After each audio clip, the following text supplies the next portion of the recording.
Sub 207, the Carbon Plan, Integrated Resources Plan for Duke Energy. Are there any issues we need to address before we begin business? Hearing none, it's time for commissioners' questions. And, sir? Okay, Mr. Holman? Sir. In the last CPIRP proceeding, you discussed the role of the Energy Control Center in switching units from gas to backup diesel. Along those lines, from a purely operational standpoint, how do you expect Duke's proposed ELNG facility to interact with the ECC? So that's a good question. I think as we move forward, as we typically do in situations like this, the experts on the ELNG topic will work with our training group to develop material and training and simulation on how that will work. We have time to develop that capability, develop that training. We train our operators quarterly, and there's also seasonal summer and winter preparation, and I would view that fitting into there. Excellent. Earlier in your testimony, you discussed NERC's ongoing work regarding what NERC currently refers to as computational loads. What characteristics make these loads operationally or planning-wise different from more traditional industrial, commercial, or manufacturing customers? So from a what's inside the fence perspective, typically our large industrial customers are mechanically driven. Their motors, their machines within the footprint. That's been the tradition going back for pretty much my whole career. The difference with these computational customers is it's digital. They have a small amount of motor load that has to do with the environmental control within the site, but what they're telling us, the vast majority of their load, the large amount of load that they're pushing towards is digital. And I've heard it described by Mark Lobby, who's the NERC senior fellow engineer. He's described it as we're moving from a mechanical load assumption to a digital load assumption. And what that brings to the table is speed. These devices can move, these loads can move very, very rapidly within the second. And it's part of their business model. So they're working with us to help us understand how these loads will operate, what's the forecast of these loads. And that's going to be the challenge, to make sure we're ready to handle that type of customer pattern. It's plan to operate so you can operate the plan. And by extension, when you fail to plan, you're planning to fail. And so it's our obligation to work closely, to collaborate very closely with these large load customers to understand how their processes, their business model will work. And that will likely be the first computational load entity, CLE standard, foundational standard number one. It'll be the obligation of the transmission operator, that would be Duke, working with the computational load entity, that would be the customer, on understanding how the facility will work, down from the equipment to their backup plans, to their uninterruptible power supply plans, to how they will operate either. And most of the discussion is around artificial intelligence, the whole learning mode or the inference or service mode, how that will work. And I could envision us working closely with them and understanding, okay, on today, what do you anticipate? Very similar to what we do with generators. We work with generators. We set a schedule with generators. We make sure we understand what the risks they're seeing. We would do the same thing with these large customers. And that is in process now as we work with the customers who've signed electric service agreements. We're working with them now, sitting down with them face to face, talking about what we need, talking about what they need. Just a quick observation from my NERC experience. It was interesting in the very first interactions with our customers, these large load customers, the word reliability. Everybody was saying, yeah, we want to ensure reliability. It's really important. It's job one. And we talked about of the 4 pillars for the IRP.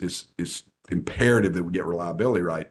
But it became clear after some discussions that our definition of reliability was, we want to understand your load. We want to understand how you're going to affect the bulk electric system, our system in North Carolina. And we want to make sure we're prepared for that.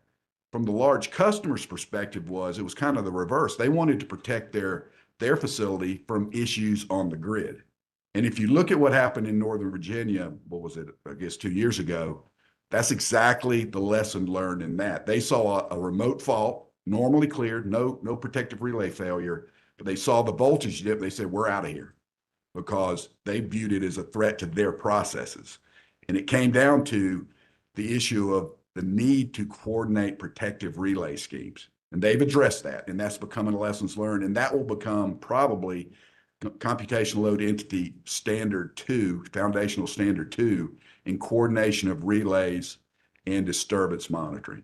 So it is new, it is different, but I'm going to trust them till they're, based on what they've said, they want to be responsible grid citizens. We'll work with them to ensure that is the case.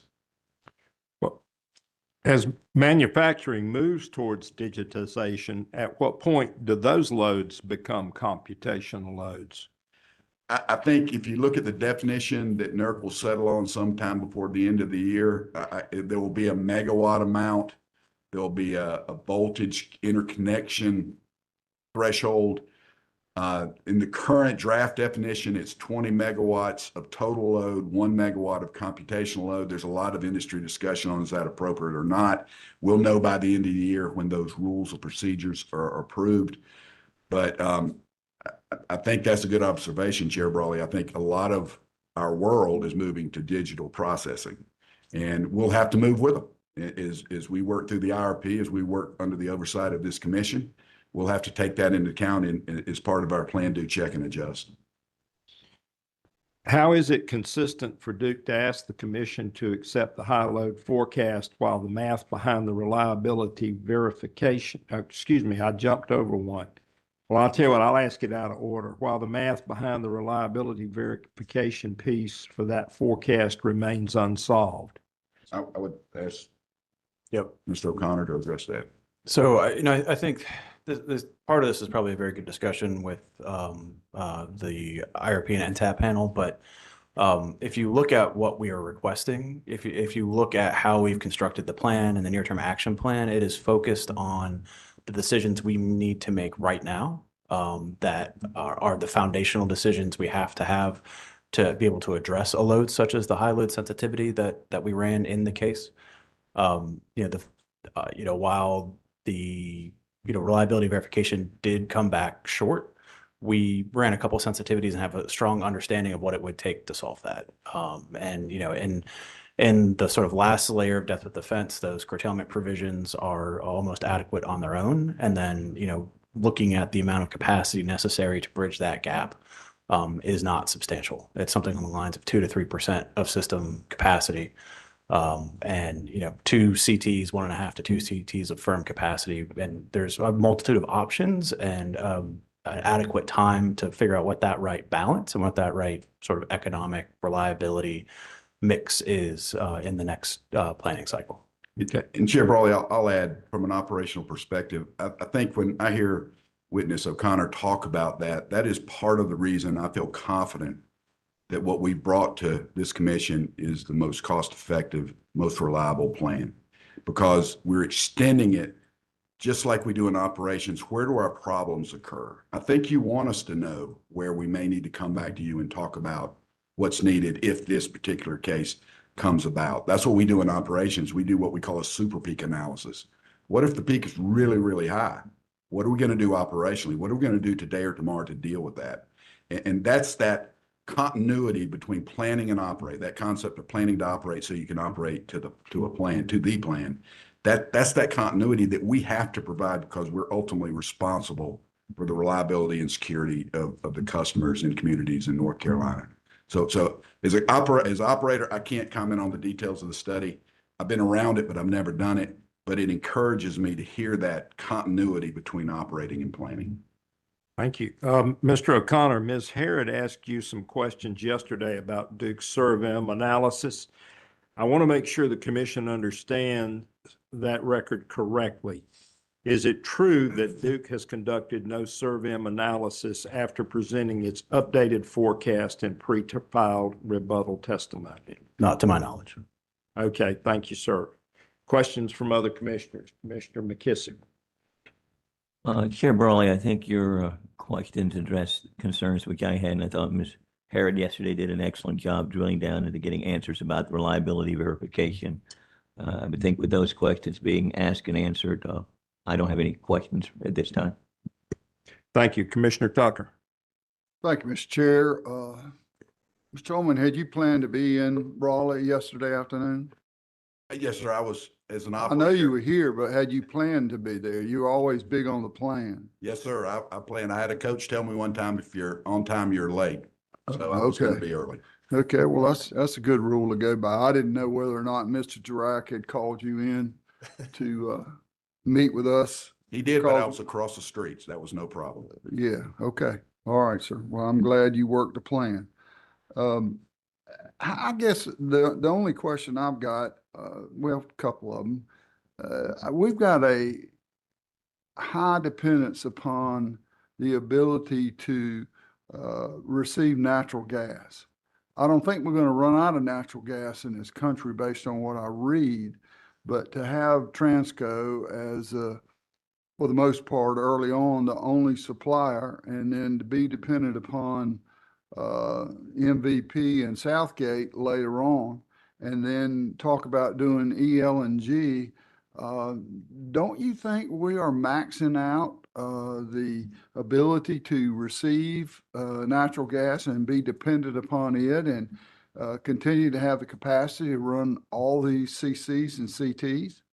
So I'll offer an operational perspective. I'll ask my colleague, Mr. O'Connor, to chime in from the planning modeling perspective. Then we would also refer you to the modeling group and the fuels group that come up after us. So from an operational perspective, if you look back through Winter Storm Elliott, we did not have fuel, either pressure or availability issues. Right. And I think that's to the credit of the folks that manage that process. Witness Mitchell, Witness Verderami, those folks, they are very good at what they do. They have to be. It's part of our responsibility to the using and consuming public in North Carolina. I would bring you up as close to Winter Storm Fern and the other winter storm, I can't recall the name, in the winter of 25, 26. Our natural gas fleet performed very well. We had no issues with either pressure or availability.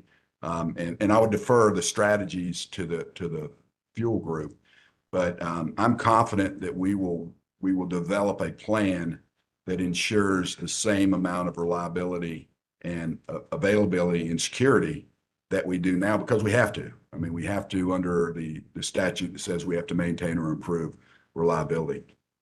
Yeah, and I think you can probably get in depth with Witness Mitchell on, you know, the sort of gas supply situation. But I think maybe another important point to keep in mind is that we do have dual fuel optionality. We have it at the coal plants. We have oil backup at various sites, and that gives us an additional layer of flexibility. And it's not just gas. And that was allowed under wisdom from the commission as we brought that concept here. We were allowed to do that, and not all utilities have that capability. And it has served us well to give us that optionality to manage risk, because there's always risk. There's no perfect generation fuel or generation technology. Okay, based on that question and your response, is the ELNG tanks critical to this plan? And if it's not approved or they're not built, do we stand the risk of a force majeure or diverting natural gas to the northeast again, like we did in Elliott, or those kind of scenarios? What thoughts do you have on that? You know, one of the benefits I see of ELNG, just from like a you know, planning and system modeling perspective, is that it gives you that fuel supply storage that, you know, our coal sites have that other technologies are lacking. It keeps it on system. So there's no diversion, there's no, you know, no delivery risk necessarily. It's something that we can plan around and have available for reliability. So are they imperative, as the word that was discussed yesterday by Ms. Harrod, are they imperative to make this plan work to have the LNG tanks built? I believe so. I mean, I defer to Witness Mitchell on the timing of those and the exact sites they influence, but that storage is essential to help maintain fuel security. Okay. And I think, Commissioner Tucker, I think it's another example of diversity. being a strength to manage risk. It's another tool in the toolbox as it relates to fuels that allow us to deal with a lot of the independent variables that we don't control. And I think it's, as an operator looking at it, hey, that's another form of margin. And as an operator, knowing what we've got in front of us in coming years with the growing complexity, the growing change in generation resources, the fast growing load, margin, flexibility, agility are the capabilities and the tools that we need. Okay, how about the agility in Winter Storm Fern or of late from DOE that allowed Duke, because they had to maintain load, is my understanding, correct me if I'm wrong, that they permitted Duke to relax the air quality standards so that they could run their units at a higher capacity. That all I'm saying is, as a novice in this business and being around here 2.5 years, what does that tell me? Does that mean we were at the edge then? And what are we going to do down the road when we build all these CCs and CTs? So the tools that we used in the 2 winter storms this past winter, and we'll continue to use as we move forward, subject to check, we got permission to utilize it, but we did not utilize it. I would ask you to check with Witness Flanagan on that. But again, it's just more tools in the toolbox. The federal government came in and said, hey, listen, we've got this capability. If you need it, let us know ahead of time. And then if you need to execute it, let us know at that point in time. And that is all now a part of our grid threat process and our grid risk process.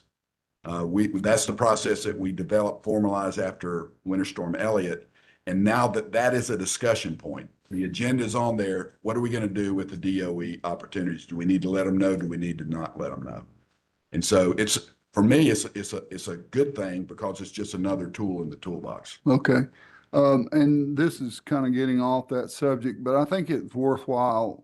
When we went around the state and went to public witness hearings, a lot of times we heard discussions about natural gas plants and their ability to be converted to hydrogen, which is still, as we both know, is still in question on the capability of that and how that's going to evolve with what's required with transporting and handling hydrogen, et cetera.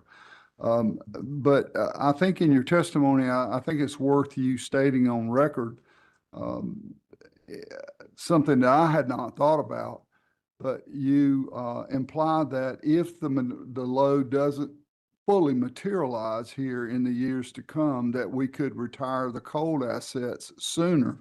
Therefore, those natural gas plants would continue to be utilized as we retire coal sooner. Would you opine on that? So I would refer you to the modeling group that's coming up after us, I believe. But yes, that is part of our responsibility to understand, okay, what if load's higher? What if load's lower? What are the steps we would take to respond to those situations under the oversight of this commission? But that is a lever that we could utilize if the loads come in lower or these large computational loads don't come in like the entire industry is projecting they would.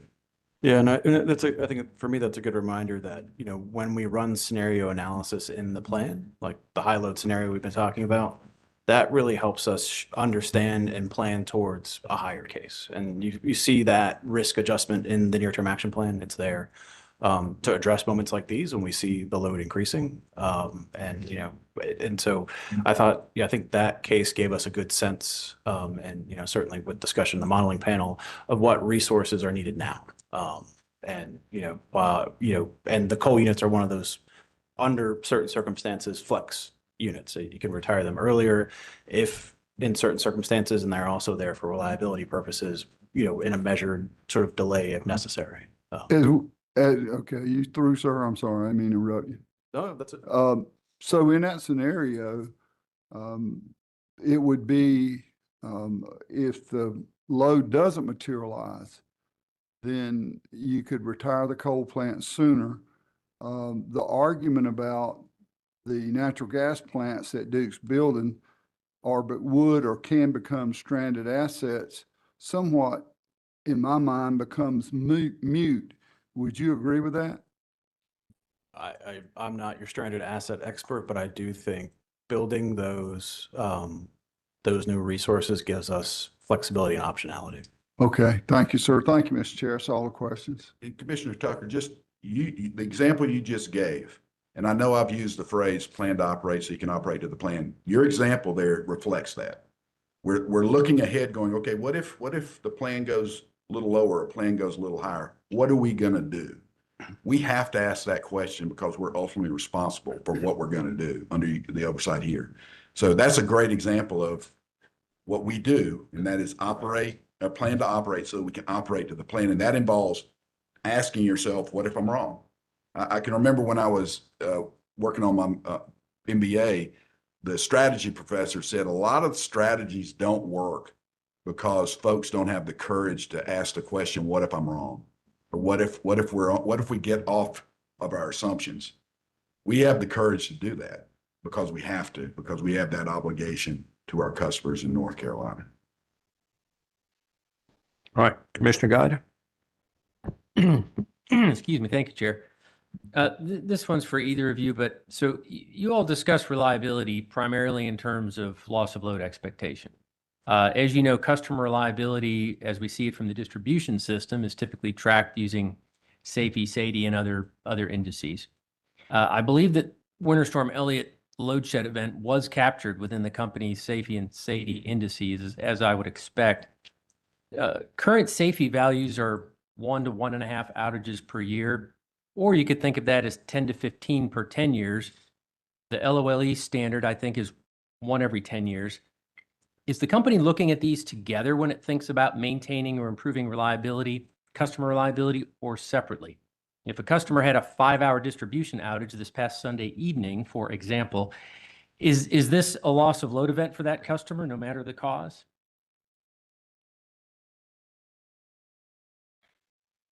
Well, I can partially answer your question. Is that when specifically in the plan, when we talk about loss of load expectation, that really is about bulk electric system reliability.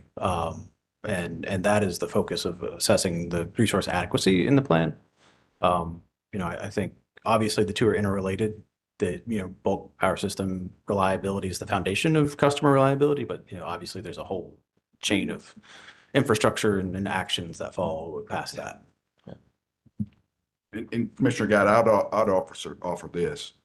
The SAIDI and the SAIFI measures, which are frequency and duration of outage measures, down to the customer level. Those are key performance indicators for everyone at Duke Energy. We see reports on those weekly, if not monthly, if not sooner, if they're going in the wrong direction. So those are vitally important to us, and they should be, because they directly touch our customers. Witness O'Connor's exactly right, though. What we're talking about here is at a higher level. And what I would offer would be there is a connection.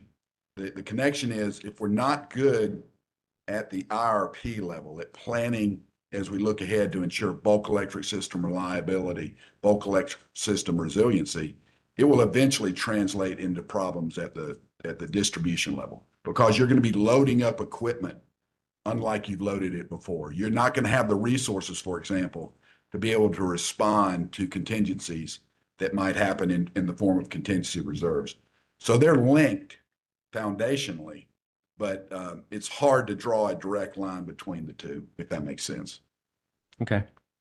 Just a couple others. On large load interconnections, I assume you all are thinking, and I think you may have talked about the potential impacts to reliability that large load interconnections might represent. Can you describe any work going on with in this area? Like, is the company working on its facility interconnection requirements, or is this being done elsewhere? And is there consistency between DEC and DEP on this? So I'll answer the last question first. There is one large load interconnection process for the enterprise. It's not broken up into jurisdictions. It's for the enterprise, all our load serving obligation jurisdictions. And the journey there was this. We saw utilities around us, Dominion Virginia Power being the predominant one that has Data Center Alley up in the northern part of Virginia, and Southern Company. And ERCOT's another one, but something around us, directly around us, Dominion Virginia Power and Southern Company. And we sat down with them. So what are you guys doing with large load interconnection requirements? We had we already had our inverter-based resource interconnection requirements, and we knew it would be very similar in nature because it's similar driving technology. It's chips. And so we sat down with those two. They were very helpful. We just recently met with both of those parties about a month ago in Charlotte, and we developed what we call the transmission connected large load customer interconnection process. And it went official, posted on our website, our open access, same time information system access, OASIS access, and it went live last fall, subject to check third quarter, fourth quarter of last year. And so we're continually checking and adjusting on that based on what NERC is doing. But we've got requirements in that document for commissioning. We've got requirements. It really stretches from first contact with our large account managers in concept all the way through when they retire the plan. So we believe that we will be very high percentage compliant with these initial foundation standards that come out in the end of the year from NERC. That's why we're so involved in that development process, so that we can check and adjust and modify our interconnection process as we learn more from that. But we do have an official posted on to our customers large load interconnection process. Okay. Does that answer your question? Yep, it does. Thank you. Thank you. Just one more question. You've talked about IBRs, their potential for adding to essential reliability services, if I've heard you right. Is there anything else you'd like to add in the record on this, perhaps to describe where kind of where we're at from a progression perspective? For example, are you seeing inverter manufacturers become easier to work with in this area? Anything else, and if there is or there is not, to add to the record on this? So I would defer those questions to Witness Thompson. I think he's the more detailed battery technology person, but I'll give you some observations. So we've got extensive, decades-long experience with storage in the form of pump storage. We know the kind of capability you can have there, and that's more mechanical. You move in water from a lower pond, a tail race, up to an upper pond, a forebay, and you're moving it up to the forebay during low-cost periods of time, and you're discharging it as a generator during high-cost periods of time or times of need. So we understand that concept. What we're working on through some technology projects is, okay, how do we do that with storage that's not necessarily a central generator type model? It's spread out in different places. And a lot of these inverter-based resources technologies are built around a stack value concept. They can do this, they can do this, they can do this. And I don't question that. I think that's a responsible way to look at it. But some of those capabilities are exclusive to each other. And I'll give you an example. If you're counting on any resource to provide frequency response, which is real time all the time, then you really can't count on it to be a contingency reserve available for an outage. And so we've got to develop that capability, and we're in the process of doing that through technology to know what the more distributed capabilities of these resources are, to know that, okay, I'm counting on this amount for this particular central reliability service. I'm counting for this amount for regulation, this amount for maybe synchronous or synthetic inertia, so the operators know what they have. And I think that's the challenge in any change. Know what you have, train them on it, make sure they have simulation capability so they can live it in a non-destructive manner. But I'm encouraged. I mean, storage doesn't create energy. It's a net user of energy if you look at what's taken to charge it, but it's high percentage, 78 to 85% efficient. But I'm encouraged, and I think if you look at our plan, we're putting in a lot of storage in North Carolina over the next 15 years, and I'm encouraged as we move forward. We'll find ways to use it to the fulfillment of our obligation to our customers in North Carolina. Okay, thank you. Yes, sir. Okay. Questions on commissioners' questions? Okay. I have some for CC, but unless anyone's, Who else have we got? I'll go ahead and, I think you're the only one, sir. okay, I'm always holding this up. Sorry about that. I just want to follow up on Commissioner Tucker's questions about your dependence on gas as we go forward.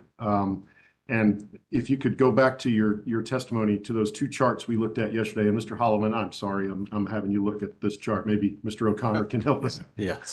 Because I'm going to ask you about specific regions on that chart. Figure 2 on page 10.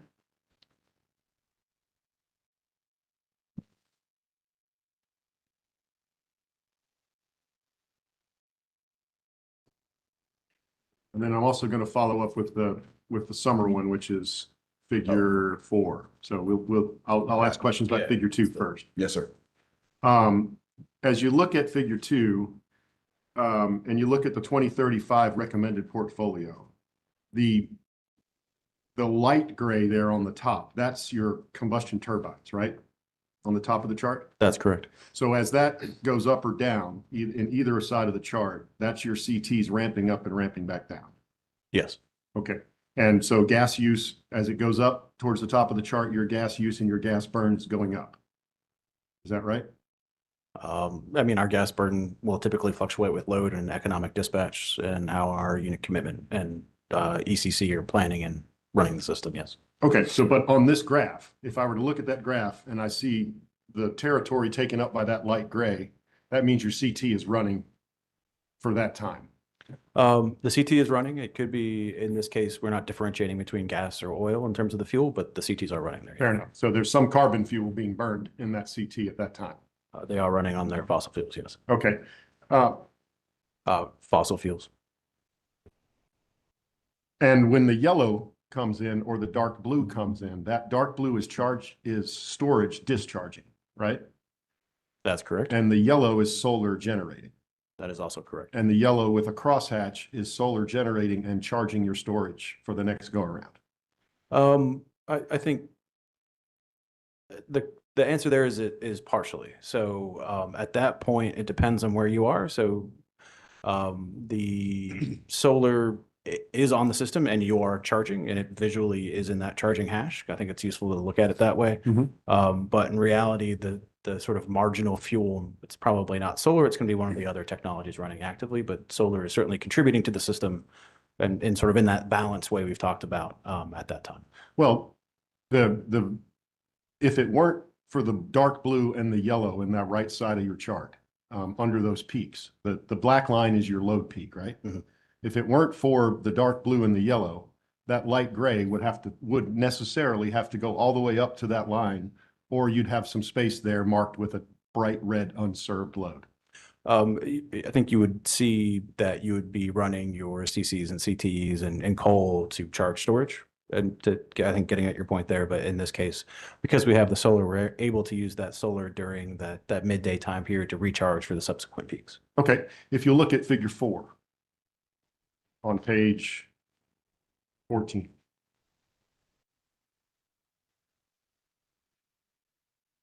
And on this one, it seems to me you can really see in 2035 what your recommended portfolio helps you to do to meet your peaks without using your CTs.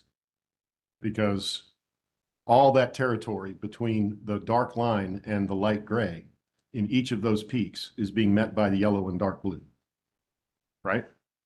Yeah, and I think this is a more or less typical type of pattern you'll see in the summer in particular. In winter, you're going to have more variability in solar output. And so, what exact resource you're using to charge the solar will vary with that resource availability. But in summer, Mr. Holman mentioned that we are experienced solar operators and currently solar on our system is pushing that effective net load peak back and, from where it would be at 4 p.m. From a load purely perspective, now we're addressing it at 7, 8, 9 o'clock at night because that solar is contributing during the day. But the upshot of that second part of that chart is that you're not needing to use your CTs to meet that load. In this case, we are taking advantage of solar to charge those batteries and meet load. And without the solar and storage in your recommended portfolio, you'd be during those peak hours, you'd be burning gas at peak hours when gas is most expensive, correct? In summer, gas doesn't necessarily peak in price quite that much. It's a much different story in winter. Winter, you have competitive heating demand that increases prices. Particularly, we've seen that in the Carolinas on the Transco pipeline. But in summer, it's a little more stable. But you are in that case using the solar as part of that balanced portfolio to minimize costs for customers through our economic dispatch process. So it's fair to say that using your economic dispatch process, solar and storage are actually reducing your risk exposure to gas price. I think it's part of the sort of all of the above and balanced portfolio, and that has price implications, that has reliability implication. That's why you see the resources we have in the near-term action plan, because they've been that balanced. Not sure if that was a yes or a no. Yes. Thank you. No further questions. Okay, Recross from I'm Duke. sorry. Chair Brawley, public staff does have a quick, Okay, question on commission I'm question. sorry, I did not see you respond earlier. And I didn't because I was, waiting to It's see okay. what intervened. Ask your I question. did not. You didn't miss anything. Thank you. Mr. Holman, Commissioner Tucker asked you about the emergency order that Secretary Wright issued this summer. Let me, if I may, would that have been something that was done under your supervision? Is that No, ma'am. I'm no longer responsible for the ECCs. okay? Okay. But to Commissioner Tucker's question, is it accurate to your understanding that on June 11th, 2026, Duke Energy filed a request for emergency order with the Secretary of Wright, with the Secretary of Energy, Secretary Wright, indicating that an anticipated unusually high load forecasts on June 11th to June 12th, and that some generating units are limited in providing needed generation because of conditions and limitations in their environmental petitions, and that we may not have sufficient generation available to meet this unusually high demand. And therefore, Duke had initiated its emergency operating plans, expected to issue public conservation appeals, expected to curtail all recallable energy sales, implement its load management program, including residential demand response, large load curtailments, a 5% voltage reduction, as well as notify wholesale customers to implement in-kind load management programs. Is that your understanding of what Duke's request was? Subject to check, that is our responsibility, and that is what we do during events like that. Yes. Okay. Chairman Brawley, the public staff would ask the commission to take judicial notice of the Department of Energy's order issued pursuant to Section 202 of the Federal Power Act. That order was issued after the deadline for identifying cross-examination exhibits and judicial notice documents. Okay, will you walk me through it again, please? I sure will. Let's see, I'm looking for the date on it. I believe it was issued on June 11th. Yes, sir. This was issued on June 11th, 2026 by Chris Wright, the Secretary of Energy, pursuant to Section 202C of the Federal Power Act, in response to an emergency request by Duke Energy Carolinas and Duke Energy Progress. And of course, we'd be pleased to provide the commission with a copy. Okay, if you would provide the copy and also one to the court reporter. So this will be a public staff cross for reliability panel, rebuttal. The judicial notice request will be the June 11th, 26 order of the Department of Energy under Section 202C, emergency order for Duke Energy. It's allowed on today's date. And I would offer this as on top of that. So the DOE capability is a good tool to have in the toolbox. It gives us some margin to deal with these high load kind of conditions.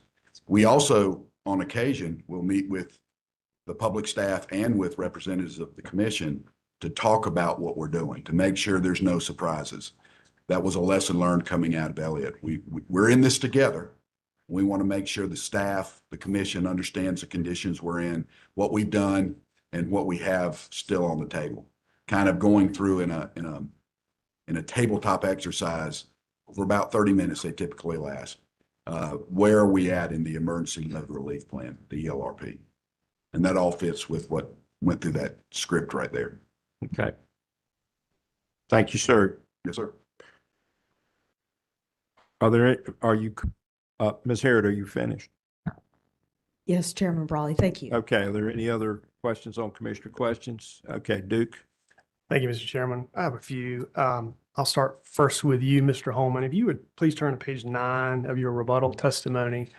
And this is following up on questions from Commissioner Tucker about Winter Storm Fern and how the company's gas units were available. And he also previously asked another panel some questions that I think got passed to you about how the coal units performed. And if you would just looking at this figure 1 on page 9, and I'm not going to ask you the color, but at the bottom, there's a broad base of resource shown there that's nuclear. The next one is coal. The one above that is natural gas. Would you just please explain how those fossil units perform during Winter Storm Fern, please? Sure. So if you look at the resources that we have as it's split up, the coal units comprise in the mid-20s the total capability in the Carolinas. And if you look at the availability, I'll use that phrase, the availability of our fleet, and that'd be all generation technologies across Winter Storm Fern, we were at roughly 95%. It varied between 93 and 95%. Subject to check, I think we considered a 4% unavailability or a 96% availability in the IRP process.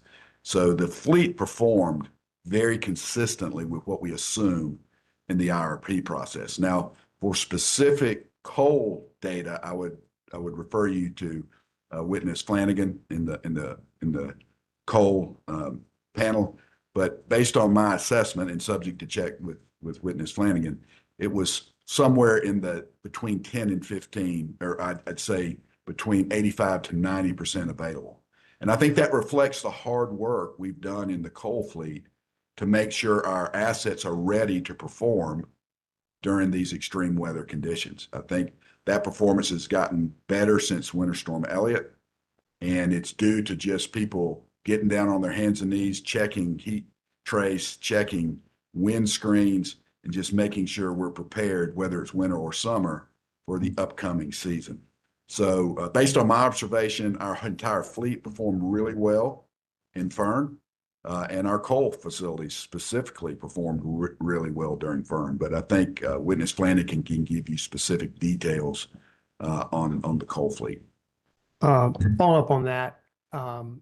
Perhaps you said this, I just didn't recall it, but for any of the unavailability that you discussed for the coal units, based upon your understanding, were any of those unavailable due to weather-related events, or what was the cause of their unavailability, if you know? So subject to check with Witness Flanagan, we had no weather-related issues at Fern, and we had no outages. We had D rates. And D rates from a megawatt perspective means that it can't produce its maximum net dependable capability number. That's the number we look at as the maximum reliable ability of that unit. But it's online. And so it can provide essential reliability services like voltage support, like inertial response, like frequency response. It provides dynamic reactive support through its automatic voltage regulator. So to answer that question specifically, there were no weather-related issues and there were no outages. It was all D rates. And I would request that you validate that or subject to check with Witness Flanagan and the Fuels Group. Thank you. Turning now to a question or series of questions you received from Commissioner Gaida about how the company looks at the safety reliability metric along with loss of load equivalence or LOLE reliability metric. You recall that question or series of questions from Commissioner Gaida? Yes, sir. The point, at least I took from his question, is from a customer's perspective, if your power goes out on a hot, muggy summer night and you can't cool your home, you probably don't distinguish or care whether that outage was caused by a car hitting a pole or an animal or some equipment failure on the distribution side versus some lack of resource availability on the generation side, correct? I would agree with that statement. From the company's perspective, does it matter why the customer was suffering through a hot, muggy night and whether that outage was caused from something on the distribution side or on the supply generation side? No, from the company's perspective, that's an outage we need to deal with.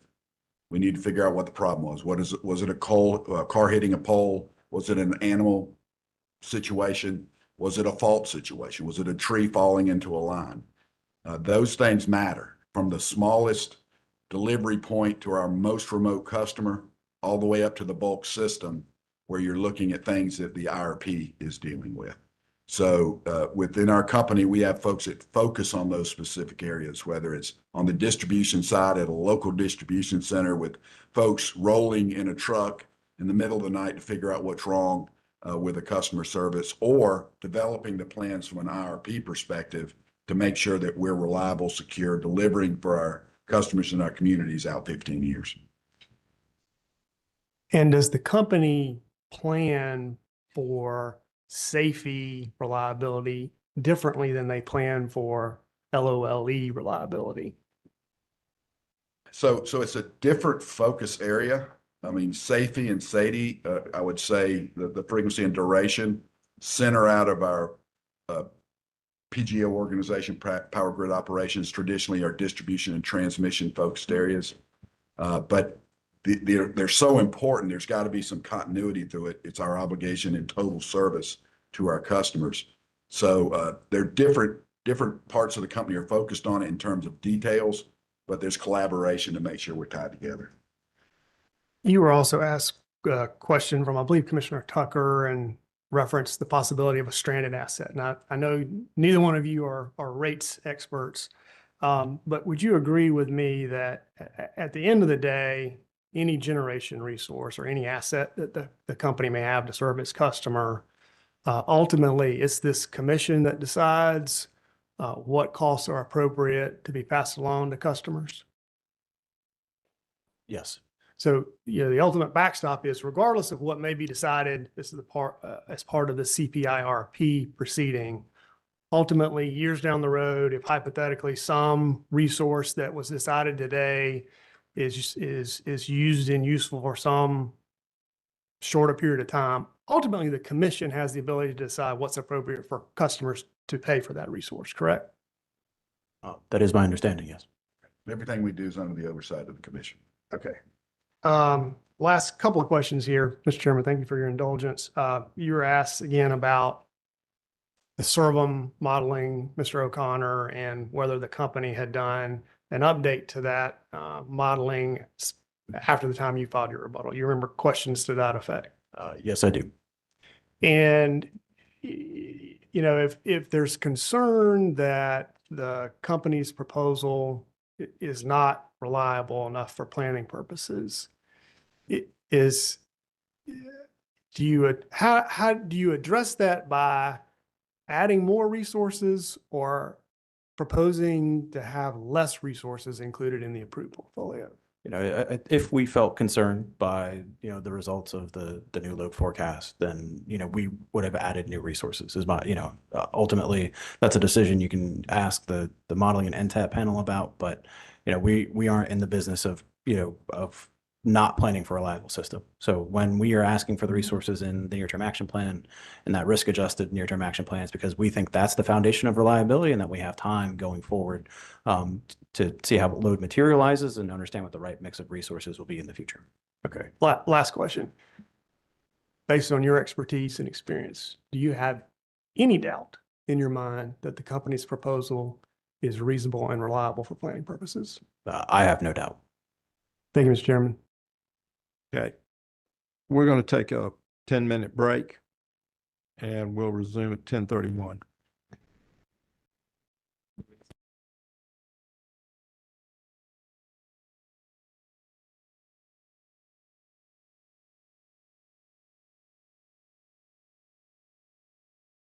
And Mr. Holman, I think from a comment you made earlier, this is going to be the last time we see you. It could well be. I may be involved in the rate cases in July and August, but it could be the last time. Yes, sir. Well, sir, I've seen you up here a couple of times and I've listened to you talk, and I'm sure that the people of North Carolina have no idea how much they have benefited from your wisdom and your judgment in the way that you have worked to provide power to the people of North Carolina. And on their behalf, I want to thank you for the diligence that you have shown in the performance of your duty. I very much appreciate that, Chair Brawley. And I represent a lot of people, close to 30,000 employees at Duke, who feel the same way as I do. I know you do. Thank you. When you retire, do you have a plan?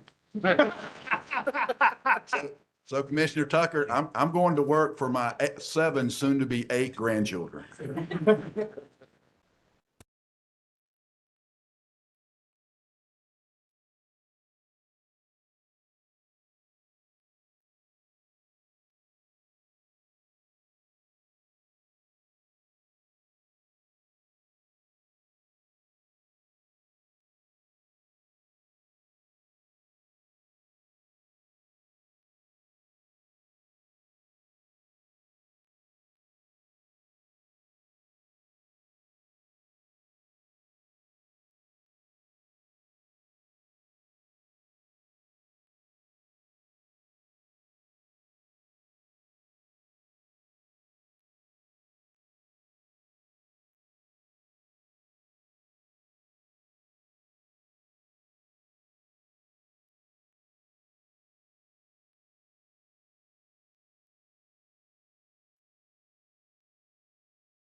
Would Good you morning. prefer to be sworn or affirm? Sworn is, Okay, if you'll put your left hand on the Bible, should be one for everybody. Do you solemnly swear that the testimony you're about to give shall be the truth, the whole truth, and nothing but the truth, so help you God? yes. Your witnesses, Mr. Jarak. Thank you very much. All right, begin with you, Mr. Snyder. Would you please state your name and business address for the record? Yes, my name is Glenn Snyder. My business address is 525 South Tryon Street, Charlotte, North Carolina, 28202. Thank you. And by whom are you employed and in what capacity? Duke Energy as Managing Director of Integrated Resource Planning and Analytics. Thank you. And can you briefly describe your roles and responsibilities at Duke Energy? Yes, I'm responsible for preparing and filing our company's integrated resource plans in both North Carolina and South Carolina, as well as other regulatory filings before this commission, such as our avoided cost filing, participate myself or my team in CPCN filings and various other filings that have to do with long-range planning, technical conferences, and so forth before this commission. Thank you. Turning to you, Mr. Quinto, would you please state your full name and business address for the record? My name is Michael Quinto. My business address is 525 South Tryon Street, Charlotte, North Carolina, 28202. Thank you. And by whom are you employed and in what capacity? I'm employed by Duke Energy as the Director of IRP Advanced Analytics. Thank you. And can you please briefly describe your roles and responsibilities for Duke Energy? Yes, in my current position, I provide leadership and direction into the IRP modeling and planning process and into the financial and portfolio analytics to support the Carolinas IRP functions. The team I lead supports the development and presentation of these analytics for the DEC and DEP IRP filings, including the 2025 CPIRP.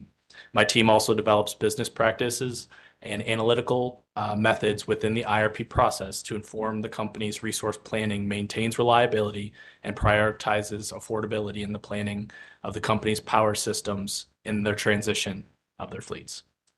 Thank you. Turning to you finally, Mr. Beatty, would you please state your full name and business address for the record? Yes, my name is Thomas Beatty. My business address is 525 South Tryon Street, Charlotte, North Carolina. And by whom are you employed and in what capacity? I'm a lead engineer on the IRP Advanced Analytics team within Duke Energy's Integrated Resource Planning Department. Thank you. And can you please briefly describe your roles and responsibilities? Yes, in my current position, my primary responsibility is to perform financial, portfolio, and modeling analytics to support the Integrated Resource Plan for Duke Energy's Carolinas IRP team, as well as developing business practices and analytic methods within the IRP process to inform how the companies maintain reliability and prioritize affordability and planning the company's power systems as DEC and DEP modernize and transition their fleet. My main responsibility within the context of this testimony is to support the company's technical modeling and analytics presented in the 2025 CPIRP.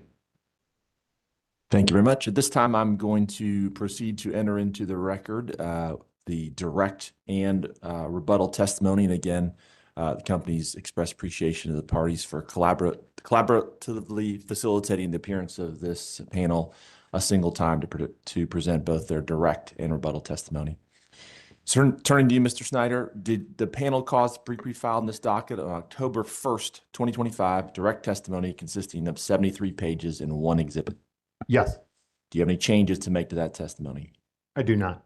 Did the panel also cause pre-filed in this docket on December 19th, 2025, supplemental testimony consisting of 28 pages? Yes. Do you have any changes to that testimony?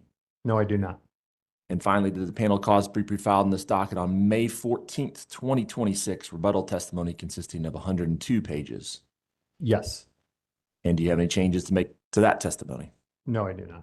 So if I were to ask you the same questions today that appear in the panel's pre-filed direct, supplemental, and rebuttal testimony, would your answers be the same? Yes. And this panel's direct, supplemental, and rebuttal testimony did not include any confidential information, correct? That is correct. And did this panel also cause pre-filed summaries of the direct, supplemental, and rebuttal testimony for this commission? Yes, it did. Thank you, Chair Brawley. At this time, I would ask that this panel's direct, supplemental, and direct supplemental testimony summaries, along with a rebuttal testimony and rebuttal testimony summaries, be entered in the record at the appropriate time as if given orally from the stand. Okay, the IRP and near-term action panel direct and supplemental rebuttal. The direct testimony of Thomas Beatty, Michael Quinto, and Gene Snyder, consisting of 73 pages, one exhibit as filed on October 1st, 2025. The supplemental testimony of Thomas Beatty, Michael Quinto, and Glenn Snyder, 28 pages as filed December 19th, 2025. Rebuttal testimony of the same 102 pages as filed on May 14th, 2026.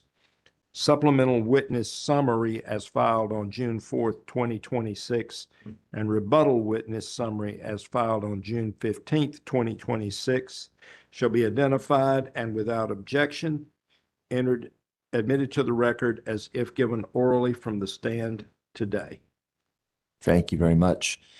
And very briefly to you, Mr. Snyder, would you be willing to provide a basic high-level, concise response to the new testimony recommendations introduced by public staff in this proceeding? Certainly. And I'd like to start with, it's as I've watched every moment of this proceeding remotely, it's easy to quickly get into where we have differences, but what we did lead our rebuttal with is, by and large, we have a lot of alignment with public staff. So I just start with that. I think Mr. Levitas said it well. I have a great deal of respect for public staff. They're small and mighty staff, work tirelessly, and we work very well with them.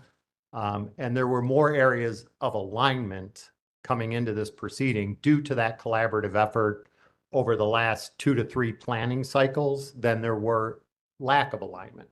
You get into this room, though, and it's those areas where you're not aligned that we spend all of our time talking. So that's really where we've come today is, but I wanted to first acknowledge that the public staff and the company's modeling, by and large, even before our rebuttal testimony, saw more alignment than lack of alignment. Now, with that said, we did originally present our IRP and had an area of disagreement with public staff as to the timing of our gas resources and when we needed those resources. They saw the same need for generally the same set of resources, but a deferral of 2 to 4 years on some of our gas resources that we, on a risk-informed basis, said were needed earlier. And that's where our lack of alignment. Since hearing their testimony from the stand, that area has now come into alignment, except for the Smith CT facility that is before us. So the need and timing for all other resources are now aligned. We still strongly believe that Smith is a very important reliability resource with nothing else that can replace it in 2030 that is economic, beneficial, and prudent for customers. So that is one area that we think is important. We struggle to understand how public staff does not support that, at the same time having reliability concerns. The other big area that we have a lack of alignment on is public staff's concern that we should have a moratorium or pause on these ESAs. Concern that we do not have a reliable plan to reliably serve them. I'm not going to repeat everything Witness Tate and Witness O'Connor, Witness Holman just said on that topic, Witness Stillman, but by and large, the IRP panel believes, and our analysis shows, that as we operationalize these large load curtailments and have them as an extra layer of depth and defense, not using them to defer resources, but as a operational tool for our operators, that along with other mitigants puts us in a position to have a reliable plan. And given our ability to come back to this commission in the 27 IRP and make check and adjust for those marginal 2035 resources that we just heard Witness O'Connor speak about, all that in combination leaves us in a very strong position to have the least cost, most reliable system we can have today while keeping our economy open for business in the Carolinas, as Ms. Bowman said. Thank you very much, Mr. Snyder. The panel is now available for cross-examination and commissioner questions. Okay, Avangrid. Mr. Smith, I noticed there's a new notebook up here. Are these things that were not submitted early enough to be in our online resources? No, sir, those were submitted earlier. I had kept them over here at y'all's request early in the. Just in proceeding. case. Yep. These are the same things that were given at the beginning of the. All right, thank you. Good morning, Ben Smith for Avangrid Power LLC. Good to see you all. I'm going to start with some foundational questions since I am the first intervener. This panel sponsors the modeling and analytics used to develop Duke's 2025 CPIRP and recommended near-term actions, correct? Correct. And this panel supports Duke's request that the commission find the 2025 CPIRP modeling reasonable for planning purposes, correct? Correct. And your panel is responsible for presenting testimony in support of the CPIRP modeling framework, analytical process, portfolio development, evaluation of results, and use of modeling outputs to inform Duke's near-term actions, correct? Correct. Your panel sponsors Chapter 2, Chapter 3, Appendix C, and Appendix G, which cover methodology, key assumptions, portfolio development, quantitative analysis, and screening of generation alternatives, correct? I think we also sponsored Chapter 1, Oh, thank you. Powering of the Carolinas. But adding Chapter 1, the remainder are correct? Correct. Thank you. Realizing this was in your direct testimony, the preliminary base portfolio discussed in the direct testimony was optimized by the model using a single set of baseline assumptions and was not itself risk adjusted for execution or planning uncertainty. Is that correct? Could you repeat? I'm sorry, which one was not risk adjusted? The preliminary base portfolio discussed in the direct. It was a single portfolio. Yes. Thank you. And Duke's rebuttal testimony updated the record by stating the recommended NTAP is now the floor of what is required to maintain reliability, correct? Well, to be clear, the preliminary base was never our recommendation, even in direct. So I don't want to give the impression that that was the recommendation that was then changed at rebuttal. So it was a host of portfolios in our direct that led to our recommended portfolio. That was a risk-adjusted portfolio. Then when the load rose to the level it did, by the time we filed rebuttal, what was risk-adjusted became our floor of resources needed. Thank you. And since filing the 2025 CPIRP, Duke has stated that the economic development in the Carolinas has continued at a rapid pace. Is that right? That is correct. And Duke has stated that its updated load forecast is now tracking at or above the high load forecast scenario originally used as a sensitivity in modeling. Is that correct? That is correct. And Duke has stated that the updated load growth is real, continues to accelerate, and means every resource in the current recommended NTAP is needed, correct? That is correct.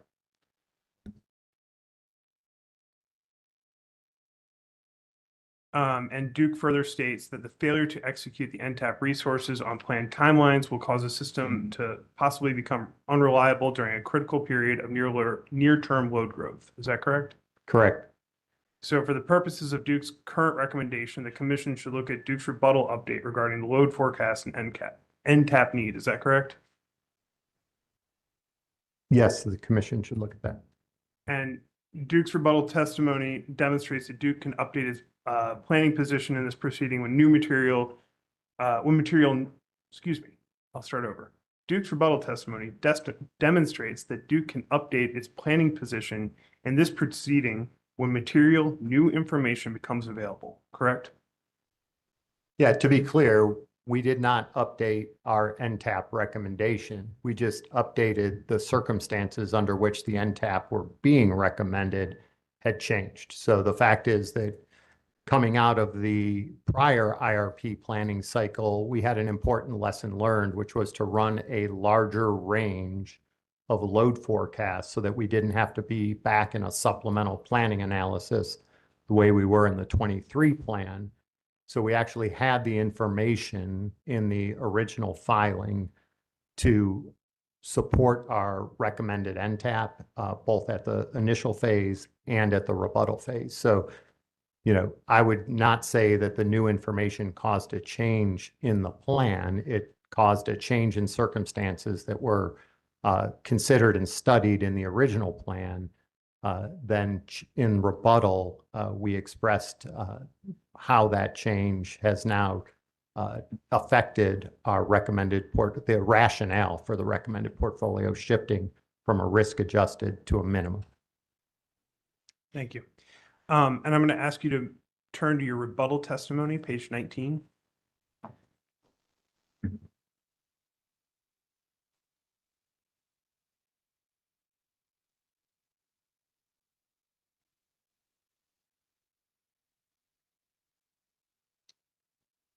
There. And I'm looking at table 1. And this table 1 compares the current recommended NTAP to the high load portfolio. Is that right? Yes, And in this table 1, the current recommended NTAP includes 0 offshore wind through 2038. Is that correct? that is correct. And in that same table, that high load portfolio also includes 0 offshore wind through 2038, correct? Correct. Duke's rebuttal testimony identifies additional resource need beyond the current NTAP under the high load portfolio, including a 6th combined cycle and additional 1,900 megawatts of battery by 2034, but still no offshore wind through 2038. Is that right? That's right. And Duke's direct testimony originally assumed offshore wind had a first modeled commercial operation date of 2037. Is that right? That's correct. And Duke's direct testimony assumed offshore wind must start construction by July 3rd, 2026 for federal tax credit purposes and safe harboring. Is that right? That's correct. Duke's direct testimony stated that wind resources are generally selected outside the base planning period for most portfolios due to siting, permitting, and reduced federal tax credit availability. Is that right? Yes. Okay, moving on to modeling assumptions. Duke's modeling evaluates resource availability, resource costs, and resource operational characteristics as supply side assumptions, correct? Correct. And Duke's sensitivity portfolios quantify how changes in key planning assumptions affect resource selection, portfolio costs, and portfolio performance, correct? Correct.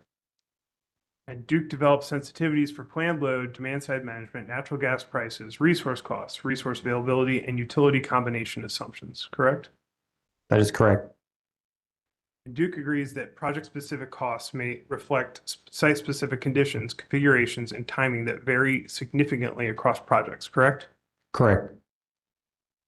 Duke's use of generic assumptions is intended to allow consistent comparable evaluation across a wide range of resource options. Is that correct? Yeah, I think that's a fair characterization. So if project-specific offshore wind information materially changes cost, timing, capacity factor, or risk assumptions, that information could impact the model's view of offshore wind, correct? That's why many of those were stress test. And in those stress tests, for example, a 30% reduction in offshore wind did not bring offshore wind into the NTAP. So, yes, we stress test some of those very parameters to see if a particular project were to vary from the generic, would it change the answer? And in this case, it did not. But if Duke receives updated project-specific offshore wind information before the next CPIRP, Duke's modeling framework could test that information through a sensitivity or supplemental analysis, right? It would have to be a very large change to come in outside the parameters that have already been tested. But theoretically, if offshore wind came in at 30% of our projected cost, it would be something we could consider. Thank you. Yesterday, attorneys for SACE et al. Requested the commission take judicial notice of a document, the April 29th, 2025 order ruling on Avangrid Power LLC's petition for declaratory ruling. I believe it is right in front of you now. It's the one that has the SCLC. Yep. And pull to judicial notice document 10 in that binder, please.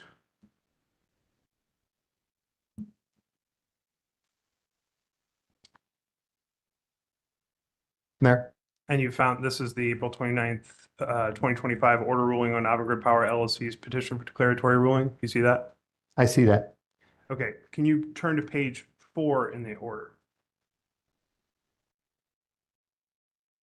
There. Right about midway, more than midway down the page, I believe, the commission notes that the petitioner in that filing, Avangrid, requested an order from the commission finding that, quote, a WIA leaseholder is not required to submit a build-own transfer or a BOT deal structure in its ARFI proposal or the subsequent request for procurement, RFP, in order to qualify as a, quote, minimum qualifying submission. Do you see that quote? I see that. Okay. And ultimately, the commission agreed with that position taken by Avangrid, didn't they? Yes, they did. So can you turn to, I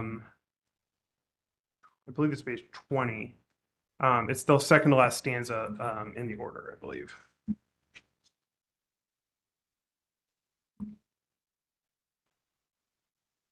We're there.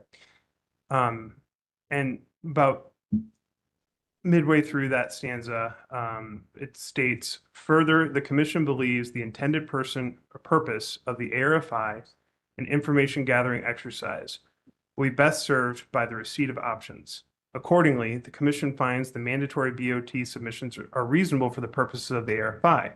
For the avoidance of doubt, Duke is directed to consider both BOT and joint ownership proposals submitted through the ARFI and to consider both structures in its CPIRP modeling.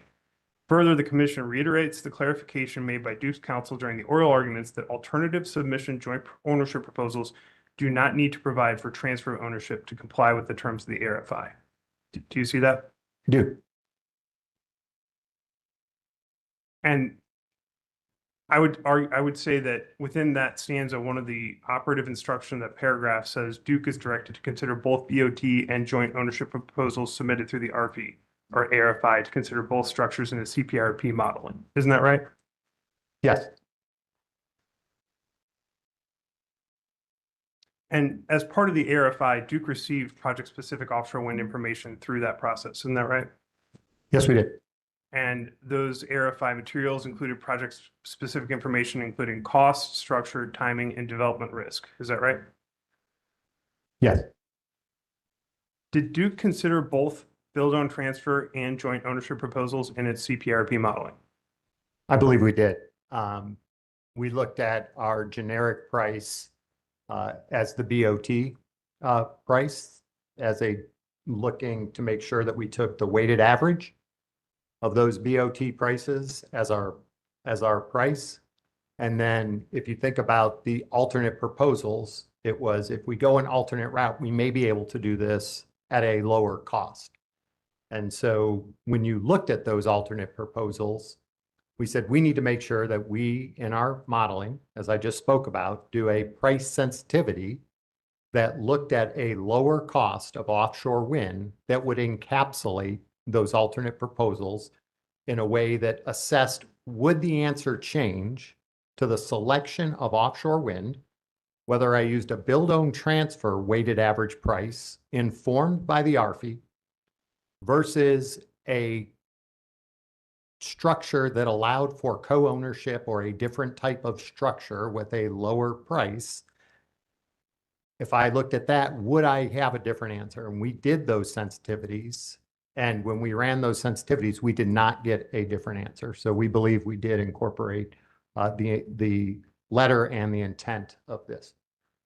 Thank you.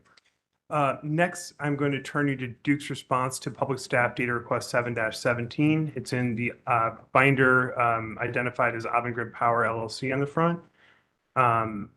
Commission or Chair Brawley, I'm going to ask the commission identify this, and it's going to take us into confidential session. Which potential exhibit is it? I believe it is confidential exhibit 1, potential confidential exhibit 1.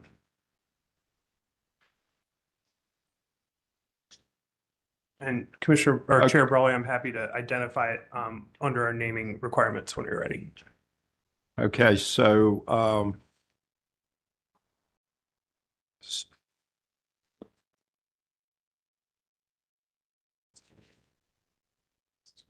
right, so this is going to be Avangrid Cross IRP panel.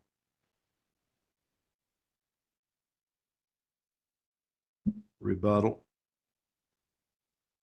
Exhibit number 1, and this is your potential exhibit number 1, and it is confidential. Yes, sir.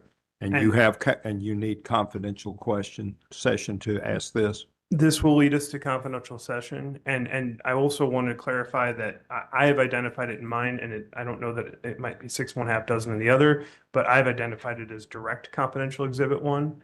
But if no parties object, rebuttal is fine. I think it's a naming convention.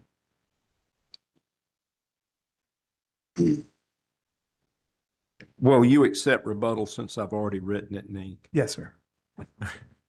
All right, okay. So at this point, we need to go into confidential session. Yes, please. My usual announcement, if you don't know if you're allowed to be here, you're not allowed to be here.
Okay. Okay. A few more questions. In your rebuttal, you state the development timelines for new generation resources take years, including planning, siting, approvals, procurement, and construction. Isn't that right? That's correct. And the construction of and you state that the construction of new generation can be complex and cannot be quickly paused and resumed. Isn't that right? That is correct. So you also state that a wait and see approach risks leaving the Carolinas without sufficient resources to serve growing demand. Is that right? That is correct.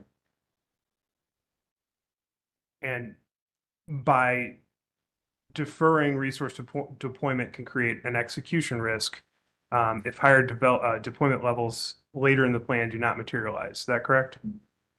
That is correct. So Duke applies the long lead resource planning logic and rebuttal to support timely execution of the current NTAP resources. But I don't see that they're applying it to add offshore wind to the current recommended NTAP through 2038. That is correct. Okay. And Duke's rebuttal does not show whether near-term offshore wind development actions could reduce later execution risk if offshore wind's needed. Is that correct?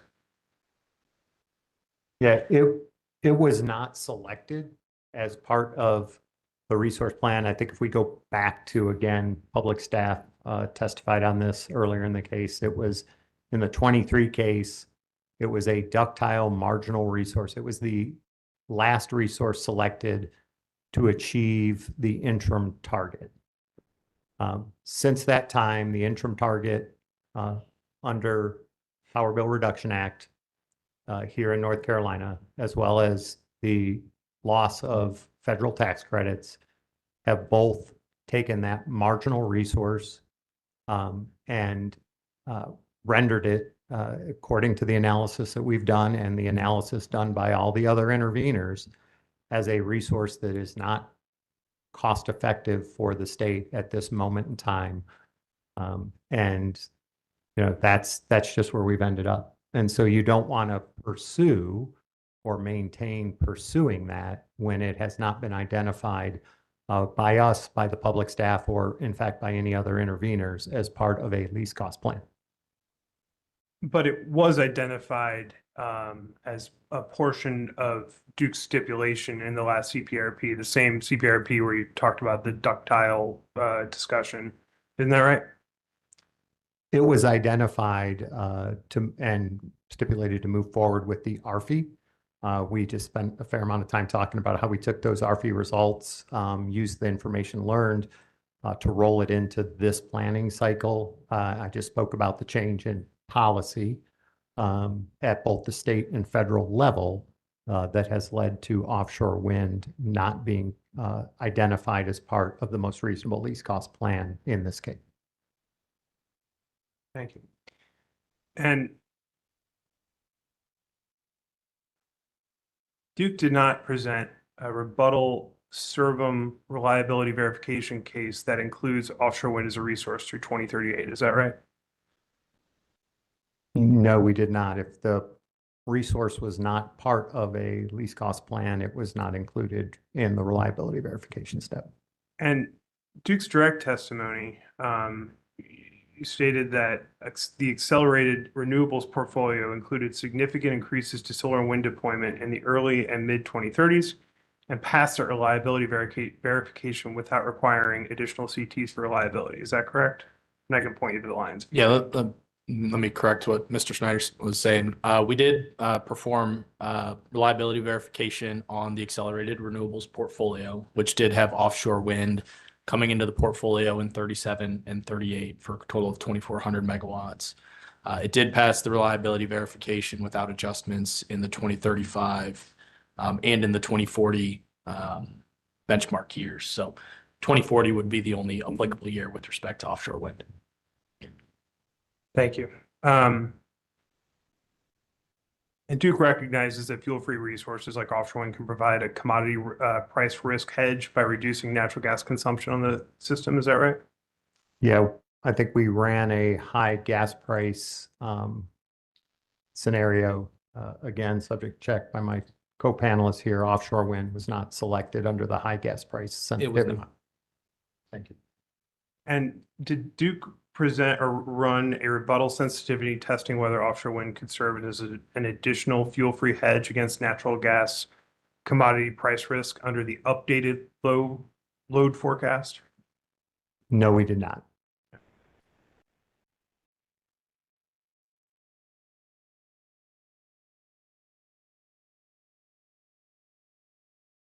Sorry, Chair, I'm making sure I've covered everything.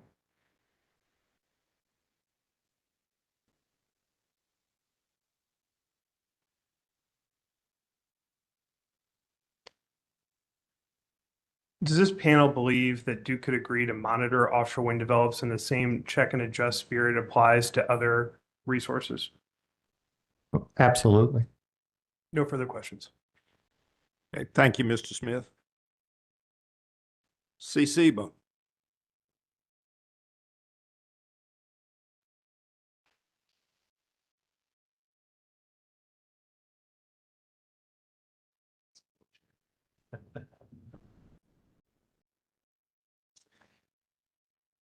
Every time I sit here, Mr. Chairman, I feel like the little kid at the Thanksgiving table.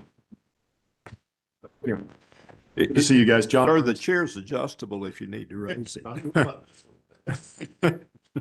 Thank you, Mr. Chairman. John Burns for CCBA.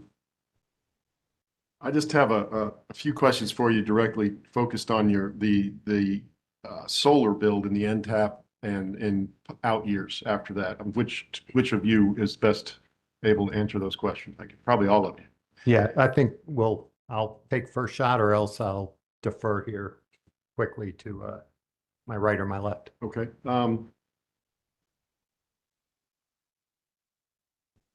The recommended NTAP carries about 4,000 megawatts of solar in the 2030 to 34 window. Is that right? That's correct. And in the high load portfolio, the model selects a lower near-term solar figure on the order of 3,100 megawatts over that same window. Is that correct?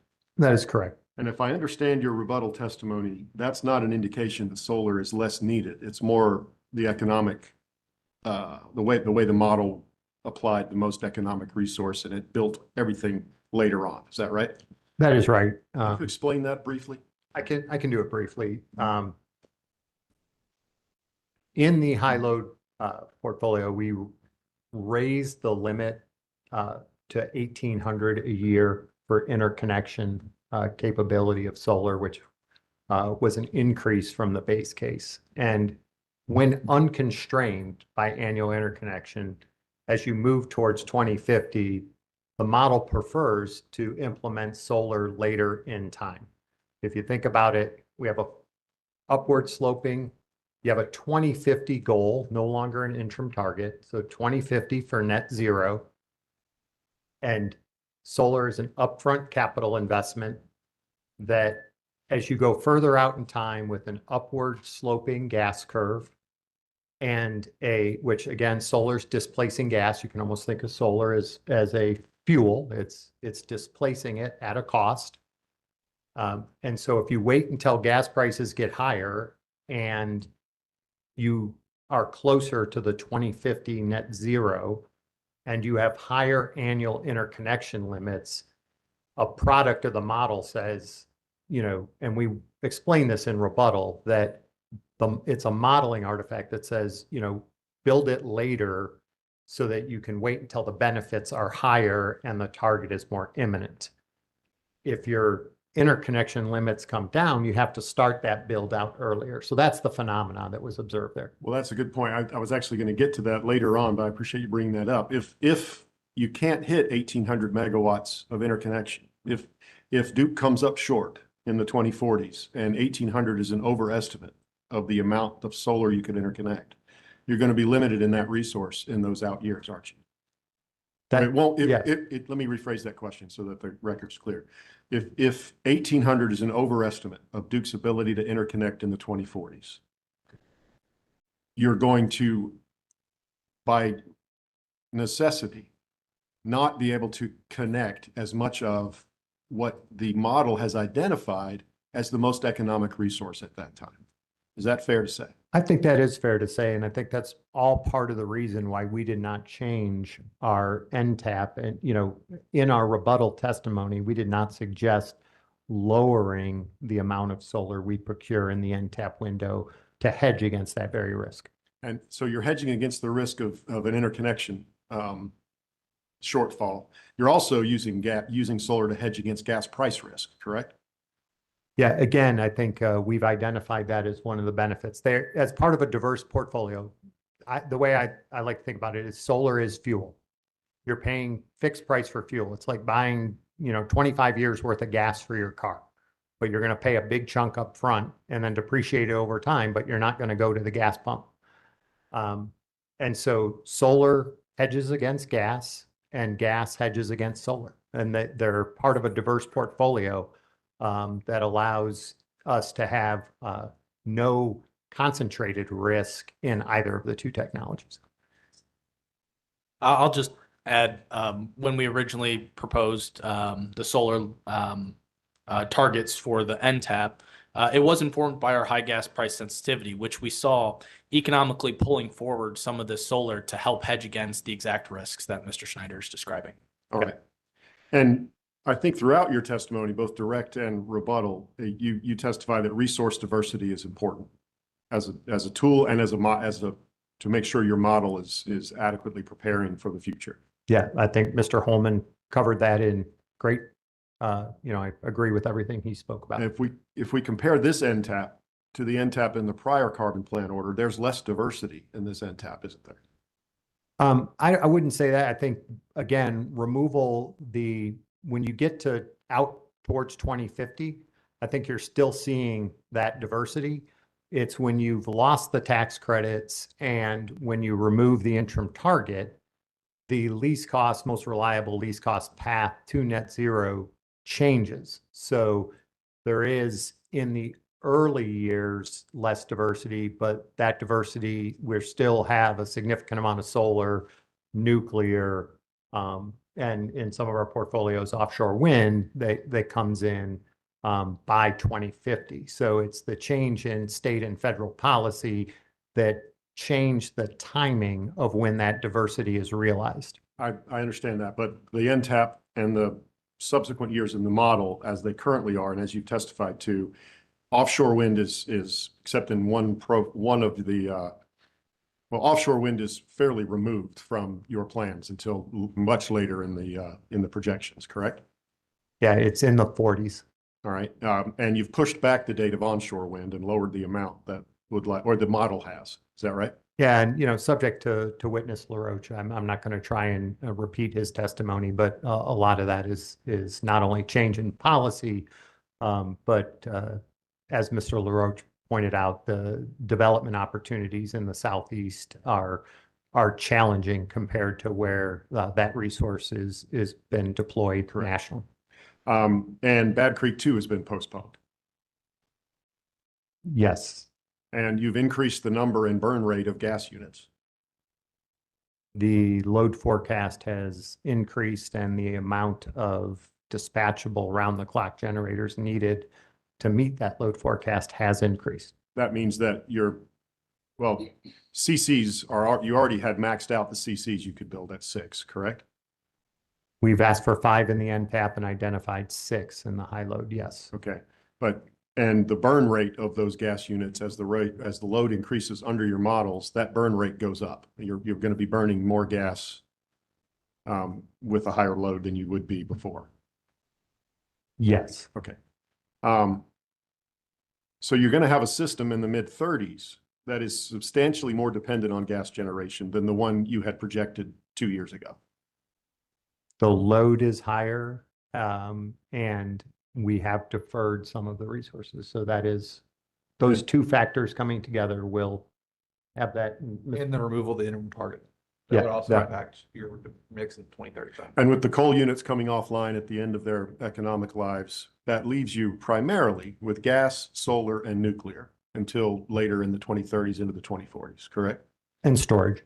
Storage too, but storage isn't a generator. Right. Okay. In terms of producing energy, that is correct. Did you model imports as a resource?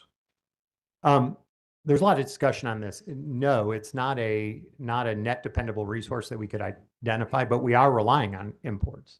Yep. So the reserve margin in and of itself has an assumption of it's not an islanded reserve margin. So the 22% reserve margin is assuming a certain amount that have been demonstrated historically and stochastically modeled, and we try and stay away from the weeds on that.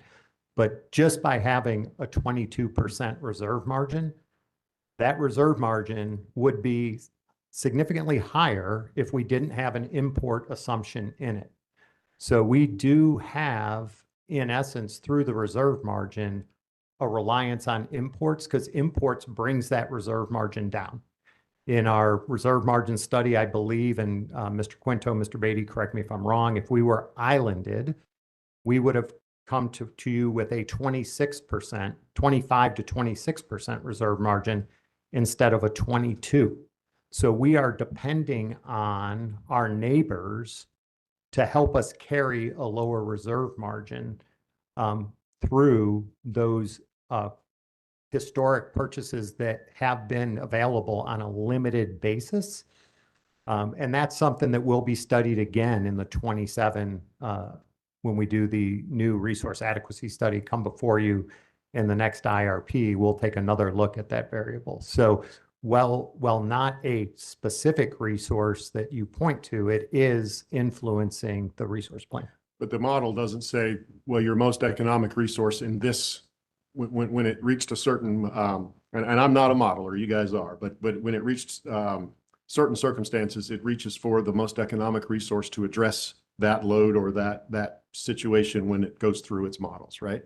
That's right. And so it was unable to say, in this situation, the most economic resource is an import. There is no generic import. Right.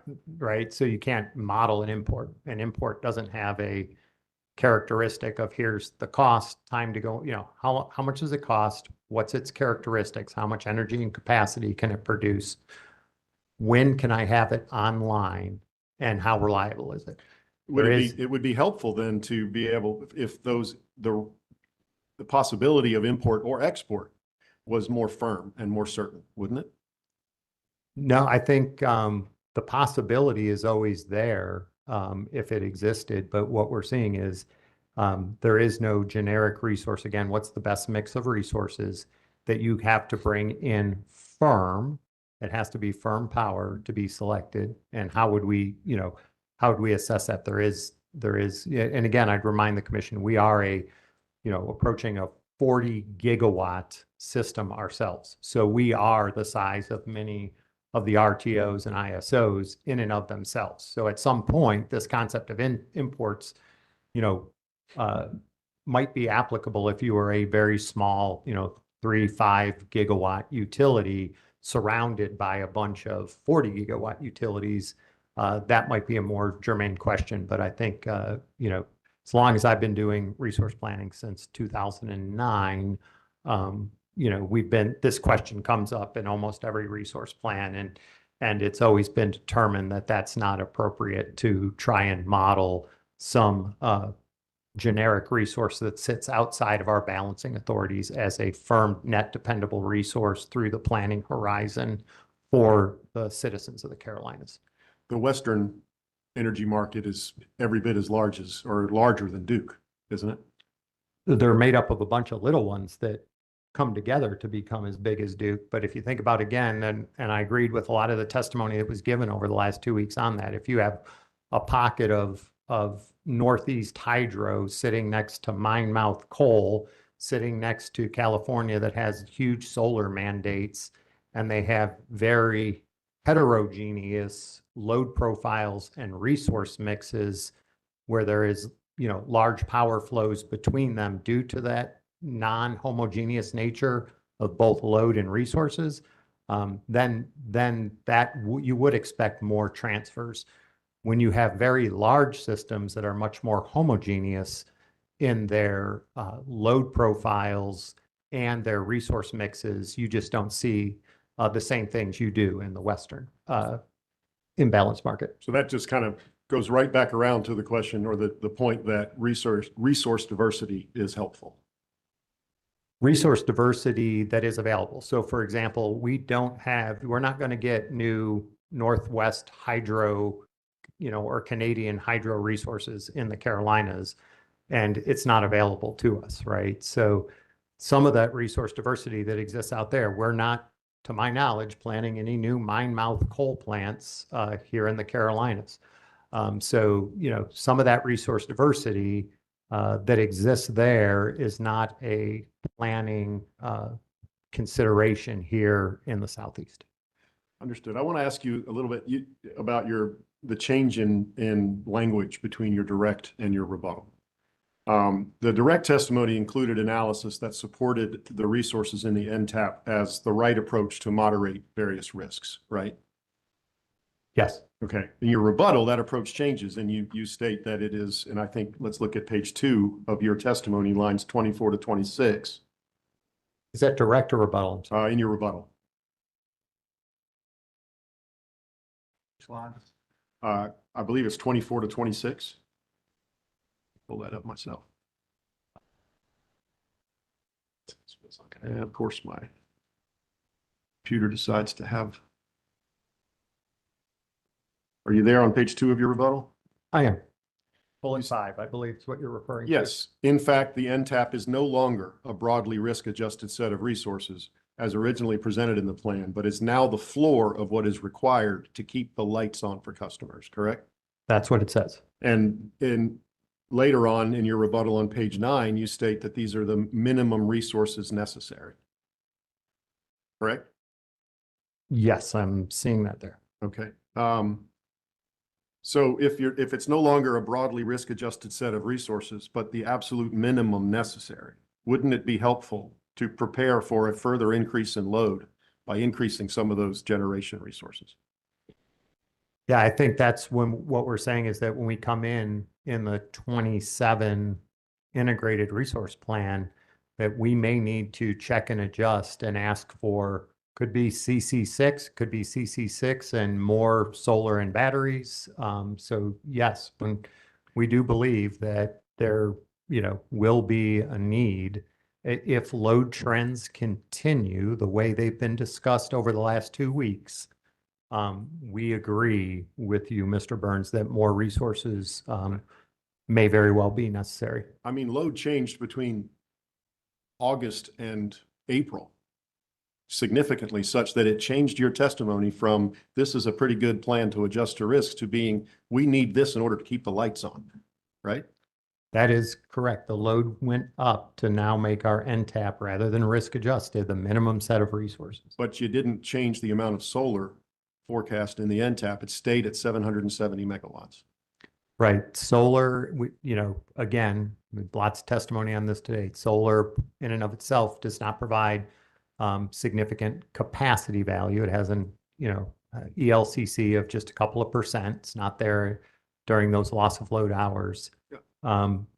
But that doesn't mean it's not a valuable resource for all the things we just spoke about. And so we certainly could see, again, going into, just like we didn't ask for CC6 in this proceeding, we could see a need going into 27 to increase that if the trends continue. Yeah, But I agree with you. Okay, but in the meantime, you've let 2 to 3 years go by where you could have been interconnecting more, but you're only purchasing 770 megawatts of solar. And if you get to the end of this and you get to you need 1,800 a year for the foreseeable future because it's the most economic resource. If you can't get there, you've lost the beginning of the process when you could have built 20-year resources. Correct? Correct. I mean, Okay. yeah, there are situations where that could happen. All right. Yeah. And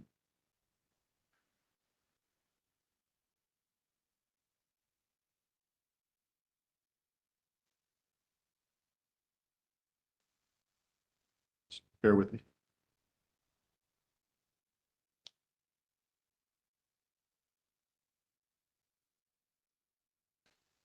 I think I'll end my questions there. Thank you very much, gentlemen.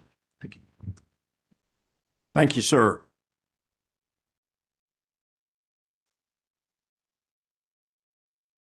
Okay, we've got CEBA. We'll wait across. Thank you, sir. Sigfer. Thank you. Good morning, gentlemen. Good morning. Good morning. Could you please provide a brief overview of the reliability verification step that the companies use in the modeling process? Yes, I'll do that and I'll look to my fellow panelists to jump in if we want to get into the excruciating details. But you start off with a reserve margin that you want to maintain to maintain that 1 in 10. And that is based on a set of resources that have either full or partial reliability equivalence. So solar, we just talked about, very low, just a few percent, but it does help. Batteries can have, 80, 90%. The more batteries you add, that goes down a little bit. Intermittent resources, energy limited resources generally have an ELCC of less than 1. Normally, if you have a balanced mix of those and you maintain that reserve margin target, you're going to stay at that 1 in 10 industry standard for reliability at the bulk electric system.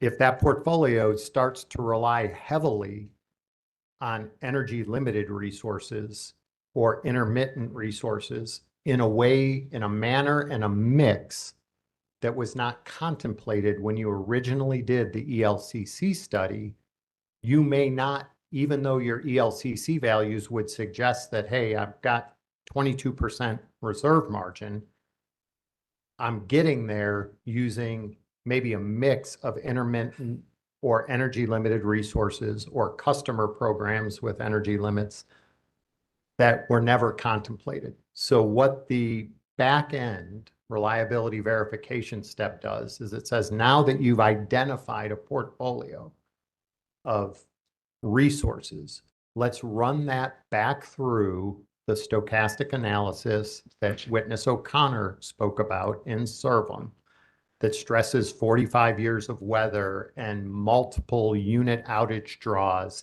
and load forecast uncertainty draws, and say, with that mix, do I still maintain that 1 in 10 that we expected to get to when we plan to that 22% reserves?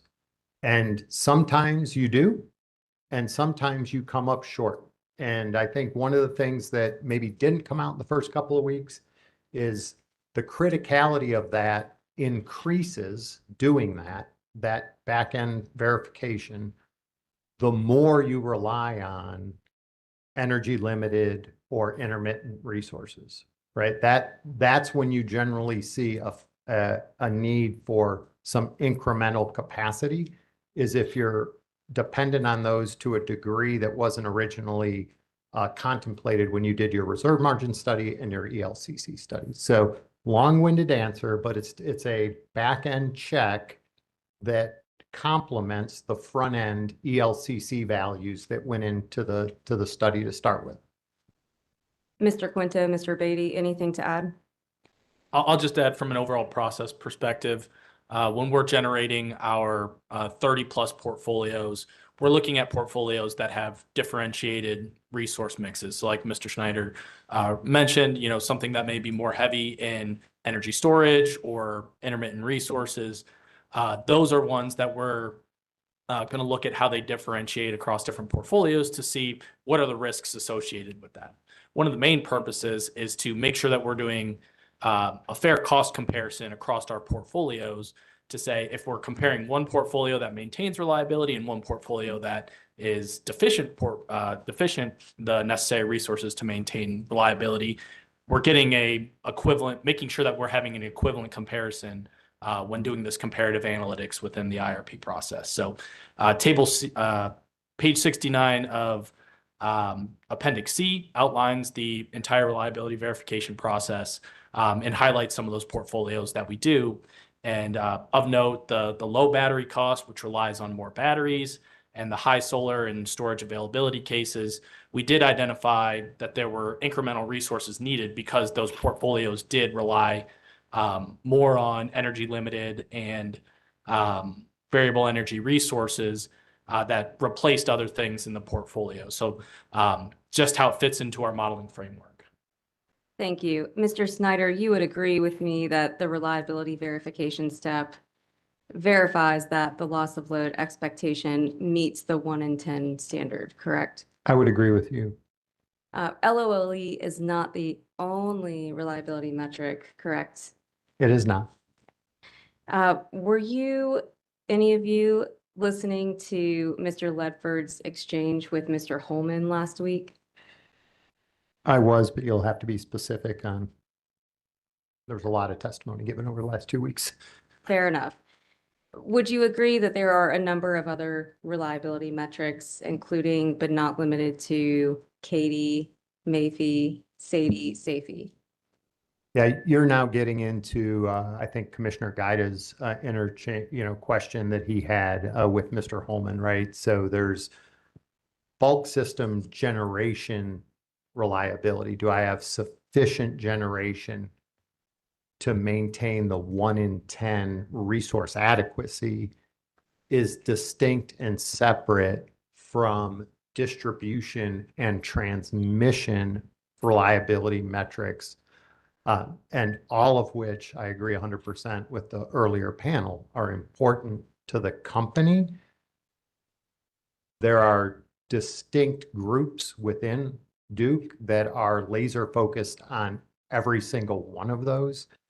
But the IRP is generally focused more on the bulk electric system and the sufficiency of generation resources. Well, there are other proceedings, to my knowledge, that address more the transmission, vegetation management, pole replacement programs, wood versus composite, all of that are really issues that we generally do not address in the IRP, but are very important. So I will agree with you, they're very important. Thank you for that. So is it fair to say the reliability verification process does not verify that the company's portfolio maintains or improves reliability when evaluating that based on Katie, Mayfie, Sadie, or Safety? No, I would not necessarily agree with that because I don't believe the intent of 951 when it says maintains or improves upon, that was in the context of the bulk electric system in my way of reading that piece of law as it pertains to integrated resource planning. It was not, in my way of reading it, intended to address Sadie and Safety this was being addressed as part of an IRP statute specifically. Would you agree it does not confirm whether Katie, Mayfie, Sadie, or Safety improve or decline? When you say it, what is it? Do you agree that the reliability verification process that I'm we've sorry. been talking about? Yes, I don't think, I agree with you, Ms. It is not intended to measure any of those metrics. And Thank it you. does not encapsulate those in its analytic framework. Thank you. I'd like to turn now to your rebuttal testimony. Your rebuttal testimony, if I could have you turn to page 87, please.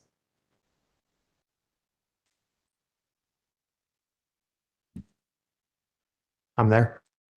Your rebuttal testimony addresses the recommendation from some interveners that the commission should rely on curtailment in order to defer new generation assets. You specifically testify on page 87, lines 14 through 16, that curtailment does not constitute firm capacity unless its magnitude, timing, enforceability, and reliability contribution are demonstrated through system-level modeling, as is explained elsewhere in your testimony. Is that correct? Yes, we do not agree that you should use large load curtailments as enumerated in the ESAs to defer new generation build. It will have two impacts. You don't have to get into LOLE and SERVM and reliability verification. When you defer generation resources, you will lower system reliability and you will reduce the amount of load the utility system can serve. It's that straightforward. If you have them both, if you have resources built on their scheduled time frame, and as Mr. Holman spoke about, you have large load curtailments as a operational tool in real time, not deferring generation because of that, you will be able to have a more reliable system and serve a greater degree of economic growth for the state of North Carolina. It's really that simple. There's been hours of testimony, but it really boils down to those two things. Thank you. You go on page 88 to testify that CPIRP emphasizes the importance of load flexibility and customer responsiveness, but does not present technical analysis demonstrating that curtailment provides equivalent reliability, performance, or capacity value compared to supply side resources. Is that correct? I see that. I want to make sure we are in agreement regarding CPIRP's position on curtailment. Can you please point me to where in its testimony CPIRP's witnesses assert that curtailment provides equivalent reliability, performance, or capacity value compared to supply side resources? I'm not sure if we quote it in here. If you look at sub bullet 73, I think it looks, was it page 4 through 7 of CPIRP witness Fitzhenry, and then pages 26 through 27. And so you have a copy of witness Fitzhenry's testimony in front of you? Give me a second.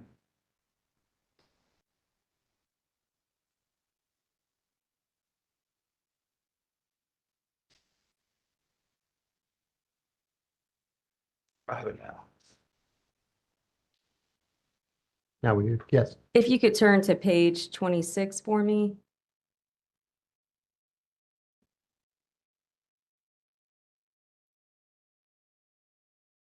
Specifically lines 7 through 13.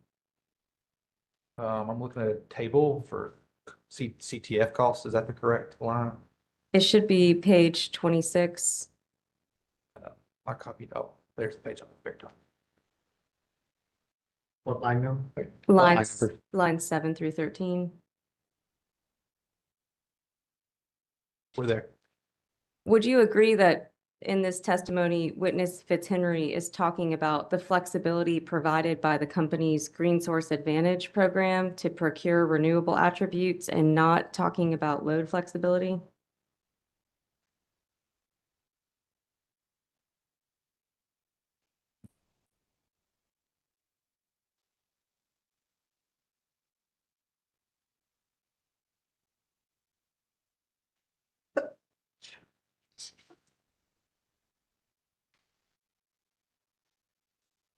I'm gonna have to say subject to check at this moment, because it take a little bit of review here.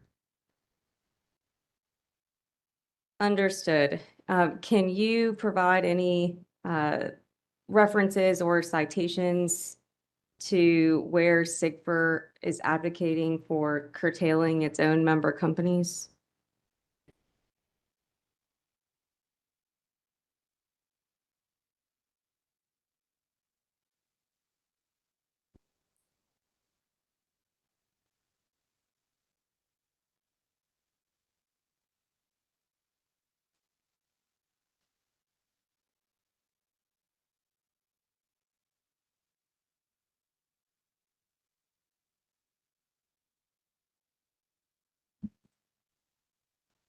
Tell you what, as we're reviewing, I would just say if CPIRP is not taking the position that curtailment should get a 1-to-1 in the ESAs, we will agree with you, subject to check.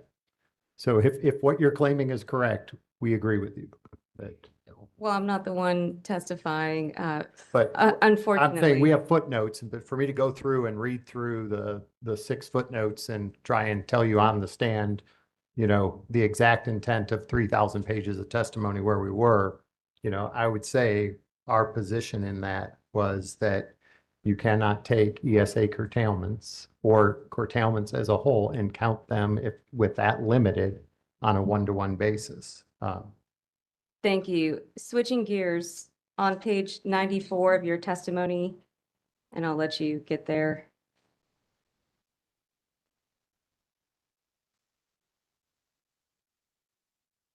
We're there. You rebut SIGFR witness Fitzhenry's recommendation to use recently approved project-specific resource costs instead of generic assumptions. Specifically, lines 7 through 9, you testify that, quote, as SIGFR acknowledges, project-specific costs reflect site-specific conditions, configurations, and timing that vary significantly across projects. Is that correct? Yes, similar to conversation we had earlier. Do you agree that any site where Duke ultimately builds new generation will inherently have site-specific conditions? Yeah, and that's why we do sensitivities rather than try and, like, you don't want to, the IRP is not to pick amongst a resource type. It's to say, is a particular resource type part of a least cost, most reliable plan compared to other resource types?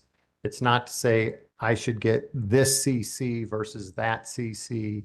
I should pick this solar facility up here over that solar facility down there.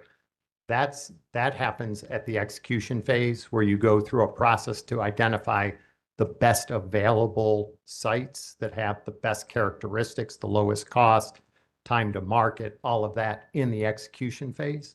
So all we're saying in this part of our testimony is you develop a generic representative. When we say generic, it's got a bad connotation. What you want is a representative cost and performance characteristics of a given resource type to compare to other resource types to know what the best portfolio is, and not to try and select, this CT versus that, or this solar site versus that, or this battery over here, this 120 megawatt battery sitting here versus that 75 megawatt battery sitting there. That is not the intent of an IRP. So that's just where we're getting at with this, is you don't try and put each individual site characteristics and costs. You get a representative, and then you say, much like we did with offshore wind, if you stress those characteristics, what if I have a higher or lower cost? Does that change the amount of that resource that I pick? What if other parameters change? Does that change the amount of resources?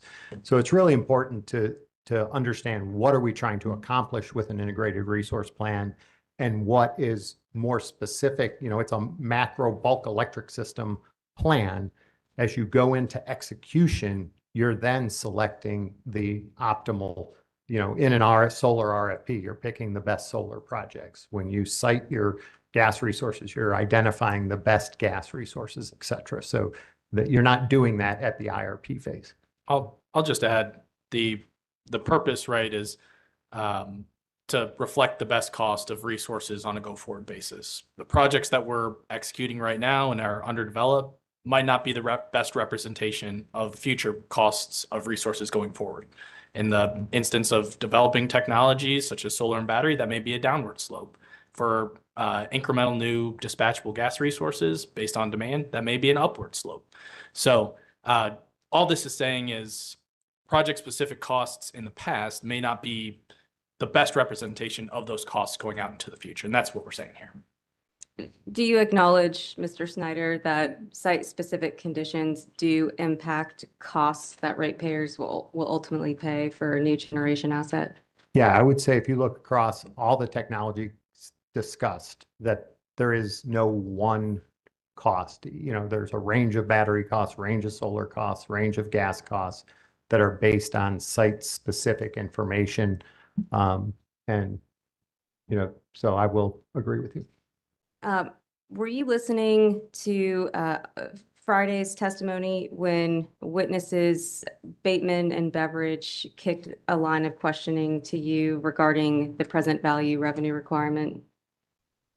Yeah, can you be a little more specific? I do remember them passing some things on to us, but what if you're going to have to be more specific on So what the question was that they referred to us. I just want to finish by asking a few questions about how the PBRR has evolved over time, starting with the first carbon plan proposal subsequent to House Bill 951 and then continuing forward. So subject to check, would you agree that in the sub 179 proceeding, the PBRR of the company's proposals ranged from 95 billion to 101 billion in 2050? Subject check. And subject to check, would you agree that in the sub 190 proceeding, the PBRR of the company's P3 base portfolio was 119 billion in 2050? That's subject check. And subject to check, would you agree that in the sub 190 proceeding, the PBRR of the company's P3 fall base portfolio was 149 billion in 2050? Subject check. And finally, in this current proceeding, would you agree that the PBRR of the company's portfolio is 165.4 billion in 2050? Yeah, and I think, it's important to say by 2050, what's in a PVR, present value revenue requirements, right? So yes, those are changing. The more load goes up, the more resources are needed. So obviously that's going to change the total cost on the system. It does not reflect the denominator is getting bigger, which is what Witness Beverage and Witness Bateman, I called them my B&B panel, they talked a lot about the denominators also getting much larger. Also, PVRR is not just capital costs. So there's changes in fuel cost assumptions. There's changes in O&M cost assumptions. There's changes in resource mixes that happen. So it certainly is agreeing with you that the present value of total revenue requirements has increased over time due to a multitude of factors. That does not mean, I want to be clear, that the plans are getting subsequently more expensive for the using and consuming public. The CAGR in bill impacts, compounded annual growth rate in the bill impacts over those subsequent periods has come down. So we had higher CAGRs in bill impacts, and I don't have them exactly in front of me to quote, but subject to check, and I'll look to my panelists here, the rate of bill increases that were calculated have reduced at the same time the PVRRs have gone up because the denominator is getting so much larger from case to case to case. I think a good example of that, if you had figure 4 from the B&B panel's rebuttal testimony, you'll see that the high load CAGR is lower than the preliminary base or the recommended portfolio. Even though the PVRR would be higher. So that's a great example. So just to provide some additional clarity, compare, and for all the reasons that Mr. Schneider mentioned, there's a fundamental difference between PVRRs from one plan to another, and that's just how the discounting works. We've now progressed 2 years closer or further in time. That means the investments that we needed on the same timeline are now closer to us. So there's less discounting. Those are showing up as a higher cost because they're closer in time, even if they're the same price. And then when Mr. Schneider talks about the denominator, just to reinforce that, that's the megawatt energy sales, right? We're spreading those costs. It may overall be more system cost, but we're spreading it out over more sales, which puts that downward pressure on affordability for customers. And subject to check, I believe we were in the 3.5% to 4% range from the P3 fall base from the 2023 resource plan. Those compound annual growth rates for customer bill impacts are now in the 2 to 2.5%. So while those costs over the long term through 2050 represented in this plan, just on their face comparing them may look higher, you got to look at the full picture, and that's what Mr. Schneider is describing. Thanks for that clarity, both of you. I think So you got all three of us on that one. Thank you. Using that logic, Mr. Quinto, is it fair to say that we should expect the PVRRs to continue to grow in future iterations of the carbon plan? I'll take first cut. Sure. No, I mean, may or may not.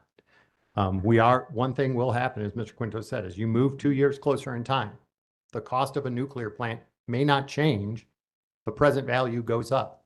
I'm discounting it 2 less years, right? So if I had the exact same nuclear build out at the exact same cost, and I'm coming back to you in 2 years, I'm presenting everything as present value to today. I have 2 yet less years of discounting in present value. So that alone will change. However, we could see gas prices fall in the long-term forecast. That could lower PVRR. We could see the need for more resources. That would raise it. The need for less would lower it. So there's many dynamics that could make it move up or down. And so just to wrap this up here, you acknowledge, based on the line of questions we just went through, that the PVRR has grown from approximately 95 billion to now approximately 165 billion over the last 4 years. I would reiterate the PVRR going up is something we agree with. Does that mean SIGFR's constituents will have a higher bill as a result? We do not agree with that. To Mr. Quinto and Mr. Beatty's point, and the point that Beveridge and Bateman made, we also have a significant amount of additional sales over which to spread those costs. So now that we have more sales, just a higher PVRR does not tell you that that's hurting a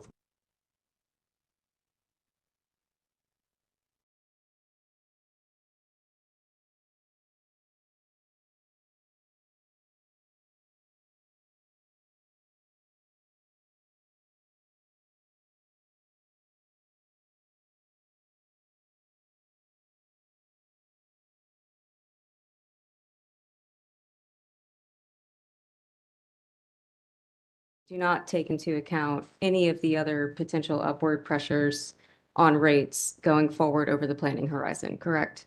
upward or downward pressures. Thank you. Nothing further. Thank you. We'll go ahead and break now and return at 1:30.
I do have a procedural announcement.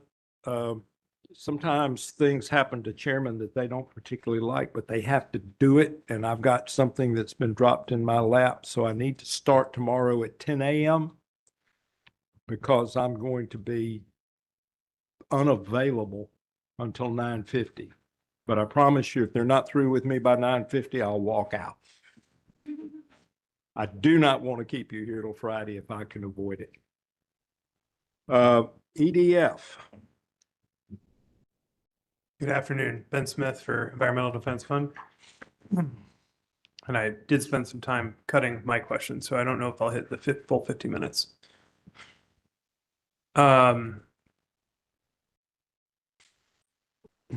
Duke has asked the commission to find the 2025 CPIRP modeling was reasonable for planning purposes and presented a plan for maintaining or improving reliability on the least cost path towards the state's carbon dioxide reduction goal. Isn't that right? Yes, And as we've already discussed, economic development in the Carolinas has continued at a rapid pace since the filing of the 2025 CPIRP. Is that right? it has. And so that updated load forecast is now tracking at or above the high load forecast originally used as a sensitivity in the plan, correct? Correct. So is it fair to say that the high load forecast is no longer merely a sensitivity case in Duke's view? And the rebuttal testimony actually says the updated load forecast is now at or above the high load forecast. And so said differently, it's no longer just a sensitivity. It's now your primary case. It was a sensitivity at the time of filing. It is now, I'll agree with you, that it is now closer to what we believe the base case to be. So I'm going to ask this question, and we'll get into it a little bit deeper, but has Duke accounted for reducing emissions with this updated load forecast? Yeah, in that sensitivity, the model still solves for net zero by 2050. Okay. I want to get some of the numbers in the record here. In your direct testimony, you recommended an NTAP including 2,825 megawatts of CT resources through 2034, correct? What was that number again? 2,825. Yes. And your recommended NTAP in the direct testimony also included 6,825 megawatts of CC resources through 2035, correct? Through 33. 33, excuse me. So together, the direct testimony NTAP therefore included 9,650 megawatts of new gas-fired resources through the near-term planning window. Is that right? Yes. I'll just caveat, a portion of that has already been approved in previous resource plans. That's the totality of incremental gas resources from today. Thank you. And, and we've covered this. The rebuttal testimony confirms that those same NTAP resources are required in the high load sensitivity. Is that right? That is correct. Okay.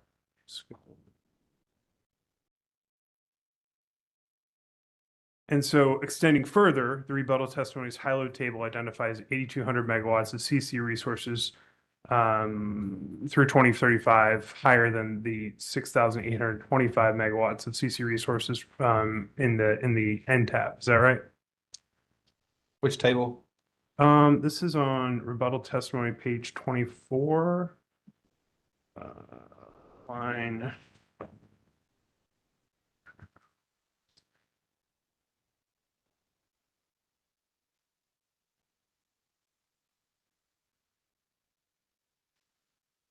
I think that's the wrong page. 1 second. I think it's on page 19. Thank you. It is. Table 1. Thank you. So there's been an increase of a recommendation from 6,825 CC megawatt resources to 8,200 megawatt resources for CCs. Is that right? No, we didn't recommend approval of CC6 in our NTAP. We stated in our rebuttal testimony that CC6 would be something that, if load stays where it is, would likely be needed, but we would come back to this commission in the 2027 IRP and ask for that to be included in our NTAP. So we're to say we're not recommending CC6 as part of the NTAP at this moment. Thank you. So it's fair to say that Duke's planning posture is not moving away from gas. It feels the need to provide these new gas-fired resources to meet this ever-increasing load. Is that a fair characterization? I think we've left the same amount of gas in our original and in our rebuttal. But I will agree that as load increases, the need for generation and gas generation does increase. And the NTAP includes, recommended NTAP includes 4,000 megawatts of solar coming online between 2030 and 2034. Is that right? That's correct. And I think we already answered this, so I apologize, but there's no onshore wind, excuse me, recommended through 2035. Is that right? Excuse me, scratch that. Duke's direct testimony did not recommend onshore wind through 2035. Is that correct? It did not. But the rebuttal testimony high load table shows 300 when coming on through 2035. Is that right? We did not, just to be for clarity of the record, the model run produces that. We did not put that in our recommendation in rebuttal for approval from this commission at this time. But that was what the model showed. Yeah, the model did pick onshore, a certain amount of onshore, subject to all the caveats that witness LaRoche spoke about in terms of challenges of execution of onshore. And so it's fair to say that onshore, and I think we've covered it pretty clearly, offshore wind are now forecasted into the 2040s. Is that right? That is correct. So Duke's near-term plan relies heavily on new gas additions while pushing meaningful wind additions outside the near-term action plan, and in most cases into the 2040s. Is that right? Yeah, I think we had a robust discussion on the offshore wind is not selected in a high load situation in the NTAP. There's a minimal amount of onshore that we'll continue to monitor per witness LaRoche that we may be coming back with in 27, depending on how those investigations continue. Thank you. And your direct testimony describes your strategy for decarbonization as an orderly reduction in emissions. Do you recall that? Subject checked, sounds right. So could you turn to page 70 of your direct testimony? It's figure 19.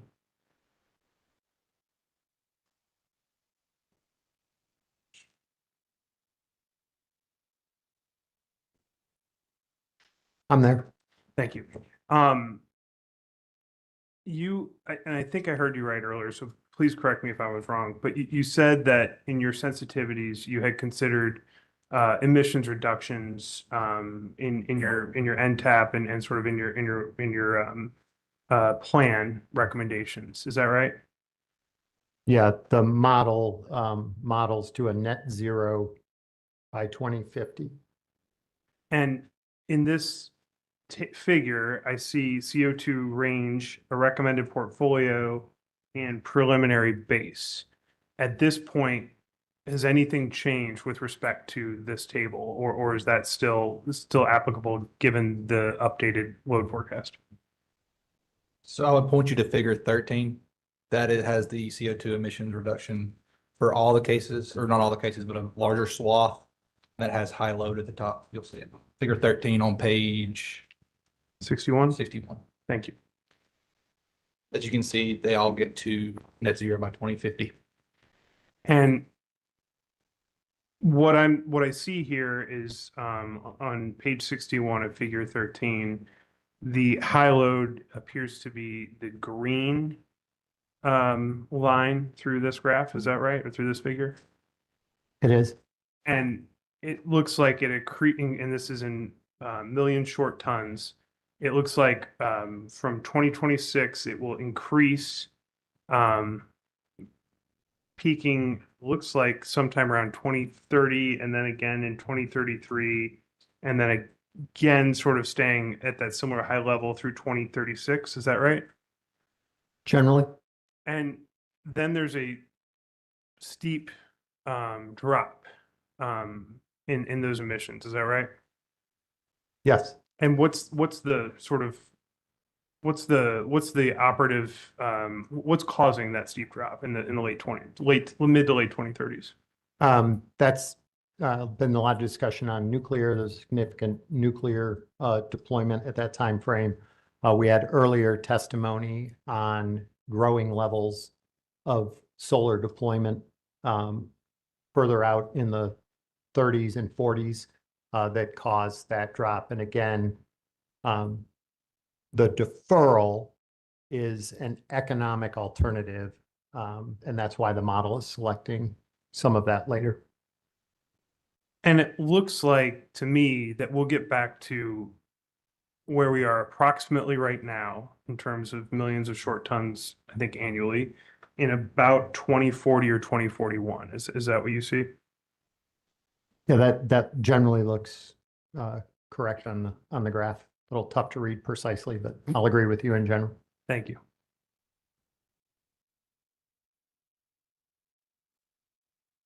So under your recommended NTAP, there really isn't going to be any decrease in emissions. Is that right? No, I think those resources, all the solar that's added over the NTAP will benefit over the life of that solar. The CCs that are added are the most efficient CCs on the fleet.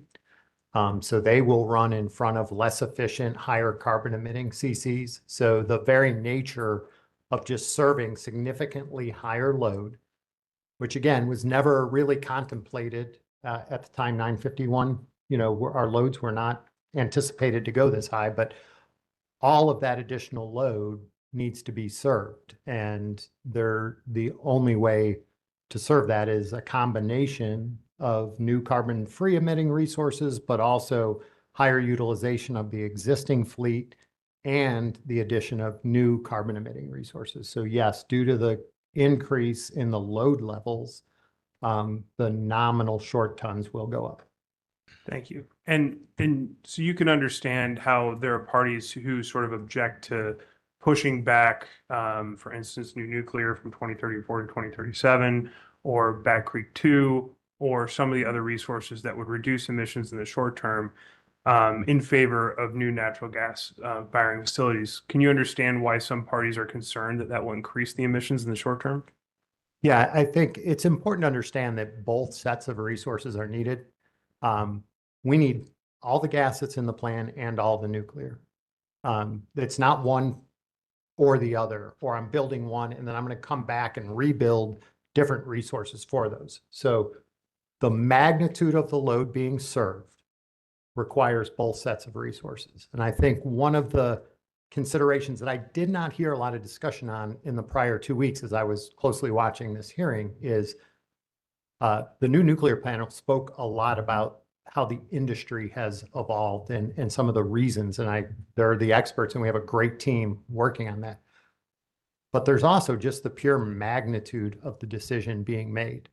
And as much as I am a huge fan of new nuclear, it has tons of benefits: carbon-free, stable price, high capacity factors. You can depreciate it over a longer usable life. It gets a 30% federal tax credit. These are great benefits for nuclear.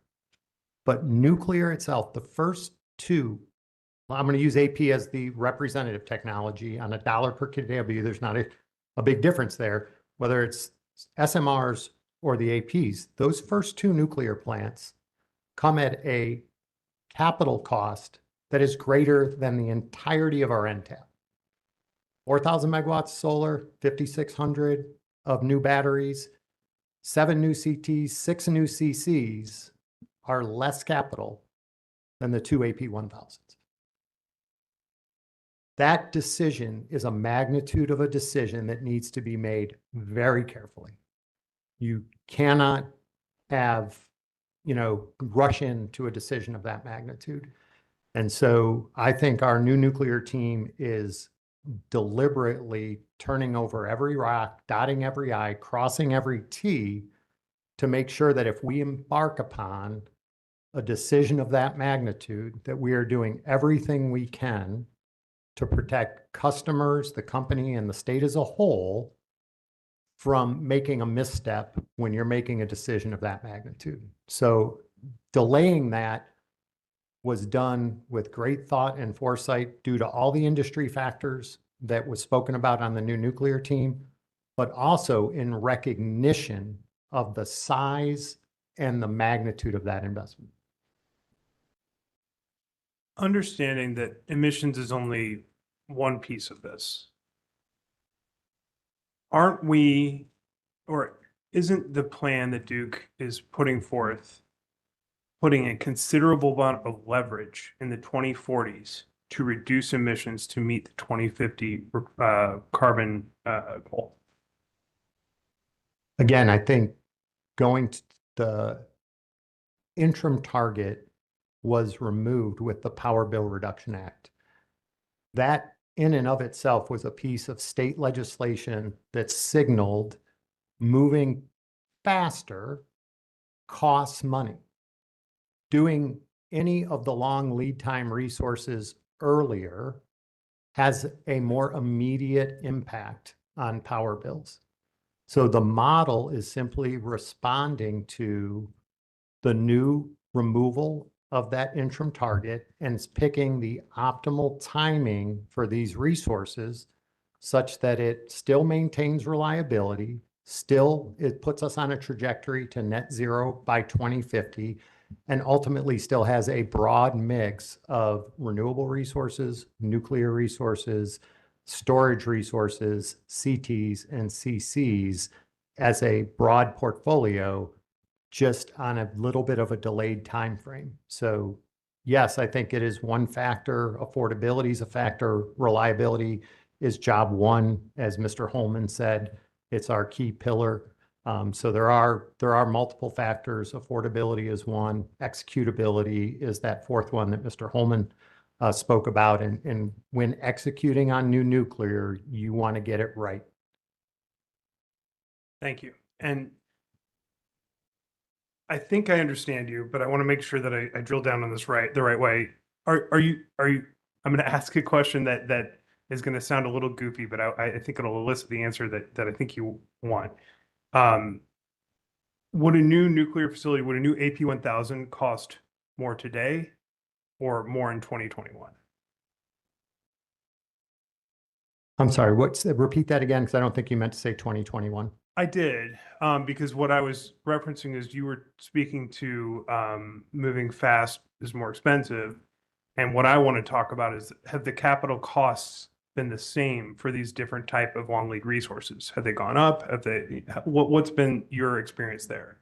Oh, in terms of cost trends, yeah, I think all the resources have different cost trends. I'll look to my fellow panelists. Obviously, we have seen an upward trend in inflation that has caused gas costs for gas units, CTs and CCs are more expensive they were in prior plans.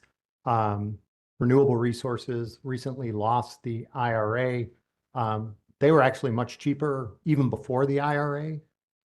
So they have gone up substantially net of tax credits, higher than before they had tax credits offered. And then with the tax credits removed have represented yet another trend.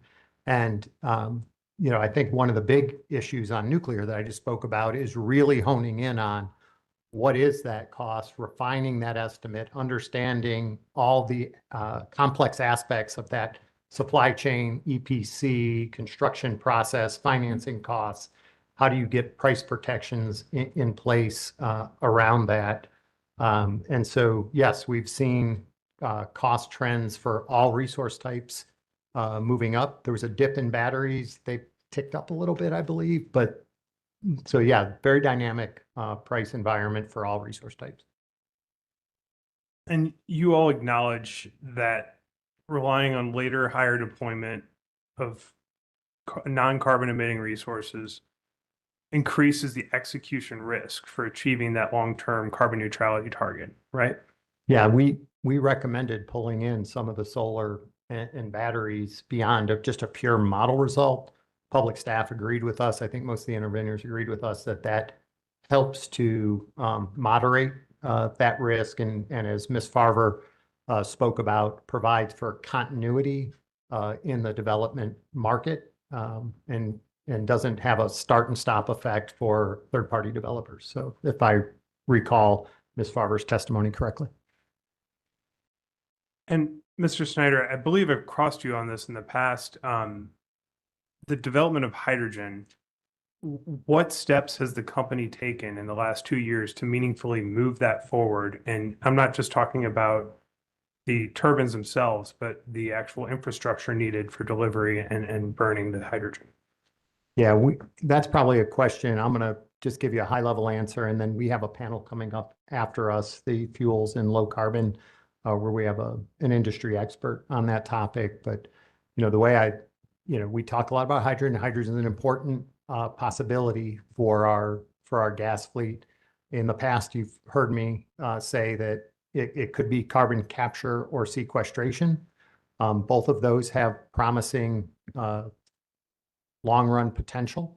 There might be a need for offsets that 951 allows for, and ultimately 951 calls take all reasonable steps, but do not endanger reliability. So I think hydrogen as an industry needs to evolve, and we are participating in that. And Witness Hoflich can give you specific details on how we're participating in that industry evolution on hydrogen. Carbon sequestration is a proven technology in oil and gas industry, and that has potential to extend into the power industry. But as I said, those are industry-wide initiatives that we are very hopeful for. But ultimately, the plan needs to stay reliable. And 951, was very clear to say nothing in 951 shall preclude the utility from ensuring reliable service. No further questions. Thank you, Mr. Smith. Microsoft?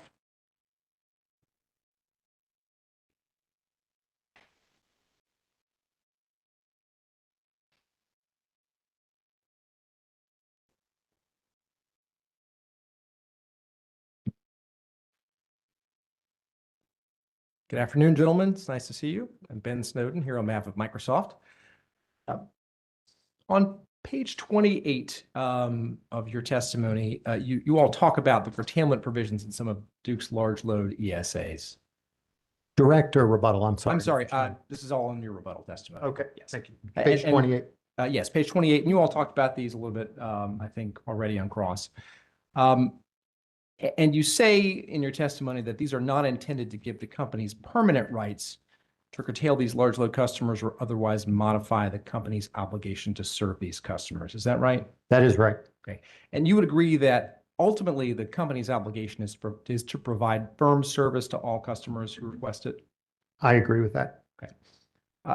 And then moving to page 29, starting on around line 20, you say that reliance on temporary non-voluntary curtailment as a means to defer new capacity additions would present a systemic reliability concern and would be detrimental as the Carolinas continue to compete for new economic development projects and the benefits they bring to communities across the region. Is that your testimony? That is my testimony. We think that's one of the bigger issues in this case, is that to use those curtailment provisions as a way to defer generation build is bad planning, it's bad policy, and it will have very detrimental impacts on the grid in the state. And I'm actually focused on the second part of that, where you say it's detrimental to, as the Carolinas continue to compete for new economic development projects. Can you just explain how it would be detrimental to North Carolina in competition for new economic development projects? Absolutely. We spoke pretty extensively in multiple panels. Mr. Tate spoke about it. Mr. Stillman spoke about it. We have a very structured approach to running through the serial queue that looks at what is the timeline to build transmission, what is the timeline to build generation to accommodate the next project in the queue. It is very simple math to say if you defer generation by using the temporary curtailments as a method to defer generation rather than as a operational reliability tool once the generation is being built, that you will have less, I think Commissioner Tucker, you might have said this to witness tape, you're going to have less product to sell and more demand. As soon as you move those resources back, you have less product to sell, which means I can accommodate not just computational load, industrial load's going to have to wait. All loads are going to have to wait. The further I defer generation, the less product I have when I go through that process, which means we're going to be turning down or pushing back projects that could otherwise have come into the state earlier. Thank you for that. And actually, I think I might have misread this testimony. I guess I read the testimony to indicate that having non-voluntary curtailment on a permanent basis as a reliability resource would in itself, setting aside modeling, would in itself be detrimental to competing for new projects. Would you agree with that? Oh, I'd agree with that as well. I mean, I've sat with many large load customers. I've been in with these large load customers are hiring IRP people to work on their teams, right? So all the Mag 7 people have people that you see sitting here working for their companies because power is their long tent and, long pole in the tent. And so they have very much expressed a desire for firm service, and it is very much a part of their siting selection process. And I can tell you without a doubt that regions that require permanent curtailability are not as attractive as regions that can provide firm service. Thank you. Moving on to pages 31 and 32 of your testimony, you testified that one of the reasons that limited curtailment under large ESA shouldn't be modeled as a firm capacity resource is that there are features of these agreements that limit the potential ELCC of those curtailment provisions. Is that right? That is right. Okay. And by way of illustration, you cite a study conducted in SPP that determined that on that system, similar time-limited curtailment provisions would receive an ELCC around 31 to 36%. Is that right? Sure. Yeah, we were. At this point, I'd note that this is what the commission considers friendly cross. These are parties that have the same position on this issue. And the purpose of this is to illustrate favorable testimony on an issue not in controversy between the parties. So for a similar note that Jack Drack made prior in the hearing, I just note that this is essentially repetitive or cumulative at this point. This is actually, I've actually moved on to a separate topic, and this is actually just foundational to a couple of other questions that are not trying to elicit testimony from that they've already made. Well, I'll give you a little leeway since you only reserved 5 minutes. You're going to finish pretty quickly. Yes, right? sir. I certainly hope to. Okay. Mr. Snyder, I understand, at least as far as I know, no similar study has been conducted for Duke's system, but would you expect that if a similar study was conducted on Duke's system, the ELCC for Duke's ESA curtailment provisions might be at least in the same neighborhood? It would be less than 1. Could it be 0.6 versus 0.3? I can't say it would be exactly 0.3. It would certainly not be 1. Okay. And there's been some discussion in this docket, a fair amount of discussion about customer programs or other arrangements under which a large load customer could help bring additional capacity resources onto Duke's system. Have you heard some of that? I have. Okay. And what I'm wondering is about the possibility for arrangements like that to provide similar reliability benefits as large load curtailment, but without requiring a specific customer to shed load. And it seems that because curtailment has got a fairly low ELCC, under such a customer program, a hypothetical large load customer could provide the same or at least equivalent reliability benefits to curtailment by providing a capacity resource that is significantly smaller than its load. Would you agree with that? Yeah, I would say it's a ratio, right? So if I have a gigawatt customer that wants to give me 100 megawatts of firm capacity through some program, or they want to give me a gigawatt's worth of a low ELCC, you know, you might end up at 100 megawatts either way. But I do agree with you that the more hours of operation you have and the more certainty of the dispatchability and importantly, the execution risk that exists in that showing up when called upon, the more certainty you have, the more hours you have, the higher the ELCC value and the more value you have. Thank you. And would you agree that customer-funded capacity resources could also potentially provide more benefits to Duke's system if they were available not just during system emergencies, but also during normal operations? That's certain. Okay. All right. Thank you. Those are all my questions. Okay, thank you, sir. NCSEA.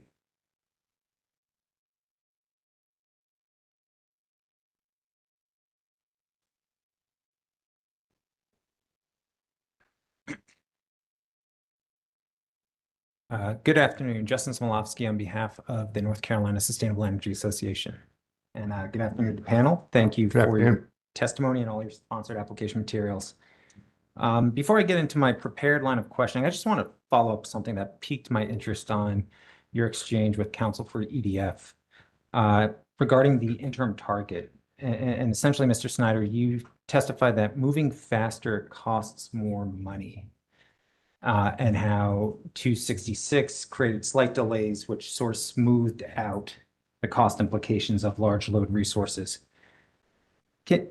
Just based on your opinion, what's the difference between the timing and pace to achieve the interim target before 266 versus the speed to market that we're experiencing right now and having to produce generation?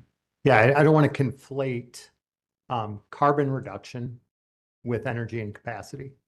So speed to market is a energy and capacity term of we have a demand for capacity and a demand for energy in the near term, and we have a longer term carbon reduction target, right? So the priority in the near term is getting energy and capacity online as reliably and as affordably as possible, while still adhering to a 2050 net zero carbon target.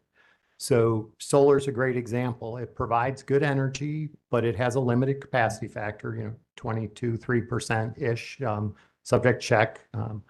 It has almost no capacity value. And it is more valuable the further you wait in time, but you do wear the risks that I spoke about in previous cross earlier this morning. So we think, steady implementation of solar is a good process. But when it comes to just needing in the very near term, in the late 20s, early 30s, going through the NTAP window, we need speed to market with dependable capacity and dispatchable capacity and round-the-clock energy. And that's the delineation between speed to market, which is driven by that reliability need, versus carbon reduction target, which is later in time. So just to clarify, your testimony is that it's not so much changing the rapidity of procurement, it's just changing this resource selection of that procurement. Yeah, it changes the timing in which the selection would occur. Okay, thank you. I appreciate you humoring that spontaneous question I had. At this point in Chapter 4, Table 4.2, that is where the panel sort of outlines the near-term action plans, correct? Yes, it is. And in those near-term action plans, I'm just going to tick through them real quick, if that's all right with you. We are looking at, by beginning of year 2034, 4,000 megawatts of solar total. By beginning year 2034, 5,600 megawatts battery storage total. 7 CTs by 2033, totaling 2,825 megawatts. by 2033, 6,825 megawatts or 5 CCs beginning year 2033. And then moving on to the next page, the other time sensitive thing is 1,117 megawatts of nuclear by 2037. Read that correct? Thank you. I will provide just one correction. The 5,600 megawatts of battery is prior to the efficiency of the combination where we've reflected that. So 5,400 is. That's correct. Okay, thank you. Thank you for walking through that. I just wanted to sort of lay that foundation because on page 59 of your rebuttal testimony, lines 3 through 4, it talks about how NCSEA's reproduced portfolio is generally aligned with the company's corresponding portfolios. Correct? Is that your recollection? Yeah, you read that correct. Yep. So effectively, NCSEA's modeling showed that all the near-term resource action plan resources were selected by NCSEA's modeling as well. Slight variations with time. Yeah, no, I think that's a fair characterization. And the biggest distinctions between NCSEA's alternative portfolio and the recommended NTAP from Duke Energy was the inclusion of power pair and demand response DSM resources. NCSEA identified 38 megawatts through 2040 of power pair and 156 megawatts of demand response through 2040. Yeah, read the bullet. There was another one that a forced assumption of Bad Creek Powerhouse 2 and 36. Yes, That yes. was the other big change. In NCSEA's modeling. No, I agree and understand. And just to cover the Bad Creek 2 point, because of the economies of scale of a large long duration energy storage system like Bad Creek 2, that could have captured some economies of scale, which lowered NCSEA's model selecting lithium ion battery storage. Correct. Swapped out one storage technology for another. Yep. Thank you. So I guess where I'm trying to go with this and just to understand is if NCSEA's alternative modeling portfolio still selects all the near-term action plan resources, what is the risk to the grid of incorporating and identifying additional demand response DSM capabilities in modeling? Yeah, that's a great question. And I think, it's all in the sequencing of that, right? So Mr. Duff has probably, unfortunately, he's moving on to a new role because he explains this better than I do, and he's done it on several occasions. But it's, if you put in a higher level of DSM than you believe, an aspirational level, and you don't achieve it, you have deferred resources that you otherwise would have needed. So if I put in 500 extra megawatts of DSM and I don't achieve it because I put in an aspirational goal, by the time I realize I don't achieve it, I have no way to build that CT that was needed to fill that hole. So if you sequence it such that you get the approved programs, or the programs that you do have get M&V results that would suggest, and you get feedback from your program managers that you're now on track to achieve it, that's the time to defer the generation resource. So I'm still a huge fan. I am hopeful we can get to the high aggressive levels of DSM and EE that are in the aspirational. Once we get the EM&V, measurement and verification, we have approved programs, cost-effective programs, we have M&V on them, we have a history, and we have program managers that say, I've got a line of sight to that. That's when you build them in the plan. Whenever that comes, they're going to have value. It's just, if you do it today before you have that approved programs or the participation rates or the M&V that support it, and you're doing it based on an aspiration, then you risk not being able to make up for a shortfall. And Mr. Duff does say that a lot better than I do, so I'll have to get schooled by him a little bit as he moves on to his new role. I think you said it very well, so no need to be hard on yourself. I'm still just trying to grapple. I understand the sequencing and I understand the risks of customer adoption that you all lay out in chapter 3 and pages 13, 14 of your testimony. But putting an actual procurement target to identify how it could be beneficial to customers, you know, that was sort of deemed as of little value on page 62 of your rebuttal testimony. And I understand, but illustrative modeling to pursue more energy efficiency, demand side management, distributed resources, per your testimony, does not align with the task of the companies and the commission in this proceeding, as it is to develop a comprehensive least cost resource plan that maintains or improves the reliability of the grid. If we're not modeling those, and I understand they're incorporated as a grid, but if we're not looking at pure megawatts and actual capacity values, are we missing the value to customers and ratepayers? Yeah, I think a couple of things. We do a high EE DSM portfolio to show what the impact would be as a sensitivity in the portfolio. And then, having been through several of these proceedings now, there also is an EE and DSM docket that explores, through extensive stakeholder processes, what is the potential, what's the market potential, what are the programs, what are the best practices to get there. And again, I just keep coming back to when you work through that collaborative process and drive to these higher levels, that's a really good thing. Then you take those once they're more sure and you bring them over to the EE and DSM docket. And it seems like we come to the EE and DSM docket and we say, let's skip that step and go for that aspirational, which I'm all for getting to that aspirational. It's just let's demonstrate at the EEDSM, get the approved programs, get the demonstrated participation rates, and then we'll happily bring that in the next, resource plan and be able to defer, batteries or CTs or whatever the resource may be. There's going to be plenty of value still there once those programs are proven out.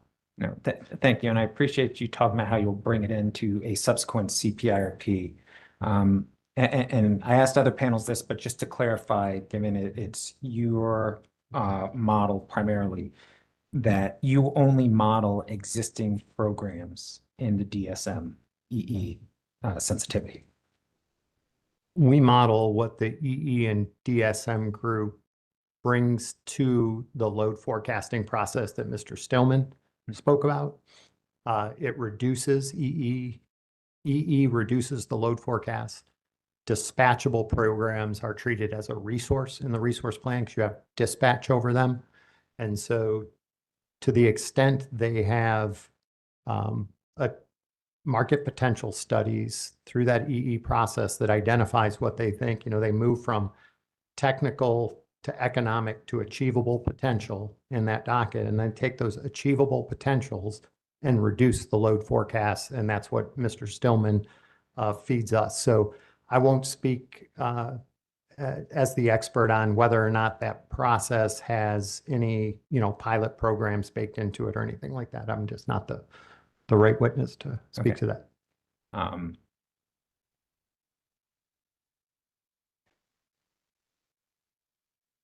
So I guess based though, I believe, I'm sorry, I didn't have the citation, but I believe it does say in your appendices and chapters somewhere that it only incorporates programs that we deem cost effective and incorporated. And I think, would it be an unreasonable assumption if NCSEA were to just adopt the high EE, high DSM sensitivities and pull that lever, just to think we can continue to squeeze the juice out of those existing programs without trying to identify additional capabilities or programs that provide that same value to expand it? And if I heard Mr. Duff correctly, what he said is that's sort of what the 1% floor does, in that longer term, they don't necessarily today have programs they can point to that's going to sustain 1% because it compounds. Again, 25 years compounding, that's 30% reduction in eligible retail sales. That's a lot of reduction. And if I heard his testimony correct, he said, you know, we can do better than that in the near term, but they will run their life, and we don't know how we're going to get to the 1% longer term. So we are, if I understood his testimony correctly, we are baking in some programs that are going to need to be developed, or some additional EE that's going to need to come from additional adoption that isn't, you know, completely visible today. And just to make a distinction, though, that's for energy efficiency, but for demand side management, that could also have demand response, which does have some capacity value and dispatchability. So there's a distinction there. There is a distinction. You're right. Our DR forecast does grow over time, though, if you look at the model. Yep. Thank you. I guess I appreciate this. This was a very helpful conversation, and I do appreciate all your work and knowledge. You know, one thing though is NCSEA's on pages 59 through 60, it says NCSEA changes, quote, the playing field by assuming that there's less future capacity and energy to be served. And I understand that that's a function of us pulling the high EE lever. But can you just help me square this circle of Duke not changing the playing field with an updated load forecast? Because now we're not in a reality, based on your testimony with EDF. We're more closely adopting the high load forecast sensitivity. We're no longer in that future where we are reducing load, but we're still seeing the value of those demand response. Yeah, and again, I think demand response and EE have great potential, and I hope we can raise those forecasts in the future. The difference is, you know, I sort of talked about in the EE DSM having known and verifiable. I think I don't need to repeat the testimony of Mr. Stillman, Mr. Tate. You know, we now have executed ESAs that are the EE equivalent of M&V. So we have measurement and verification of load that has moved us to the portfolio, to the higher portfolio that was a sensitivity. And as we discussed earlier with council, has now become closer to our base forecast. Thank you. I'm entering my last line of questions. Thank you again. Do you recall in the public access panel of Witness Mishna and Witness Metz that they called our current situation a heavily option limited short term? Do you agree with that statement? Oh, I heard that, and I think they use that term funneling in there as well, like it funnels things towards gas. It might have been them. But the option limited, and if I'm incorrect and someone else use that term, that's subject check.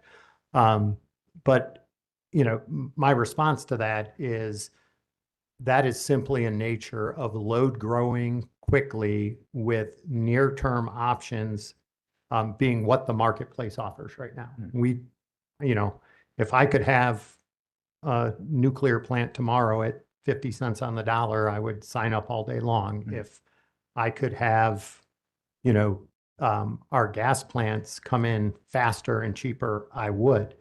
But when we looked at the resource availability limits for each resource type, you know, resource type by resource type, gas, CTs, solar, wind, batteries, the economic solution comes out of the model. You know, as Mr. Holman, you know, uses his, you know, got a plan, you know, statement. Mine's I got to execute. So I need an IRP that's informed by execution realities so that when the plan comes out of it, I can actually execute on that plan. So my IRP is execution informed, so I'm able to execute on the plan. And the execution realities are what they are for resources. We have dispatchable resources that, you know, right now are limited to gas and batteries that are dispatchable, and they have limits on annual and cumulative execution that's achievable in the marketplace that we're trying to adhere to in the planning cycle. So it is, it's an outcome of a model. It's not a forced input to the model. It's just the output of the market realities when I go resource type by resource type. Thank you. But at the same time, these more distributed resources, they're not going to have the magnitude of costs of a CC or a nuclear plant, correct? They are smaller scale, quick to distribute type resources. They serve a different function, as Mr. Holman pointed out. You have peaking resources. A small battery to serve peak does not provide the same essential reliability services of a nuclear plant. But yes, I agree with you. They are quicker to deploy. Yeah, thank you. And Mr. Snyder, I've been witnessing you testify 3 times, and you dropped some real bangers of lines in these proceedings. And I think one of my favorite is shrink the challenge. So you still feel like DSM and hitting that high DSM can have that value of shrinking the challenge. I would love to see that happen. Yes, I would. I think, Chair Brawley, that is the end of my questions. Thank you, sir. Okay, NC Warren.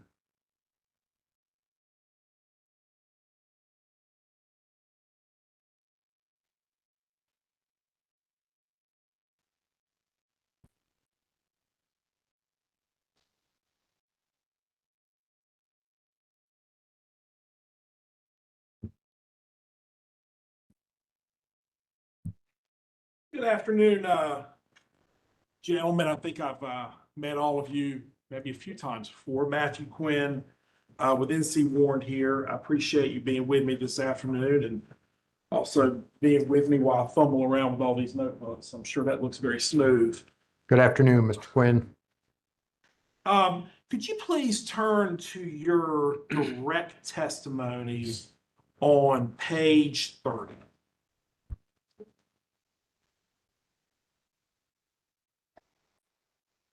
Page 30 of direct. Yes, sir. I'd like to point your direction to your testimony there on line 16. You see that? And what you testified to is grid edge and customer programs are fundamental to the development of the plan. Did I read that correctly? Foundational, I believe, was Did I the word. say? Yeah, foundational, that's a good correction. I apologize for that. Foundational to the development of the plan. Otherwise I read that correctly, though. Otherwise, you got it. Okay, deal. I do speak English barely, but I do speak English. Okay. What do you what did you mean in this testimony where you said foundational? As I was just explaining with Council Somolowski, we start with, and just as we were finishing up there, we said shrink the challenge, right? And so your load forecast is a primary driver that goes in as a fundamental input into the resource plan. That load forecast is reduced by the amount of EE that you believe you can achieve over time. So it is your starting point. It's, when you build a house, you put the foundations first. When you put together a load forecast, that load forecast is first adjusted by the EE that you believe you can achieve and that you believe you're going to have M and V to demonstrate that you can achieve. So I think when I hear the term foundational, I mean, it's a starting point. It's what you build upon. And so it's a foundation to the load forecast, and the load forecast is a foundation to the plan. Well, let me draw an analogy and see if maybe you'll say you don't think it's an apt analogy, but I'll draw it anyway. If you build a foundation of a house and you do it poorly, then it can have consequences as you build the house up, right? And those consequences can amplify. Like you mess up the foundation, it has ripple effects as you continue to construct.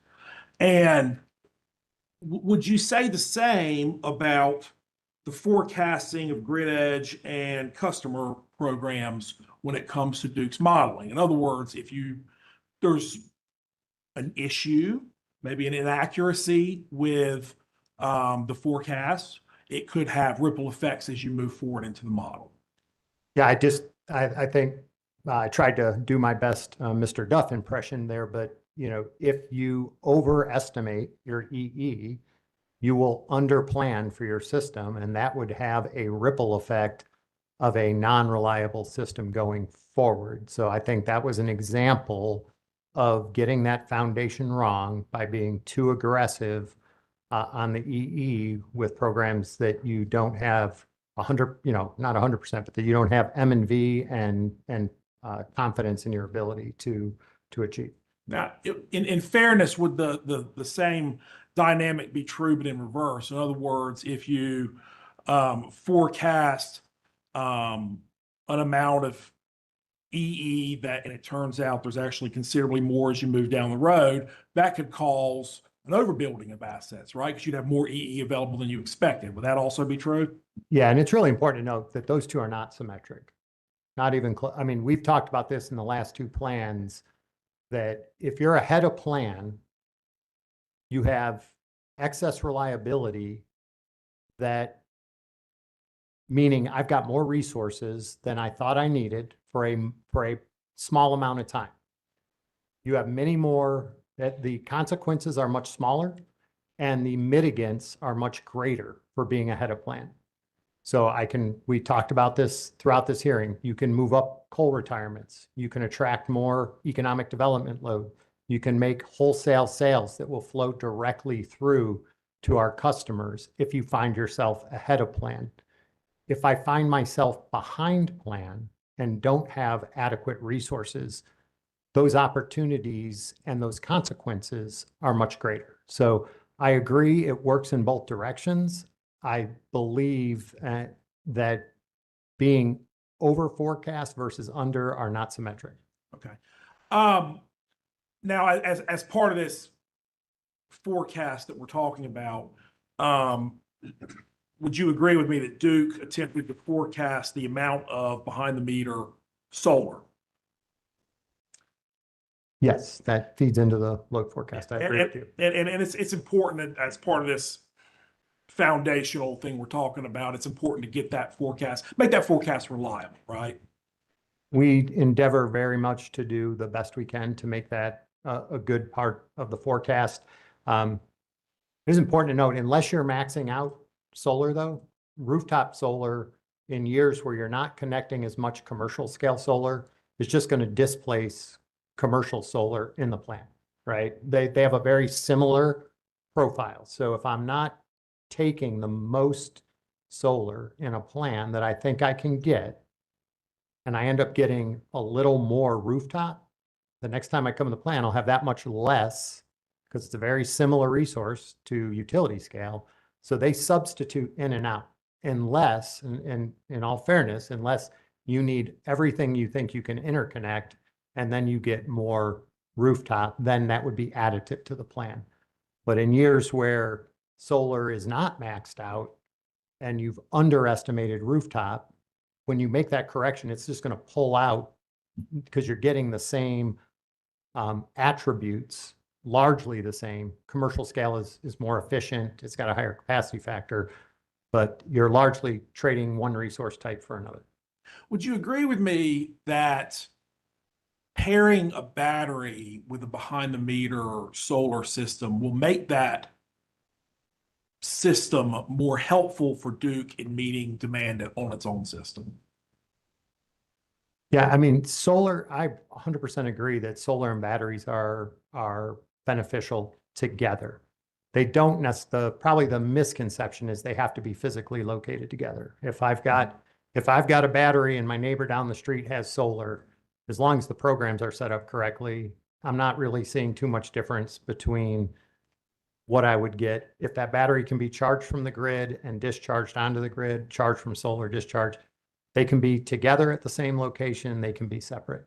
All right, I'm going to ask gentlemen if you could please look at a potential exhibit in the notebook. Yeah, it's the one closest to me. That's NC Warren's potential exhibit notebook. And if you could please look at potential exhibit 14. So it'll be behind tab 14.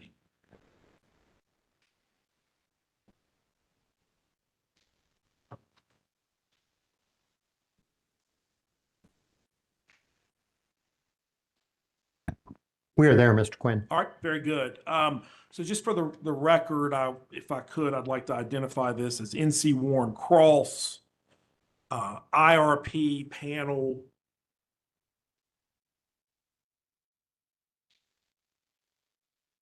Mr. Quinn, is this item 811 Yes, sir. of energy okay, let's do this.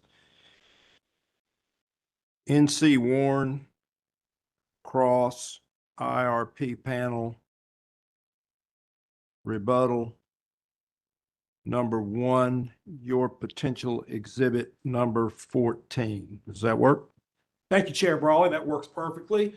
Gentlemen, can you identify this exhibit as Duke's response to the public staff's data request 8-11? I can. Okay, and have you seen this? Have you seen this data response report before? I heard this discussed as we were watching. I believe this has come up with other witnesses. Okay, so basically, is my understanding correct, based on this data response, that the company's forecast of behind the meter solar did not include storage? Yeah, I think if I remember, trying to remember which witness was responding to you, Mr. Quinn, but what the customer tracks is customer program. So if we have a customer program that has storage, we know how much storage is there. If customers are organically putting storage on outside of a customer program, if I remember that witness's testimony correct, they said we have no way of knowing that other than the change in that energy pattern will start to show up in our aggregate load forecast over time. So I'm thinking I've got that past panel's testimony correct, but I'm just reiterating what's already on the record. Okay, very good. So, I mean, we may disagree about the extent to which this has an impact on the analysis, and I'm not going to try to get us into a debate about that extent. But would you agree with me that it's not helpful for the forecast for the storage component on these non-customer programs, for the storage component of a behind-the-meter system to not include the storage component? Yeah, no, I mean, if we had perfect foresight on every aspect of our customers, that would be great. I would agree with you, but I will say the same thing I said for solar, which is if storage behind the meter is acting like storage in front of the meter, the more I add behind the meter, the less I'm going to select in front of the meter. There's a finite need. Storage is a great asset. You know, again, I think just maybe because it's Mr. Holman's last hearing, I'm going to quote him a lot. But, you know, no resource is perfect, and you need a diverse array, and there's limits to how much you need.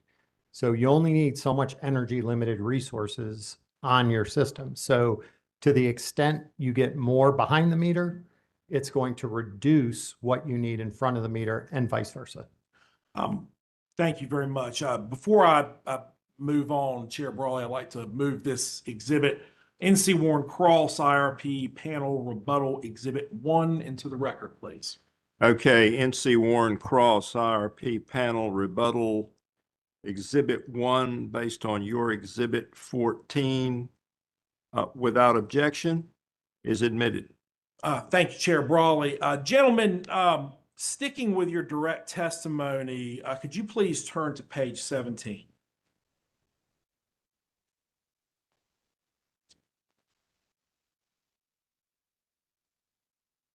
We're there. All right, very good.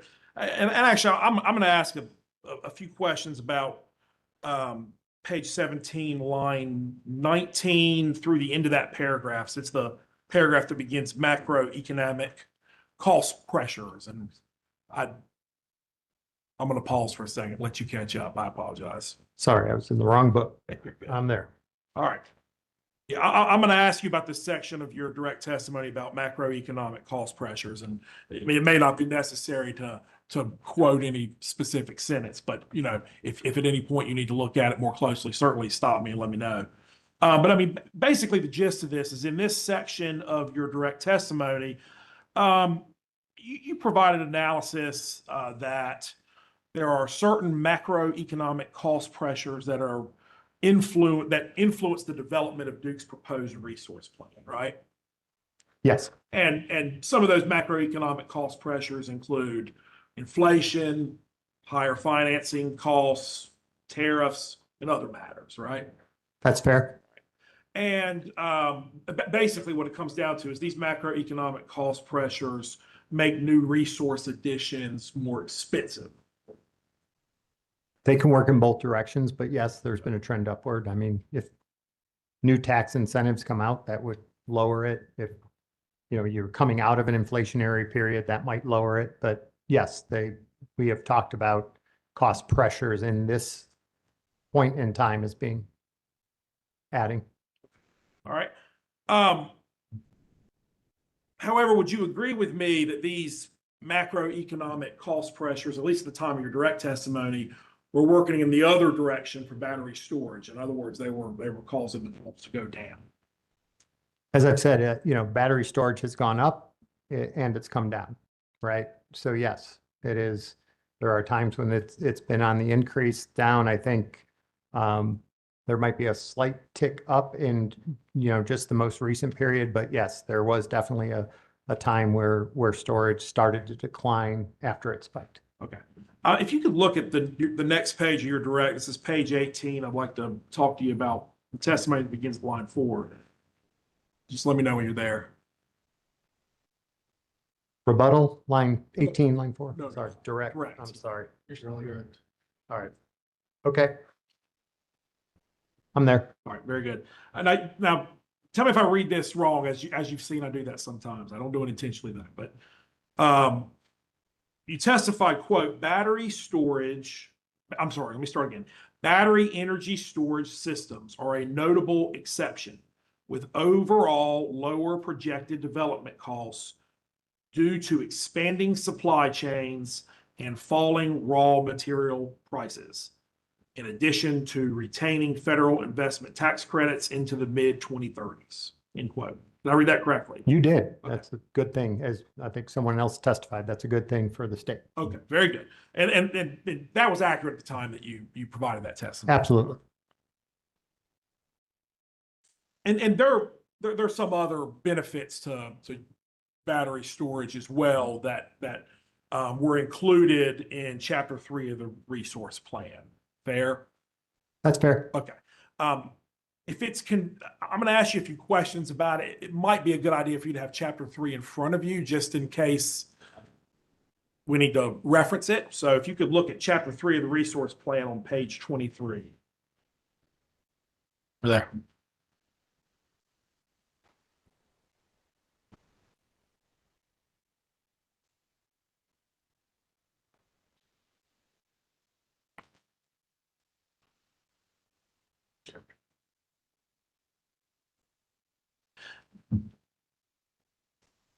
No. Can you repeat the page? Yeah, sure. 23.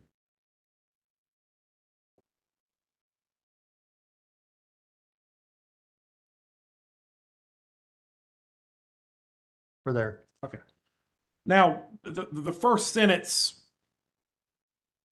that appears on page 23 after the table, I won't quote it directly unless I need to, but basically a benefit of battery storage is there's a shorter development timeline when compared to other dispatchable resources, right? Yes. Okay. There are also siting advantages, S-I-T-I-N-G, siting advantages as well, right? Yes. All right. What kind of siting advantages does that reference?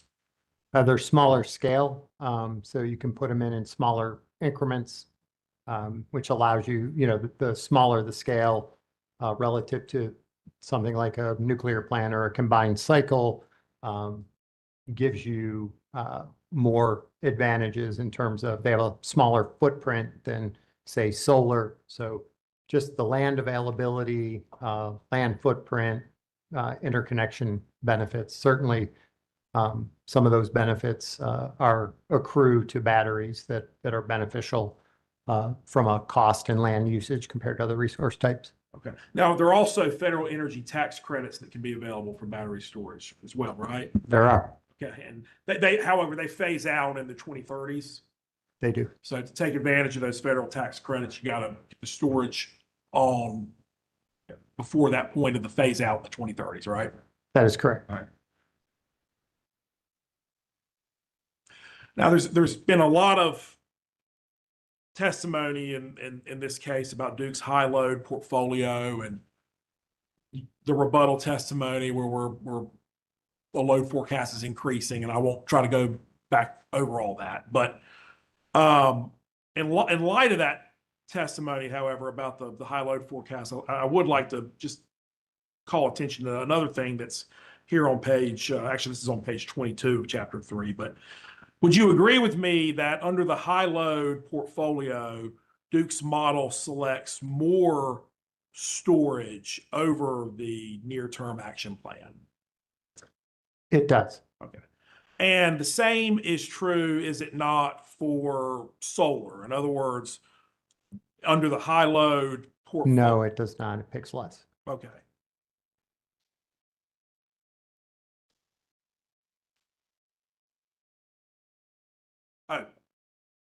I think I know what my misunderstanding is. Give me just a second. This goes back to your conversation with Mr. Burns where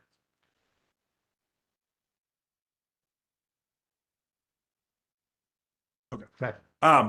there are more, it's my, maybe I'm wrong about this, and if so, I apologize. I'm not trying to put words in your mouth. No, I think, go ahead. Okay. My understanding is under the high load scenario, Duke's model selects more solar overall, right?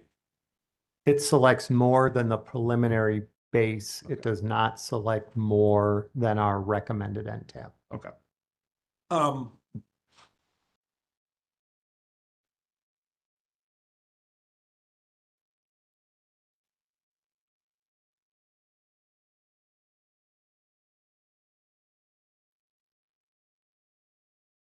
You could look at table 3-12 here in chapter 3 of the resource plan. I'm there. Okay. And under the preliminary base, by 2034, there's a recommendation of 1,800 megawatts, right? That's not a recommendation. That's what the model selected. Yeah. Okay. And then under the high load scenario, the model selected 3,075, right? Yes. And just for clarity of record, that's what we were talking about. We recommended in our near-term action plan that we do more solar than the preliminary base for all the reasons that have been discussed for the last 2 weeks. Okay. And I think this is kind of what I wanted to talk to you about. I mean, I see the difference between what the model selected for the high load versus the near-term action plan. I see that. I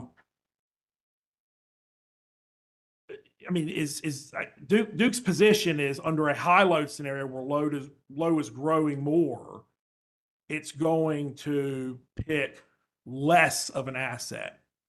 I mean, that's what Duke is recommending.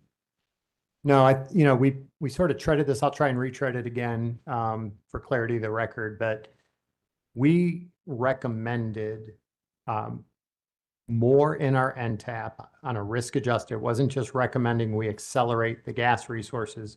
We recommended accelerating solar above what the preliminary base. So column 1 is preliminary base. Through 2034, you'll see 1,800 megawatts. We're requesting in this proceeding 4,000 megawatts. So we said there's value in bringing those resources forward. We had agreement with parties by and large on the value that brings. We had testimony earlier this morning that talked about under the high load forecast, we increased the annual, to get to that higher load, we need more annual interconnections. So we increased the annual interconnections out in time. And when given that opportunity, the model actually deferred the resource to later in time beyond the NTAP. So it selected less because of those higher interconnection limits. It preferred to wait on those resources at a higher interconnection as a more economic alternative to get closer to 2050 But that does come with, Mr. Burns and I had a long discussion on that, comes with some execution risk. And so we did not recommend that we lower our NTAP from the 4,000 down to the 3,100. We agree that staying at the 4,000 for this point in time and then reassessing what's the right number in 27, just like we're not asking for CC6 in this proceeding. We're not asking for a change in solar in this proceeding. We have what we believe is a good amount of solar in this NTAP window, and we will check and adjust and readdress that in 27. Okay. If you could turn to page 59 of your direct testimony.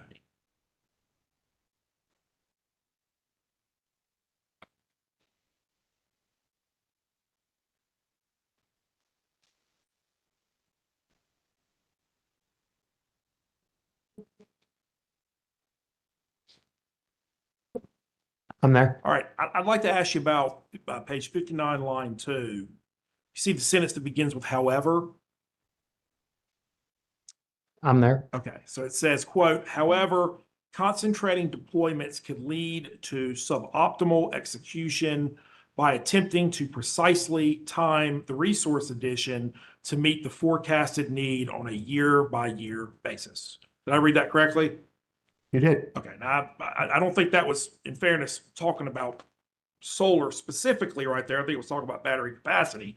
But I mean, how is that concept about execution problems that arise when trying to precisely time when a resource comes online?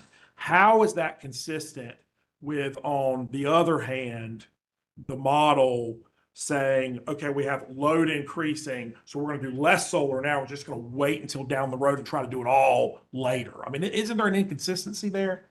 Yeah, again, solar's primarily being selected. It provides energy, provides almost no capacity, and it is a great provider of carbon-free energy. So carbon, we had this discussion earlier as well. Carbon is a 2050 goal. The near term right now is what's really needed in a critical fashion is capacity and energy. And dispatchable capacity and energy is best met with dispatchable resources. So solar, well, it did, again, though, I'll say how it is consistent is while the high load sensitivity selected less, we're not recommending to reduce that. We've recommended to this commission that while I've got a model run that says if I can hit those 1,800 year after year in the 40s, it might be more economic, but that does present some execution risk, which I think I agreed with Mr. Burns. And so we believe that having a more paced out, aggressive near-term procurement of solar makes sense. And we've recommended, and I think most parties agree that, you know, our target of 4,000 in the NTAP, even though the high scenario selects less, is still a reasoned approach and volume for solar in the near-term action. So we're actually agreeing with you, Mr. Quinn, and some of those words you just read are the reasons, while this was batteries, that we applied that same logic to the solar, higher levels of solar in the NTAP. Okay, if you could please turn to page 66 of your direct.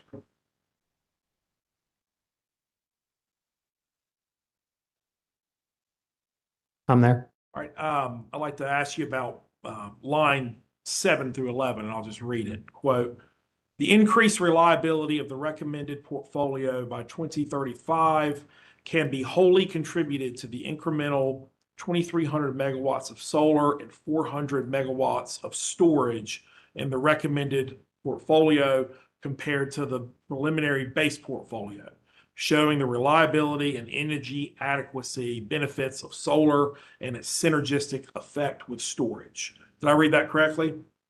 You did. Okay, if you could just, so I can understand, explain why it is that solar and storage, particularly with these synergistic effects that your testimony references, increase reliability in the recommended portfolio. I can take this. I'm going to let Mr. Quinto get into some weeds here with you. So what this portion of our testimony is saying is with respect to the preliminary base portfolio, it had effectively 2,300 megawatts less of solar and 400 megawatts less of storage. Our recommended portfolio saw the benefits of procuring some of those resources earlier from a risk-adjusted standpoint. We're still talking about our direct testimony here. And when you have those incremental resources on the system, they do provide some reliability benefits. Extra energy on the system from solar and the extra capacity from storage, as reflected here in Table 6 of our direct testimony, moves the loss of load expectation in 2035 from a 0.163 down to a 0.116. So there are, what we're highlighting here is there are energy adequacy benefits to solar and the synergistic effect with storage, as Mr. O'Connor has mentioned previous times in this hearing as well. Switching topics just a little bit. I appreciate that answer. Switching topics just a little bit. Under Duke's recommended portfolio, my understanding is the first nuclear unit is proposed to go into commercial operation in 2037. Is that right? That is correct. And that's over 10 years in the future. Why is it that resource takes so long to develop and bring into operation under this modeling? No, I'm going to give a very brief high level and then pass you on to the, or I shouldn't say pass you on because they've talked twice now, but the nuclear panel has gone into great depth on that. And that the scope, scale, and magnitude of a nuclear investment and the construction period involved is longer than other resources in the plan. And there has been a tremendous amount of testimony in this case explaining what is involved to make that technology decision between SMRs and AP1000s and what considerations you need to very carefully evaluate as you make that decision. And, again, I'll just reiterate the point I made earlier. The scope and scale of this is would be the biggest energy infrastructure project that the state has ever seen by a long shot. And so you want to enter something of that magnitude with as much confidence and as much risk wringed out of that process as you possibly can, and that cannot be rushed. And of course, Duke is already spending money now on these, or in this doc, it's seeking permission to incur up to $440 million for development of nuclear resources through 2028, right? Yes, and relative to the size of this investment, that is the amount that's being asked for to ensure that due diligence is done in a way that's very comprehensive in nature. Do you agree with me that you could build a lot of solar systems for $440 million? I agree that would buy you some solar that wouldn't produce a small fraction of the energy, carbon-free energy that would come from that nuclear plant. Has Duke analyzed, what happens if we get down the road a meaningful period away, whatever that is, 3 years, 5 years, and Duke's plans for these nuclear units prove to be inaccurate, or I'm sorry, impractical? And I'm not asking you to say, oh, that's what's going to happen. But I mean, have you analyzed what's the contingency plan if that unfolds? Yeah, I mean, we've looked at different timing and past resource plans, SMRs versus AP1000s, timing of nuclear earlier or later, different deployment schedules of nuclear. So yes, we've looked at different technologies, different pace of nuclear adoption. We'll continue to stress those assumptions as we go into our next planning cycle. I mean, if under this kind of hypo that I just asked you about, we get down the road and something about these plans become impractical for whatever reason, I mean, would the contingency plan be to pivot to other resources at that point? Yeah, nuclear right now as we've identified it, is an essential resource under 951 and to diversify, absent 951 to diversify. If it was not available as a technology, that would create a completely different paradigm that would have, ripple effects, probably all the way through the legislature.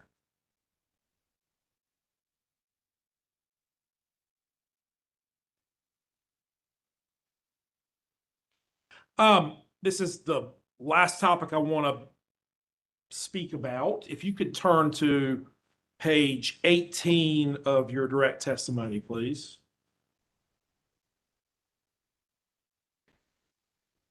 There. Well, I apologize. Page 19 of your direct testimony probably is better. On page 19, you have this figure 3, and it talks about certain resource planning objectives. You see that? Yes. And I mean, I'm sure you'd agree with me that affordability and reliability are two important planning objectives. I agree with that. And I mean, it wouldn't be a good thing if Duke took actions that harmed affordability for ratepayers or that imperiled reliability, either one, right? That wouldn't be a good thing. Now, Duke is striving to develop the most reliable, least cost, reasonable least cost plan it can. And I mean, would you agree with me that, I mean, if Duke signs up too many large load customers too fast, it could harm affordability or reliability or both? Yeah, there's been extensive testimony, and I'll just try and sum it up. We have an obligation to serve. Ms. Bowman, Mr. Tate, Mr. Stillman, Ms. Bateman have all spoke about our obligation to serve.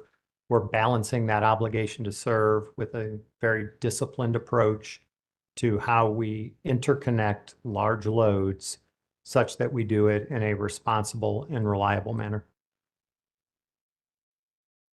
Now, and I'm not trying to get you to agree, or I'm not even trying to suggest by this question that this is what's happening, but if Duke or any utility were to sign up so much load so fast and it imperiled affordability or it imperiled reliability, would you expect the Utilities Commission and a planning docket to step in and try to impose guardrails to prevent that from continuing? Those aren't the facts I see in this case, and it calls for speculation, so I won't speculate. So can you not answer even the question, even under a hypothetical? It would be situational dependent and wouldn't be appropriate for me to speculate. All right. Thank you very much, gentlemen. I have no more questions. Okay. Before we take a break, Mr. Smith, you identified two exhibits. I didn't move them into the record. Did you want to do that? Yes, Chair. Thank you.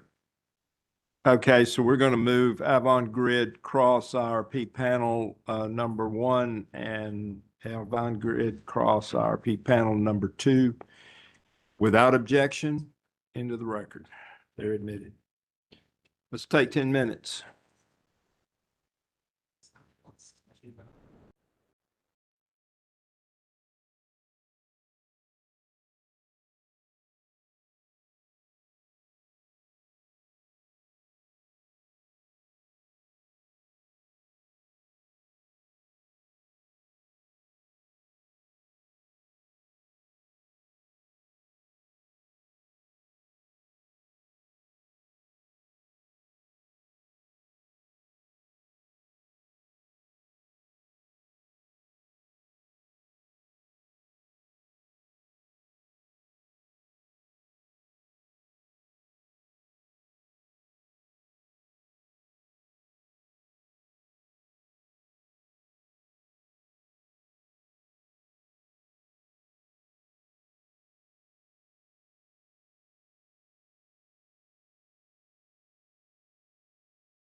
And go back on the record. Say said all. Good afternoon. Thank you, Chair Brawley. David Neal for Say Said All. Good afternoon. Good afternoon, Mr. Neal. Good to see you. There's been a lot of discussion about the different properties of resources that are included in Duke's Encompass modeling and how Duke accounts for those different properties in its modeling. And so these first questions are aimed at looking at that question from a slightly different perspective. To start, I take it you would agree with Duke witnesses Holman and O'Connor in their rebuttal testimony at page 17 when they testified that, quote, "There is no one perfect generation technology that alone can meet our customers' needs and maintain or improve system reliability." I do agree. Now, as the team that helps plan generation resources for Duke, when you model a new generic gas combustion turbine, the model recognizes that the CT may not be available every hour of every day, correct? It does. And one way of accounting for that is the forced outage rate, or FOR. Yes. And that's a reliability metric that's used to measure the percentage of time a generating unit is unavailable due to forced outages or deratings. That is correct. And in your supplemental testimony at page 21, lines 17 through 18, you testified that Duke accounts for this, noting that Duke's modeling also considers the impacts of forced outages and derates. Correct. And you agree there's other reasons a combustion turbine might be taken offline for scheduled maintenance, correct? Yes, And that's also accounted for? it is. And there are environmental limits that in air permits that might constrain how much any given combustion turbine can run in a year. They are incorporated, yes. And you would agree that it's possible that a forced outage could occur at a time when Duke's otherwise counting on it. For example, during a cold winter morning, when otherwise there's approaching peak demand, correct? Yes. And given that possibility, when you're engaging in resource planning, Duke doesn't plan to build a second combustion turbine with equivalent capacity just to back up the first one in the event of that forced outage, correct?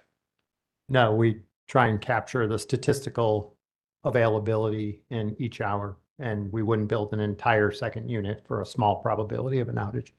And many of Duke's combustion turbines have historically had low annual capacity factors, indicating that they're not run for the majority of the hours of a year, correct? Yeah, peakers by definition are more of capacity resources and not annual energy resources. And so to tie a bow on this, when Duke submits a CPCN application, and you've testified you've been part of those in the past, for a new combustion turbine, it does not include some portion of the costs of other resources that might be needed to make up for its lost generation when it's offline because of a forced outage, correct? It does not. And Duke does not include the costs on top of CT costs for other energy resources that are needed to help meet the needs of customers for the hours of the year when the combustion turbine isn't called upon, correct? Correct. And you don't do these things because your goal is to plan a diverse portfolio of resources, including a reserve margin that takes into account all of these probabilities of outages, effective load carrying capability of different resources, and all the different characteristics of generating resources across the entire system, correct? Yeah, the model seeks to meet load 8760. That's a big number in our world, 8760, 8,760 hours in a year.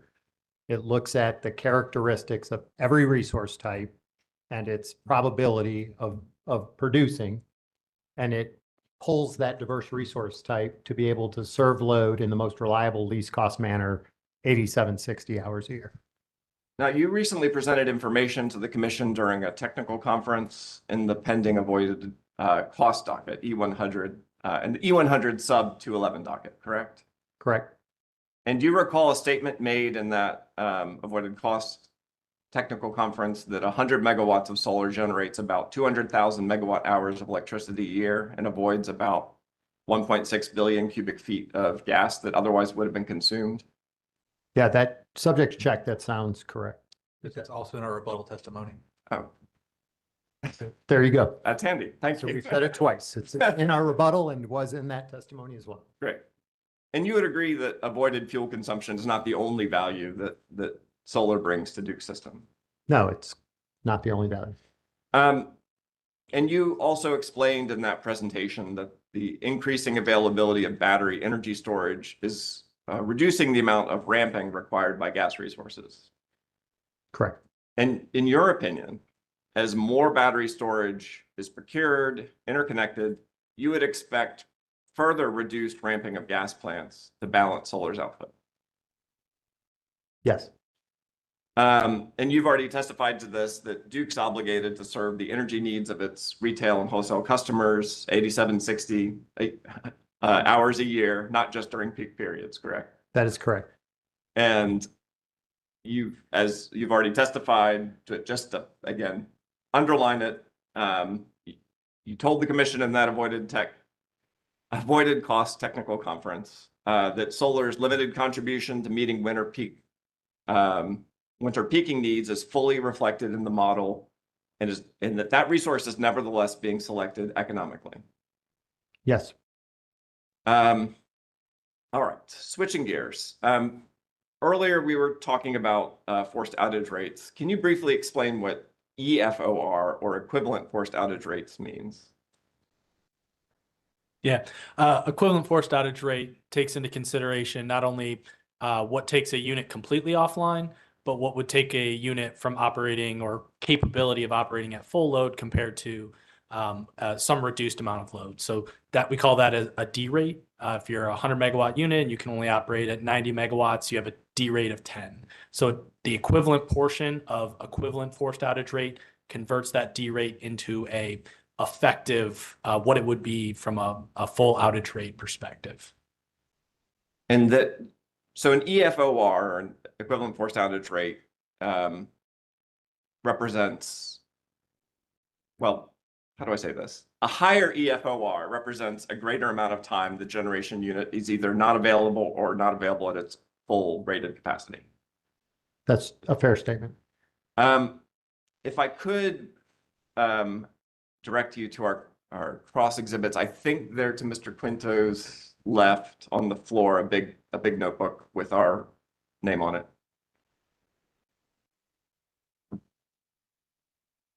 Is that potential cross exhibits from us? I believe so. Awesome. Thank you. If I could direct you to SACE et al. This is a confidential potential cross exhibit. I think I can ask the question without going into confidential session, but I'll ask you to be cautious of that as well. Chair Brawley, this is, again, SACE et al. Confidential potential cross exhibit number 15, which is Duke's confidential response to public staff data request 44-7. Okay, so we've got SACE cross, IRP panel. I've been listing them all as rebuttal. Are you okay with that? I'm perfectly comfortable with that. Thank you, Chair Brawley. Number 1, and it is your potential exhibit number 15. And I'll just again note maybe in the naming of it that it's SACE et al. Cross confidential. And yeah, I will put in here, it's IRP and it's confidential. It's on the. Again, you see that this is a Duke's response to public staff data request 44-7. I do. And it includes the EFORs for, I believe, coal plants, combined cycle plants, combustion turbines, and gas boilers, nuclear and pump storage for 2 different, I guess, time periods, or taking into account 2 different retirement issues. I'm not saying this very well. I'll let you describe it maybe better than I am. No, yes, 2 sets of data, one including retired units, one not, for the 21 through 25 time period. And so this, without having to read the numbers, the commission could see that what the EFOR for coal versus other resources is, correct? Correct.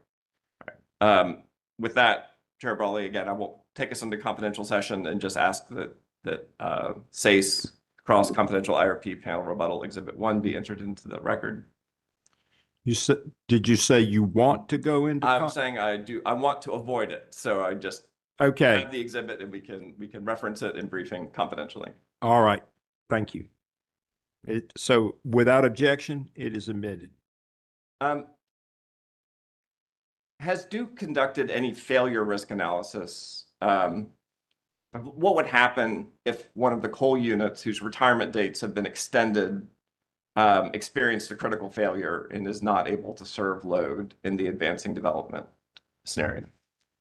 E4 would go up. I mean, part of this is the E4 is reflective of that failure risk on a historic basis. And so the question of what would happen would be if you had a critical outage. Well, E4, all other things equal, would go up. If the rest of the coal fleet had an improved E4, it might compensate for that outage such that the weighted average E4 of the stack stayed the same. So it's very situational dependent on that.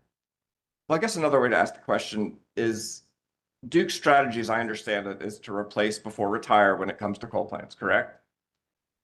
Yes. And there's a chance that that strategy could be overtaken if there was a catastrophic failure at one of the coal plants whose retirement date got extended out, but no longer was working. Yeah, I think the fuels or the coal panel will come up after us, and they've spoke about, you've got to measure and balance that risk carefully. If I could just quickly direct you to SACE et al. Potential cross-exam exhibit number 18. This is not confidential. We're there. And this is Duke's response to public staff data request 14-6. And Chair Brawley, we would ask it be marked SACE et al. Cross IRP panel rebuttal exhibit 2.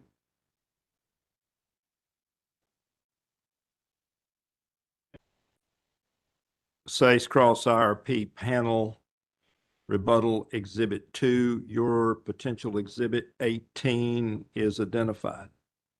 Thank you. And you see in this public staff asked a question very similar to mine. Has the company conducted any failure risk analysis of what happens if any of the extended coal units critically fail and are unable to serve load? And the response was no. Do you see that? Yeah, no, I think the response went further than that. So, we did outage draws, yes. I mean, no in the strictest sense, but yes, we simulate outages at different draws. And to the extent during some of those simulations, when you do an ELCC or an effective, and a resource adequacy study, it's not just saying I'm going to have average amount out in every hour of the year. You can have a bad outage draw where you have a bunch of units out. So it's, well in excess of your average outage rate.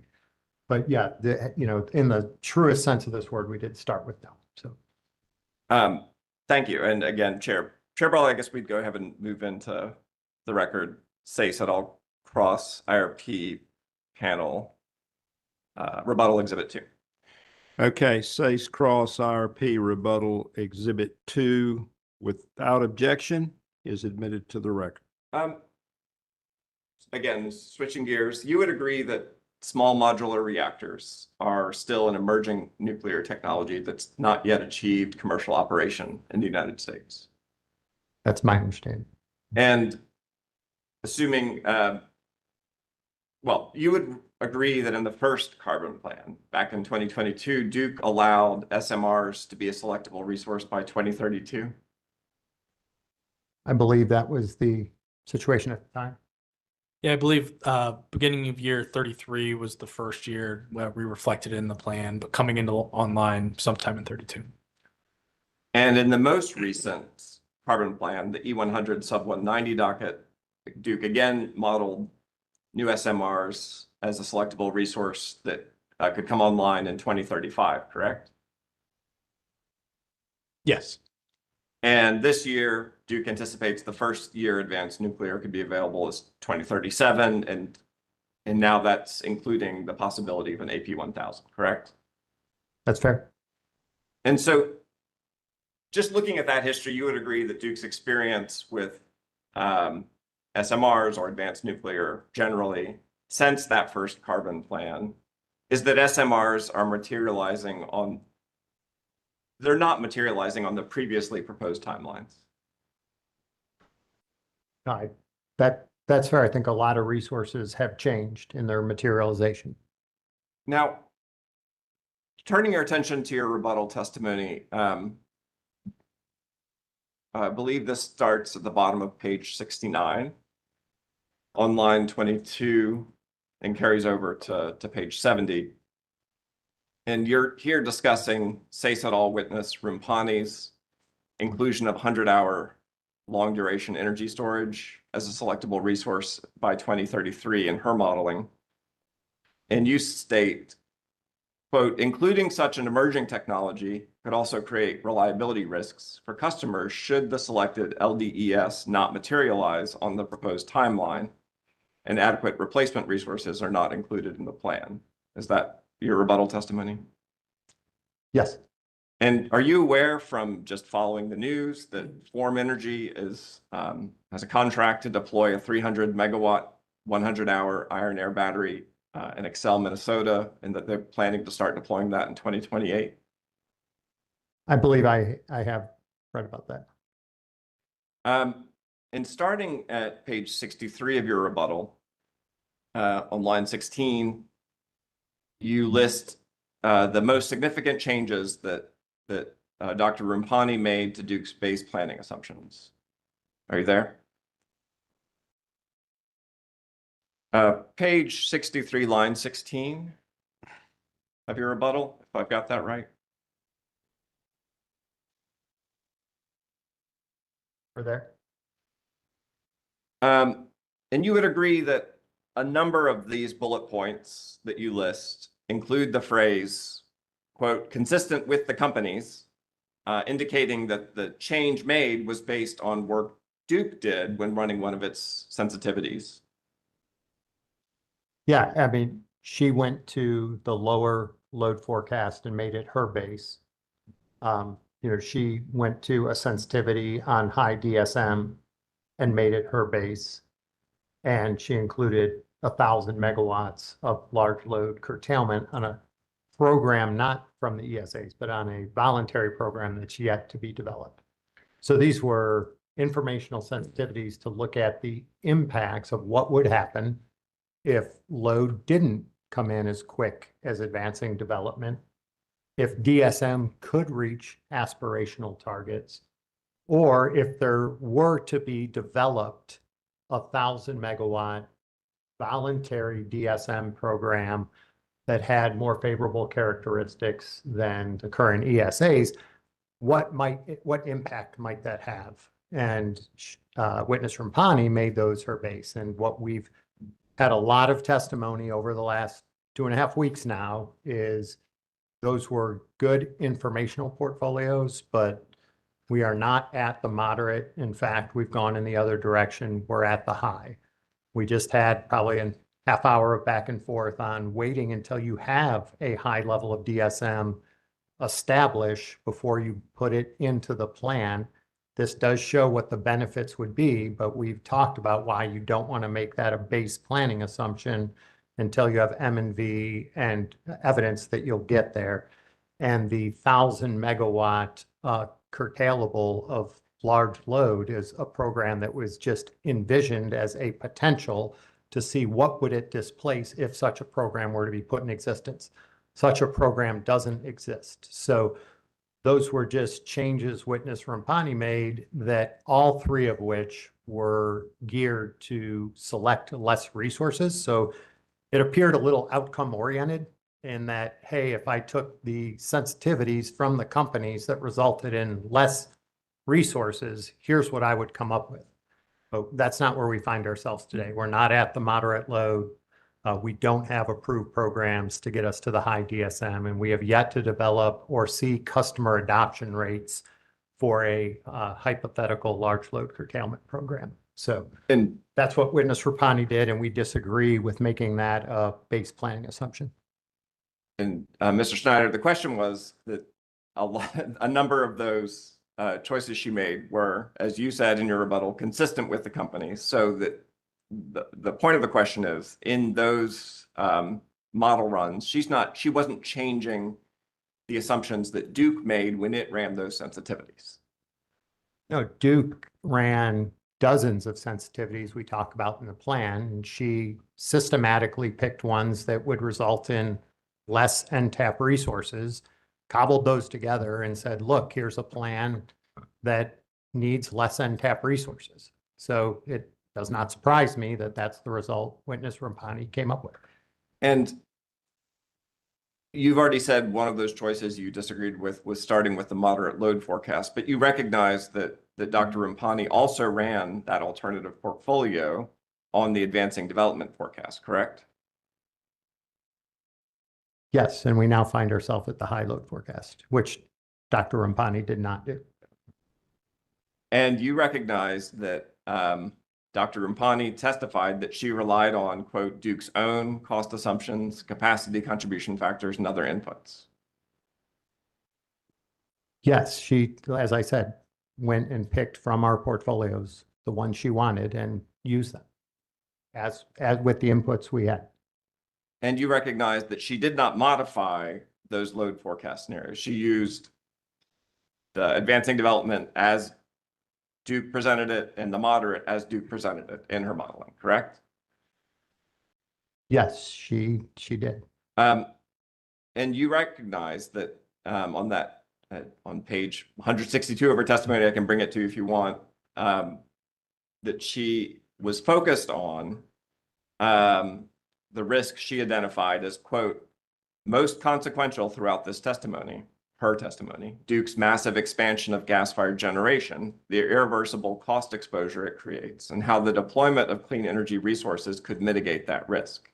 And you would agree that in Duke's Appendix C, figure C20 on page 101, Duke shows the PVRR range of all of its modeled sensitivities, and that the high gas cost scenario is the highest cost PVRR of the ones presented in Appendix C. Yes. Subject to check, because I didn't have time to. I'm happy that I will. Which page is that? That is on page 101 of Appendix C, figure C20.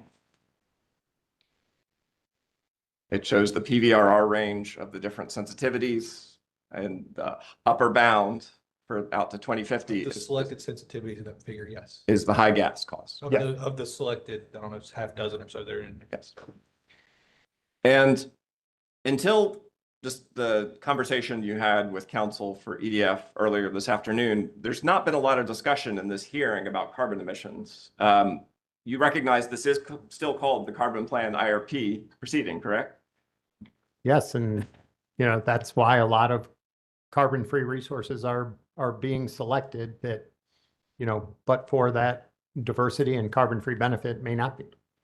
And that new gas resources and gas infrastructure needed to run those plants that are included in Duke's plan are built to last past 2050, correct? Yeah, and I'll just reiterate my point. They will be used and useful, that you will either have hydrogen come to fruition, sequestration, offsets, or they will run for reliability.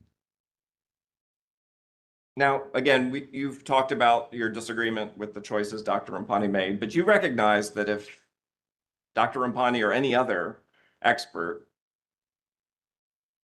took Encompass, took all of Duke's inputs, took all of Duke's planning assumptions, used that same capacity expansion and production cost model, they would get the same result that Duke has presented to this commission, correct? As I said, we ran over 30 direct and a bunch of informational portfolios that caused resources to go up and down. High loads, low loads, high prices, low prices. Dr. Rampani went and selectively picked, not a random representation.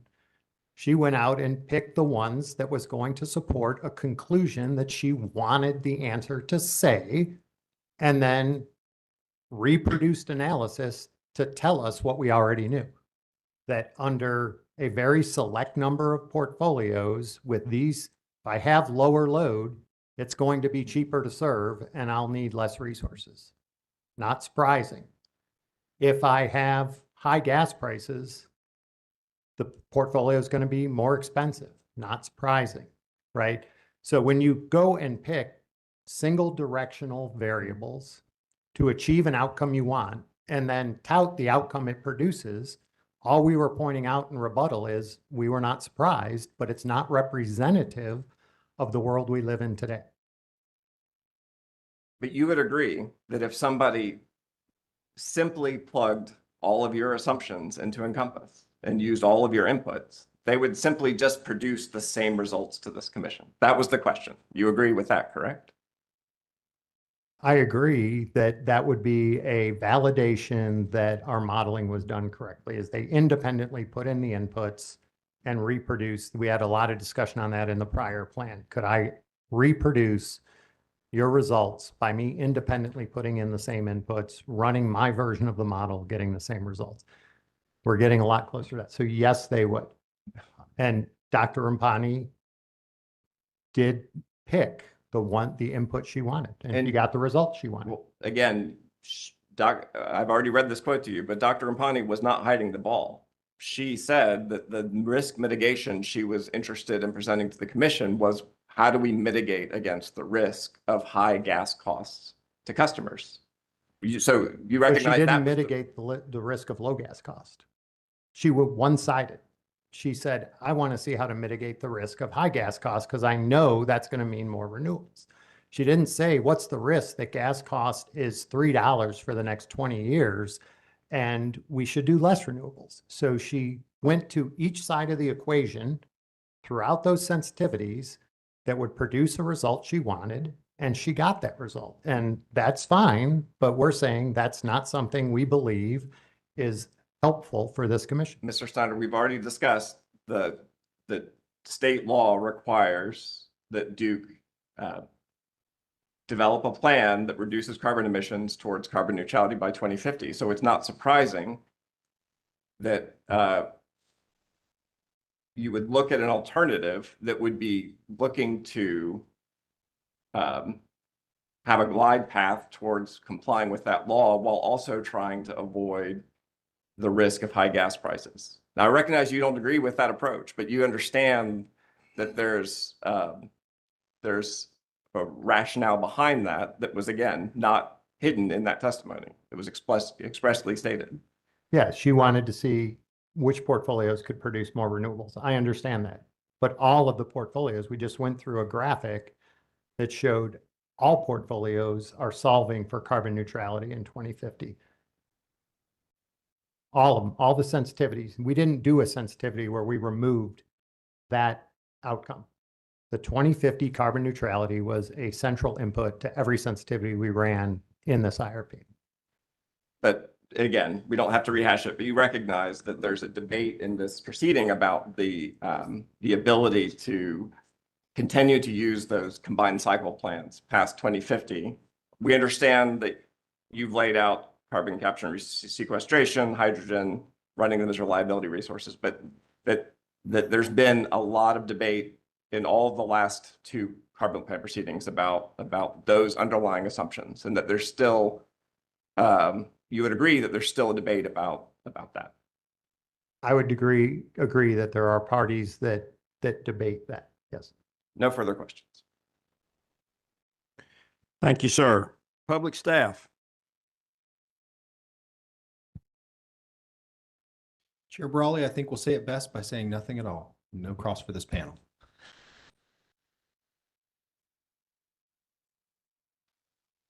You have the thanks of a grateful pack of lawyers, I'm sure. And witnesses. And witnesses. Duke, redirect. And I will continue the fun and offer no redirect questions at this time. Okay, well, let's start with commission questions. I might take a break during these because unfortunately we've got a lot. Let's start with reliability. Mr. Snyder, we've heard testimony that the high load scenario does not meet reliability in 2035. How should the commission weigh the results of the reliability verification step for 2035? Commission, I think it's, Witness O'Connor pointed out, we did do a high load reliability verification step. The target was 0.16. The result was 0.18. It's a very small number of megawatts that would make up that gap that we have time to close. So that did importantly not defer resources by using large load curtailments, but built out the NTAP that we're all in agreement with. I will say that includes every resource in the NTAP. If the NTAP resources are built and we operationalize large load curtailments, we are right on top of that number, and we have ample time for that small difference to check and adjust with the very incremental amount of resources that would be needed in the 2037 IRP. Thank you. In the prior proceeding, Duke emphasized that the P3 fall base required no additional capacity to meet the 0.165 reliability target in 2033 or 2038. Has Duke changed its position on how the commission should weigh SERV-M results? No, we're still at the 0.165 target. We've moved 2 years, so we are now looking at 35 and 40. And I will refer to my prior answer of we still strive to that target and use all the tools in the portfolio to achieve that. The load panel discussed the generator capacity evaluation process when each ESA is signed. What is your team's role in the process, and could you walk us through that process? Yeah, that process, and I'll try and build upon what was said by the load panel. We have a cross-functional team that consists of transmission planners, grid operators, generation planners from myself often, but certainly someone from my team, if not multiple people from my team. My witnesses up here with me have attended some. I attend almost all of them. And other team members that I have are very directly involved in that. We have grid operators or execution. Mr. Donishad, who is also participates on that plan. We have wholesale and retail. So members of our wholesale organization, our load forecasting, Mr. Stillman, or some of his team members are on that meeting. Mr. Tate is on that. And it's a structured serial queue process where new customers enter the queue and are systematically progressed through the queue with ever more stringent requirements as you move through that queue. Part of that queuing process is we're evaluating when can we have available transmission to serve that customer, and when can I have available generation to serve that customer, inclusive of for those customers that have large load curtailments. We look at the impact on an ELCC adjusted basis to how those large load curtailments can provide that real-time operational reserves to that process. So as we do that and we meet, as I said, on a weekly basis, customers sometimes their ramps change. They may leave. They had an LA, but they've dropped out. New customers are coming in. A customer may progress from LA to ESA, and that discount goes away. All of that is very carefully monitored on a very regular basis by a broad cross-functional team that has transmission and generation reliability at the heart. Thank you.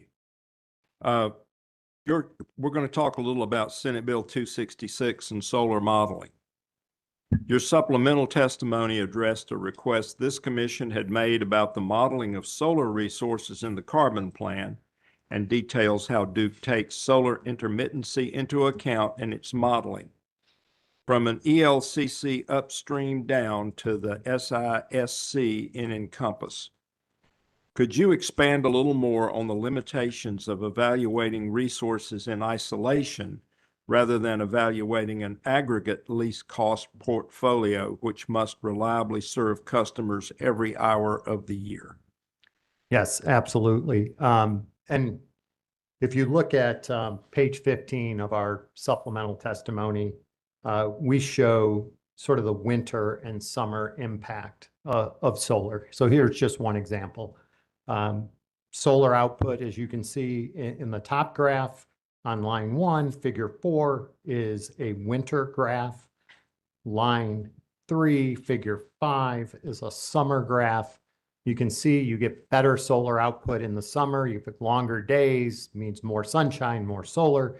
Shorter days, a little more cloudy. Winter, you get less. So that's the gold line on the bottom. If I take that gold line and subtract it from the load that we have to serve, the load we have to serve is that top solid blue line. Once the solar is impacting, I get the dotted line, okay? And Mr. Holman spoke about this. In the winter, it's a little bit non-conforming. As load is going up, I don't have the solar. And then as my load's dropping, solar comes in and I actually get a bit of a more drop off. So it's not conforming to load, but that does take pressure off the gas system, not a pun intended.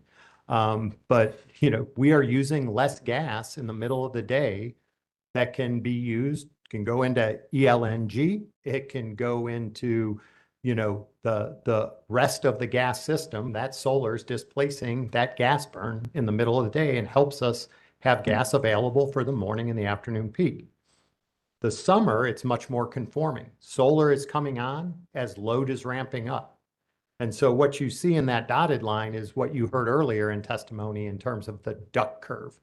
And so the duck's head is that little dotted hump right there around, 8 o'clock at night, hour ending 20. But that is a lot of energy that is saved throughout the middle of the day. I will point out that in the summer, if you look where that dotted line peaks, it's lower than where the solid line peaks. So I actually get summer capacity savings. If I didn't have solar, I would have to serve in this graph a 3 o'clock peak. Now I serve an 8 o'clock peak at a lower level. So it provides much more summer capacity than winter. It displaces fuel. It does not really increase in the summer. You can see the ramps are not more steep in the summer. It does create some ramp issues in the winter, but that's where batteries come in. So this is just a sort of long-winded example to say we look very carefully, hour by hour, season by season. How does solar impact our 8760 obligation? And then we move on to the SISC charge, which looks and says even sub-hourly, how much does the sub-hourly perturbations that solar might cause on the grid increase the operating reserves you might need? And that is where the SISC charge comes in. So we try, to Mr. Neal's earlier point, we really try and look at this on an hourly and even sub-hourly basis and capture all the benefits as well as all the challenges with that particular resource.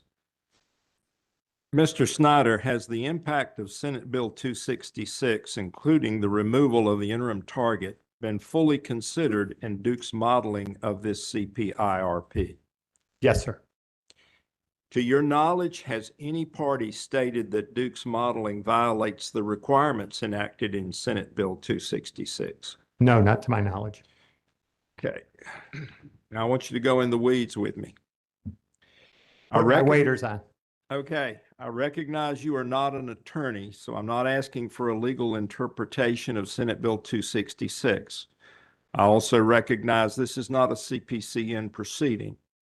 With those caveats, SB 266 added a requirement that the commission can only grant a CPCN if the resources listed in North Carolina General Statute 62-110.91 wouldn't establish or maintain a more cost-effective and reliable generation system consistent with NC General Statute 62 110.9. Those listed resources are power generation, transmission and distribution, grid modernization, storage, energy efficiency measures, demand-side management, and the latest technological breakthroughs. Is it Duke's position that when a facility is selected as part of the near-term action plan, that resource has already been compared with all those listed resources within the modeling framework? Yes, sir. Thank you. ESA curtailments. Mr. Snyder, Duke's response to the public staff's modeling of the ESA curtailment provisions is that they should not be treated as having a 100% ELCC value. However, in rebuttal, Duke seems to concede that these curtailment provisions provide some reliability value that is less than 100% to the system. Why didn't Duke model the ESA curtailments? This is an absolutely critical point, so I appreciate that question. We look at as I said, we look at the ESA curtailments as a layer of depth and defense, not as a core resource to defer generation. And maybe I was trying to think of an analogy that could help this commission because it can get confusing. We certainly see value in the reliability that an ELCC adjusted curtailment can bring to the system. But that reliability value is not a resource to be treated for deferring generation in the plan. And think of it this way, that maybe this is the analogy that helped me the best. If we had a lot of discussion earlier from the transmission panel about the success of provisional transmission service. And provisional transmission service puts provisions on, let's say, a solar provider who asks for provisional service that says, I can come online before you can have the network upgrades ready for me. And the company does a whole bunch of studies, and instead of a N-2, it goes to an N-1, and it looks at ERIS versus NRIS, and I'm channeling my best Mr. Roberts now. But it puts provisions on it. It doesn't stop building the transmission it needs to provide the NRIS service and say, let's save money by just waiting 5 years to start building transmission. It's saying, I've got to give you provisions that aren't as good as what NRIS is going to give you. And I'm going to be building transmission in the background, and you're going to be able to have NRIS as soon as that gets built. This is the same thing. The ESA provisions, it's provisional generation service, while the firm service you want, customer, is being built out.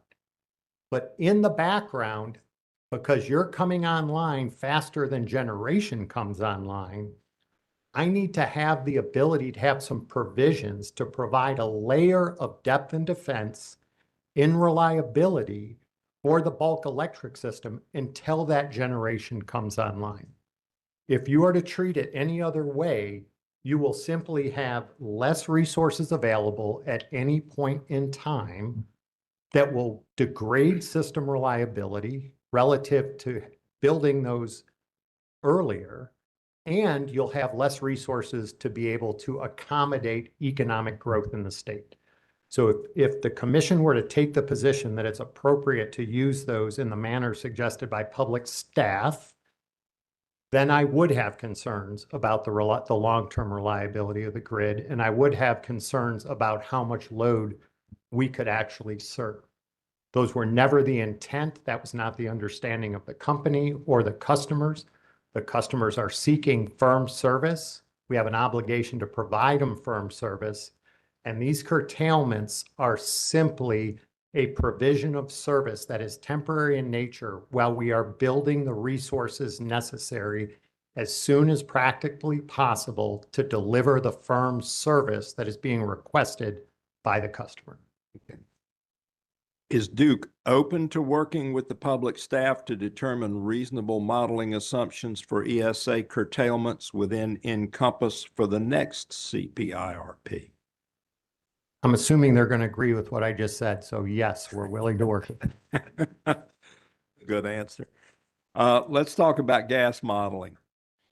Interveners indicate in testimony that select CTs may have multiple years of low or zero utilization in modeling.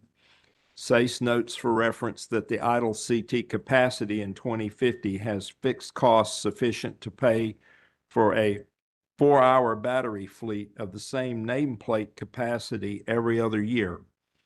Meanwhile, the public staff finds Duke's solar plus storage dispatch modeling may understate winter reliability contribution to the tune of nearly an entire F-frame CT.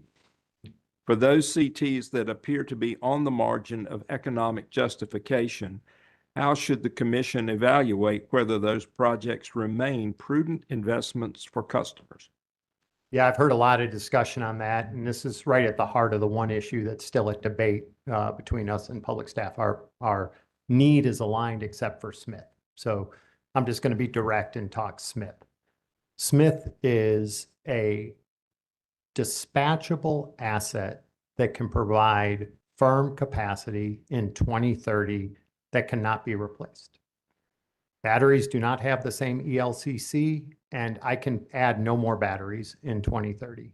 We are too far in time to do more batteries, and I wouldn't be able to do them at 1-to-1. They don't have the same ELCC value, and I can't add them. So it is the only dispatchable resource that is available in 2030. It is at $1 per kW cost that is commensurate with our advanced frame turbines when you take into account the benefits of the pipeline that's already there, the intrastate pipeline at this brownfield site that does not have to be upgraded, that can accommodate it, and the almost negligible amount of network upgrades. So it sits at a brownfield site that would utilize existing pipeline and existing transmission that would garner savings that would put it on par with $1 per kW, if not better than an advanced frame turbine. Importantly, it's available in this critical reliability period where no other resource is there to can take its place. It's simply the only thing available in 2030, and it is economic. It's not like we're putting, double the cost to hit 2030. We're hitting 2030 at a cost on $1 per kW that's comparison with an advanced frame when you take into account the gas and the transmission benefits that exist at that brownfield site. And Witness Donishot can speak more to that point. Furthermore, the fact that it doesn't run in a weather normal model is irrelevant. That's expected.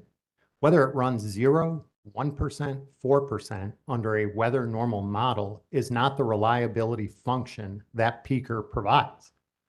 That peaker is not there to provide energy benefits. And quite frankly, the difference between running 0 and 5% is negligible. The benefits come exclusively in the capacity value that brings to the system. On a non-weather normal day, if it's 100 degrees next week, you want Smith. If you have Fern, Elliott, polar vortex 14, 15, 18, I've been a decade and it was polar vortex and then it was polar vortices, and now there's so many of them, we don't even know what to call them anymore. So you want a resource that can run 2 or 3 days in a row when called upon. Batteries cannot do that. So batteries are an important part of our plan. But if you want a resource that can run and it will have fuel oil backup, so if you want it that can run 2 days straight in a reliability event, this is an economic, prudent resource that is definitively in the interest of customers. Okay, Bad Creek 2. Mr. Snyder, Duke pulled Bad Creek 2 out of the 2022 DICES in February of 2025. A few months after the commission approved $165 million in development costs in the 2024 CPIRP order. Why didn't Duke notify the commission of this decision at that time? That was not my call to notify or not notify. I tried to listen closely to Mr. Smith and Smith's testimony. DICES itself is a publicly available. I'm not saying the commission should be monitoring it, so I'm certainly don't take it as, but we were being very transparent when we pulled it out. That's a public filing that it's pulled out. Could we have contacted this commission and said, hey, look on DICES, we're pulling this out. In hindsight, it appears that there's been discussion that maybe we should have. But we certainly did that for good intention and good reason. Take all prudent steps when you can accelerate other generators, save hundreds of millions of dollars. Ms. Bowman talked about, and we've heard a lot of discussion about lithium ion prices were dropping. Bad Creek is a multi-year. Again, I think the 8.3, 8.8, I'll look to my co-panelists, $1 billion, that is net of tax credit of 30%. So, increase that, divide that by 0.7, you know where you're going to end up. It's, north of $10 billion. So that's a significant long-term project that is good for customers, still remains an option for us, but, we still have a lot of incremental storage coming on in much smaller chunks with much less execution risk that are not putting additional cost on other projects. And so when you look at the totality of what we had to serve, the decision was made to defer an investment in Bad Creek, allow other resources to come online quicker and cheaper, see if you can't get smaller increments of storage at a cheaper price that don't have the risk associated with a north of $10 billion project with the time to build. And so that was a collective, holistic decision that was made by the company. And certainly, there is some, we have informed it in testimony. We pulled it out of DICES, which was public. Could we have filed a letter with this commission? We in hindsight, probably could have. What are the implications of the 6-year delay in the in-service date of Bad Creek? Again, I think Bad Creek is a good asset, right? One we want to maintain the option on. We left it in the FERC license. It's not being abandoned, but it is a storage asset. It does not produce, there was a lot of discussion today, it does not put energy to the grid. It consumes energy. It has a round trip efficiency that's a little bit less than chemical battery storage right now. So I think the implications are we have to see, does Bad Creek, right now it's what I would call marginally economic. You could do this, you could do battery storage instead. Will discussions of long duration, could that come into fruition by, those right now though are really bad round trip efficiencies. Those are, 30, 40% round trip efficient, not 85. So lots of weighing pros and cons on the different technology types. But by waiting 6 years on a project of that magnitude, we're going to have better information on competing technologies, the need, the load, the benefits it would provide relative to other storage. And we will certainly be presenting those analytics in future IRPs. Okay, let's talk hydrogen conversion for gas facilities. How does Duke treat the depreciation of natural gas assets which are not at their end of life in 2050? How does this accounting affect the present value rate of return? Yeah, we do not believe that 2050 is a mandate to retire our gas assets. Again, let's just take the reality of the state. You could theoretically say 2040, 2030. The physics are the physics, and I believe hydrogen or sequestration, maybe with 5% offsets, will have to get cost effective in the economy for the economy as a whole to get to net zero by 2050. If it does not get to net zero by 2050, you do not abandon the plants. You run them for reliability purposes. And 951 envisions that in my mind. It says take all reasonable steps to get to net zero for North Carolina emitting units by 2050, but do nothing that would endanger the reliability of the system. So again, the four pillars are hydrogen, which is an industry-wide initiative, sequestration, which is an existing technology that can be expanded, the development of offset markets, or reliability runs. You have four different ways in which those resources 25 years from now might run, but it's going to use one of those four. There's not going to be a fifth of let's just turn them all off because it's 2050 and it's like Y2K. That's not going to happen. In 2050, the 80 million MMBTU of clean hydrogen is suddenly fired by the gas fleet, increasing from less than 5 million MMBTUs in the prior years. Has Duke explored how hydrogen consumption of their proposed system will look beyond 2050? You know, beyond 2050 is going to be interesting. There's a lot of variables there. We've got it. It's hard to believe I'm saying this, but you know, our subsequent license renewal of Robinson will run out in 2050. So we will need a SSLR, a subsequent license renewal, or we'll have to start replacing existing nuclear. In addition, a lot of our gas plants are reaching the end of their useful lives in 2040s and into the 50s.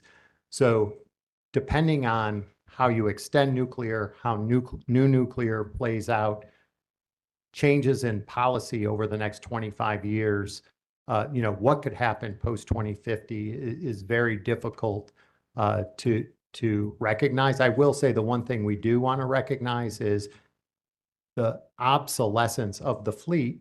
Time stands still for no one. So we will have, you know, the need for new resources due to existing gas plants that will retire, the potential for existing nuclear to retire in the 2050s, and responding to ever-changing state and federal policies that I'm sure will change multiple times over the next 2.5 decades.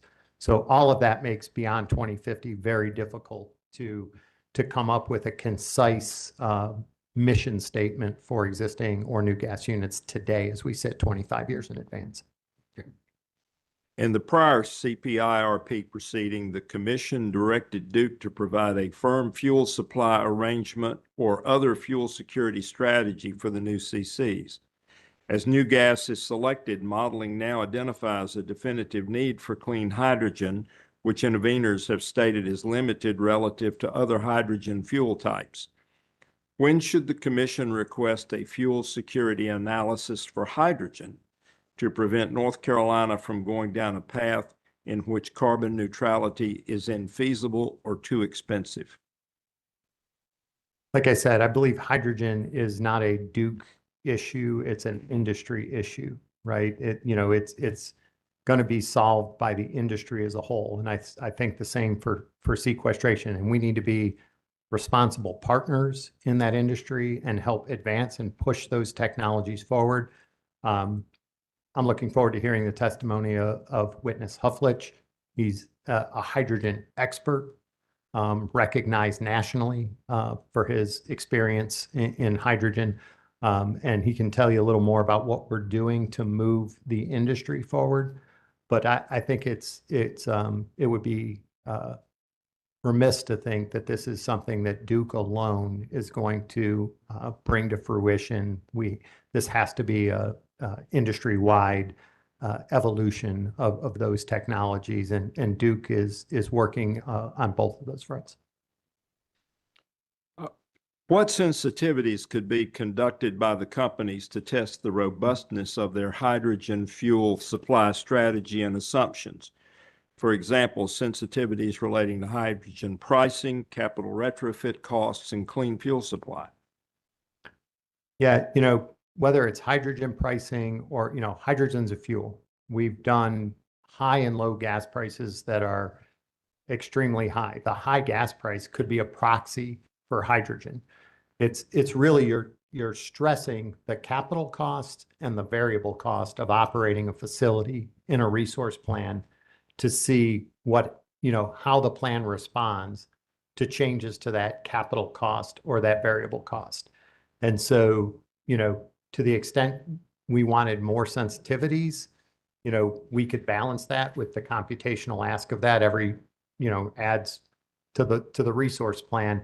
But the question, we had this discussion on earlier with an earlier panel about, do I run 8 different, offshore winds, or do I do some edge analysis that says, what if hydrogen was up this high or down this low? What if the capital, for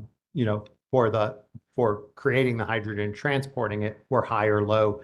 And you can bound it using bounding analysis rather than trying to get 25 years in advance and get very detailed in what's going to drive those higher costs, only to know that that technology is going to evolve a little differently than we probably imagined. So I would just say, price sensitivities on the variable and fixed cost are sufficient when you're this far out in time and not trying to get, overly prescriptive on exactly which engineering solution is going to come to fruition. Regarding SERVM reliability testing, are you familiar with Public Staff Request 62-2, which was marked as Public Staff Cross Reliability and Operational Resilience Direct Exhibit 1? We're pulling it up now, Chair Brawley.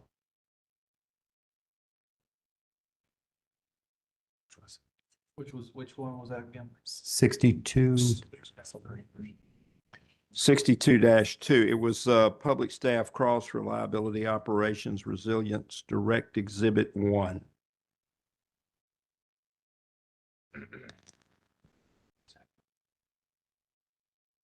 Chair Brawley, for perhaps cross-reference, is that Public Staff Potential Cross Exhibit 70 Duke Supplemental Response to PSDR 62-2?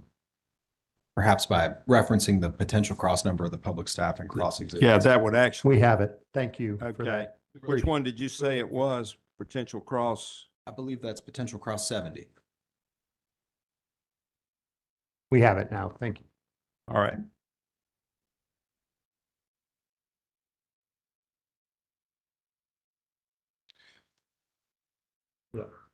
Yeah, we have it. Yeah, I'm you're familiar with it. Okay. I'm sorry, this is not quite making sense to me. I think it might lead into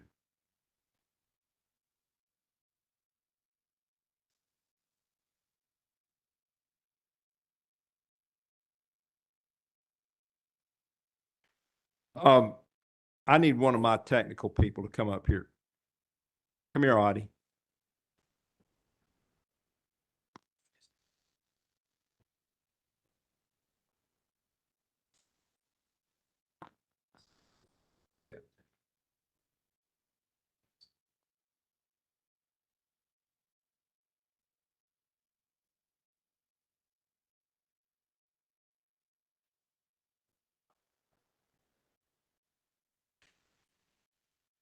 Okay, this was to set up a 3-part question, 2 parts of which we've deleted because you already answered them. So using this, could you explain how curtailment was modeled to provide the SERVM result that's discussed here? Please give details on hourly limits and the LCC if applicable. And don't go into confidential information. Okay, we will not go into confidential information for sure. So this is the point, right? Is in this modeling, we had what does the SERVM result look like without the provisions, the large load curtailment provisions, and what does it look like with them, right? And your target lowers better here. So you want 0.165. If we didn't ask for these provisional temporary curtailments in the ESAs and had this NTAP, we would have been at a 0.3, nearly double the target that you want to achieve. However, if I have all of my NTAP resources on the timeline requested in our recommended portfolio, in addition to our CC6, which is in by 2035, but we're not asking for that in this one. And I then put in the ESA curtailments with their operational characteristics, 6 hours per event, 50 hours per year, or half of that, and that's at 95% of load, or half for 100 hours a year. It takes that 0.3 and moves it down to a 0.18, which is very close to the 0.165 that gives us comfort that we are right there within a small amount of resources. But you only get there because you have not deferred resources by using the ESA to defer resources. You built the resources and then you treat the ESA as a provision within that generation service for a period of time that allows you to garner that additional ELCC adjusted reliability. So it dramatically increases the reliability of the system by not deferring, but including those temporary provisions as that layer of depth and defense in your plan. Thank you. Chair Burley, I don't want to interrupt your questions at all. No, that was my last one. Okay. Well, could I just ask one procedural point on this exhibit we were just looking at, or this? Yes, sir. And this is a question perhaps for public staff. It was not my understanding that this particular cross exhibit, public staff cross exhibit 70, was already entered in the record. Are my notes incorrect on that, or our notes? If it's helpful, we thought that it was just the version introduced was not the supplemental confidential response. It was just the original confidential response. We can verify that. I was kind of going on the fly. I saw 62.2 and saw the witnesses needing a lifeline. May I make a suggestion? We've already introduced something twice. So if we introduce this one a second time, it's not going to make it any messier absolutely than it already is. So let's do this. Can I just do it as a public staff, or? Chair, I believe you can. All right. So sometimes I don't know the limits of what I can get away with here. I'm going to call this public staff cross IRP rebuttal. And exhibit 1, your potential exhibit 70. And it will be identified and without objection admitted into the record. Thank you.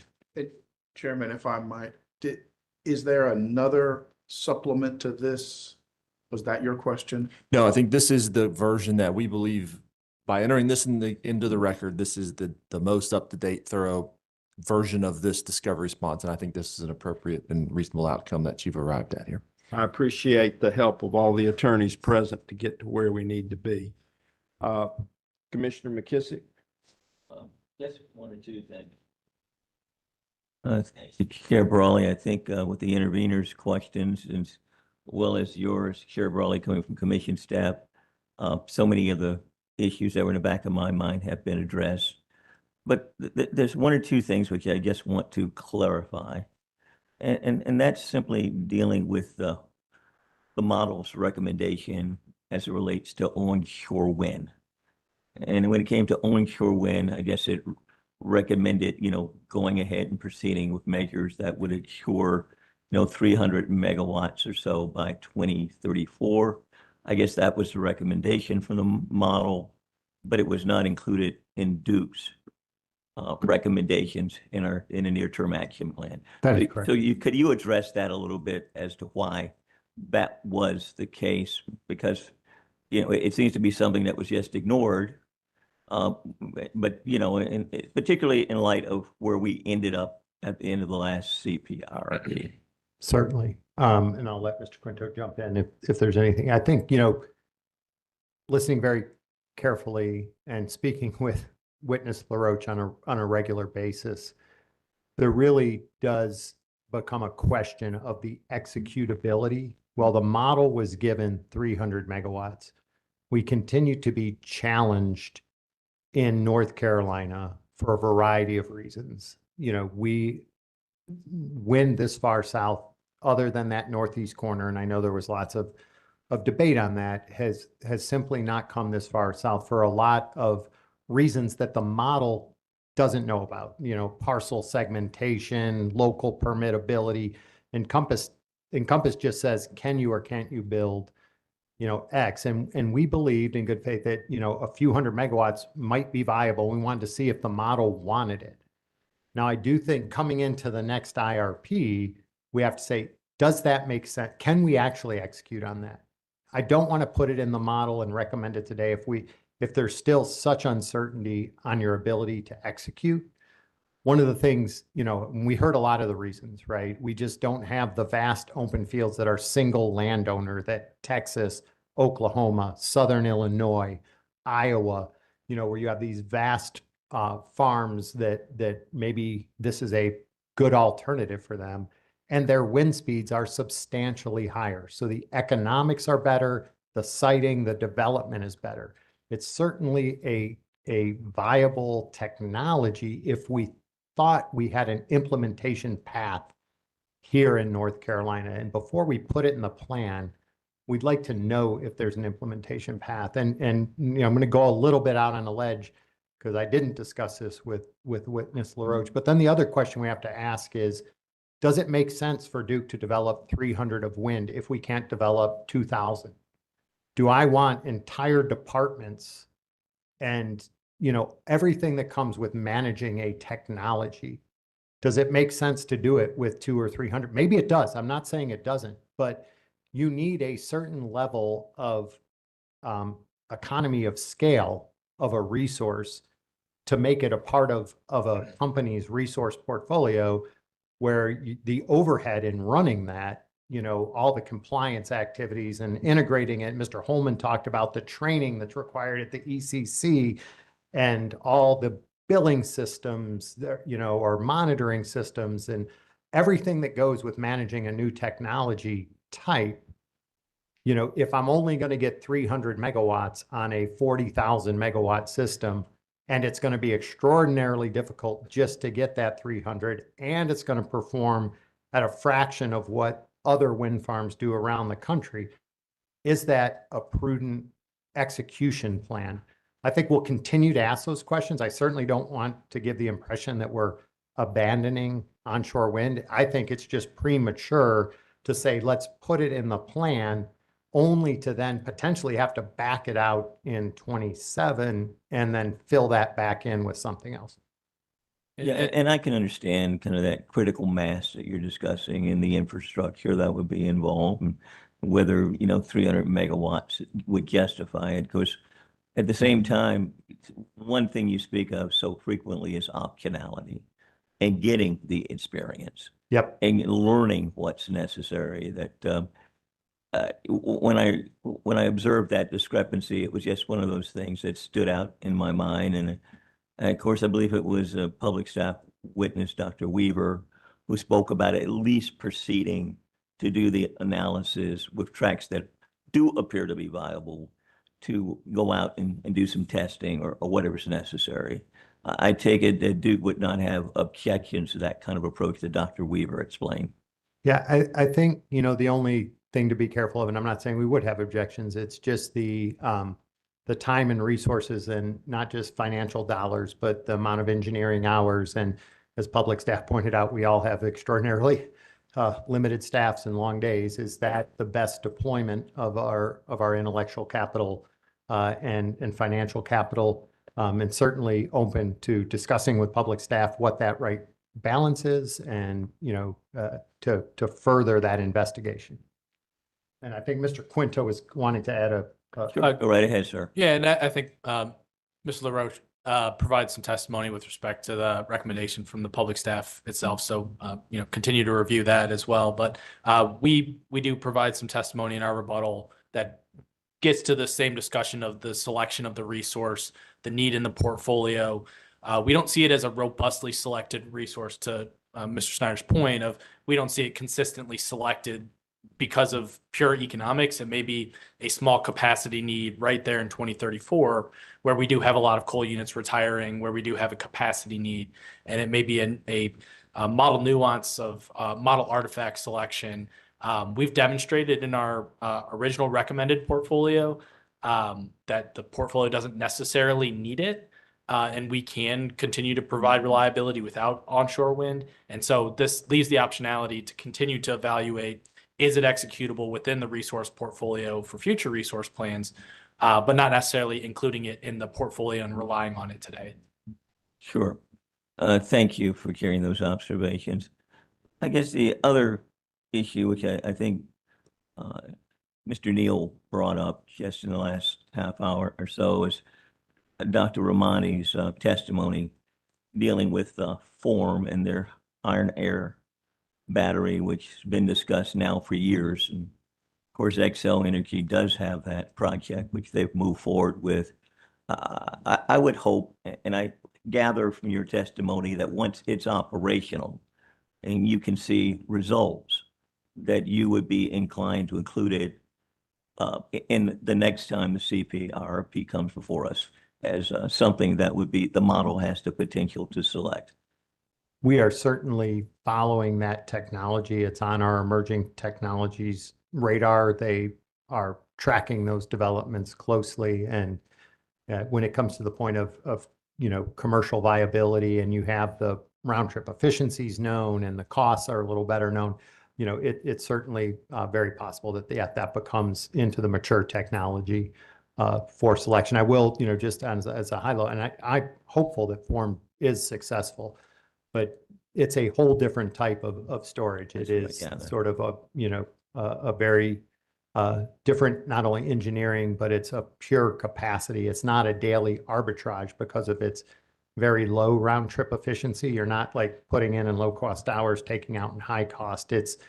I'm using it as a capacity resource because it takes so much energy to charge it relative to what you get out. It relatively doesn't run for economics, but it's a pure capacity. But it's, hey, I'll take pure capacity as well. That's what we were talking about, the peaker. So we will certainly be keeping a close eye on the Form energy.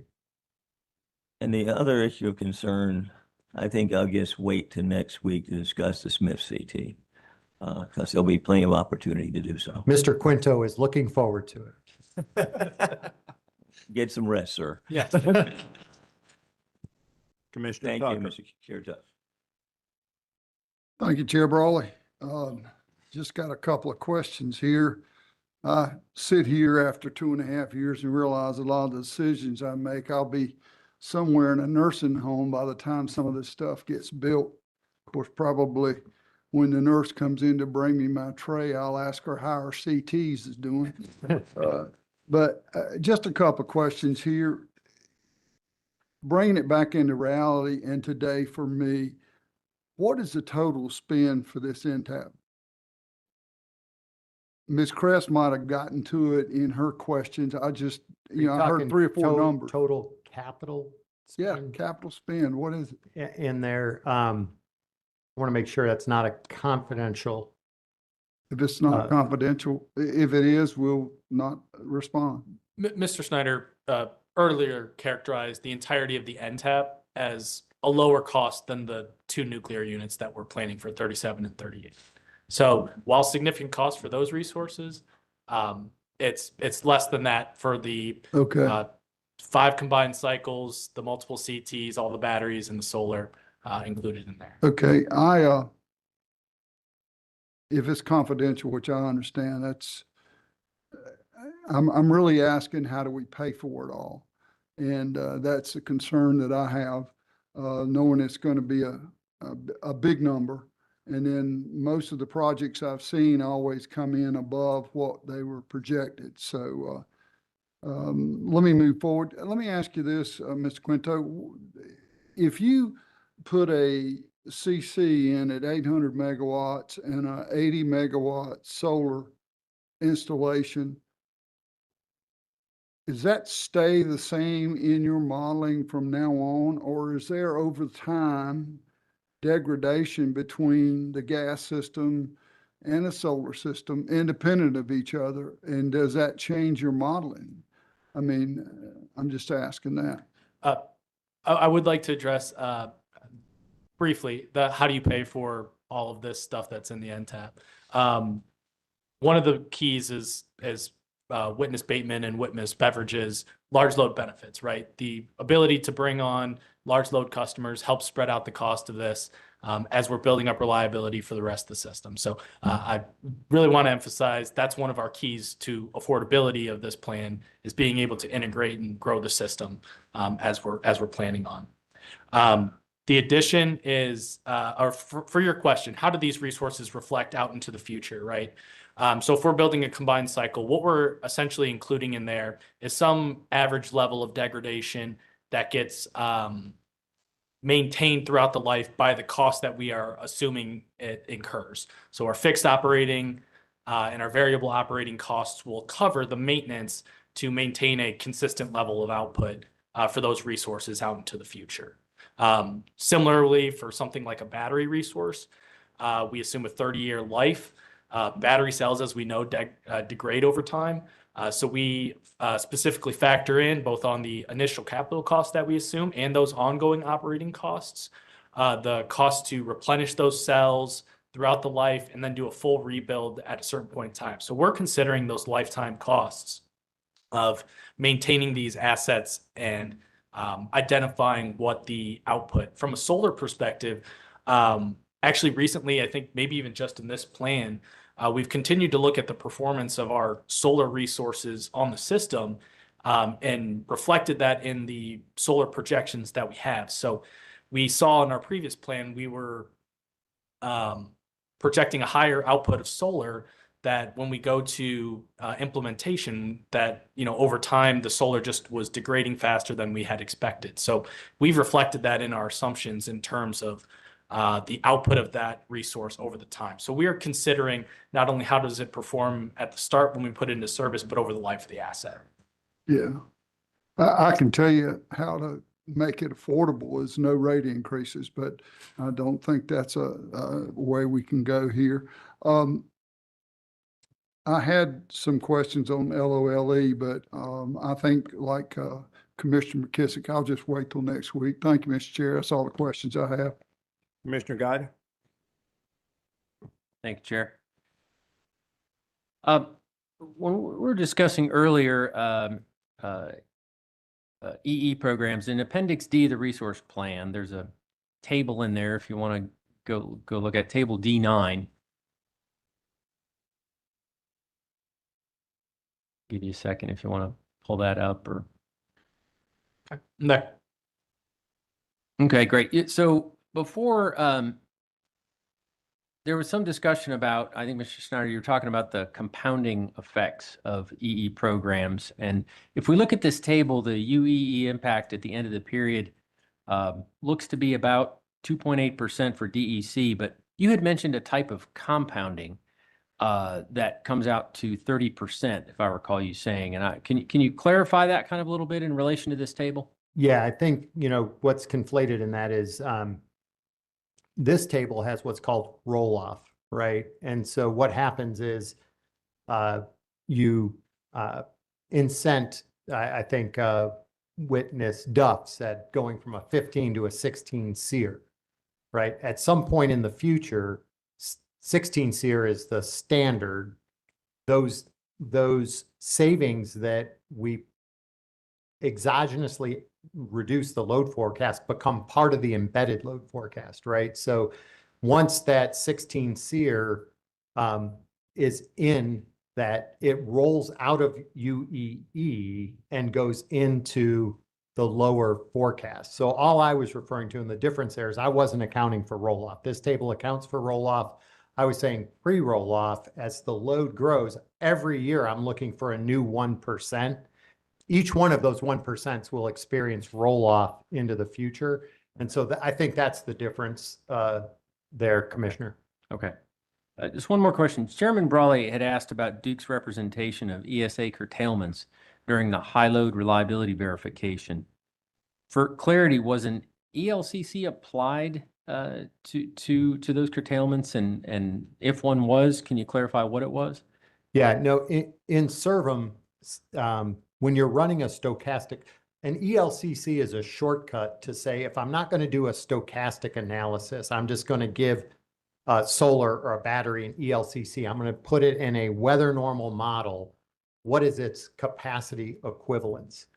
When you go into Servum and you actually do 45 weather years and multiple outage draws and load forecasts, and you get these thousands of stochastic iterations, you're not that's how you calculate an ELCC, is by using that type of analysis.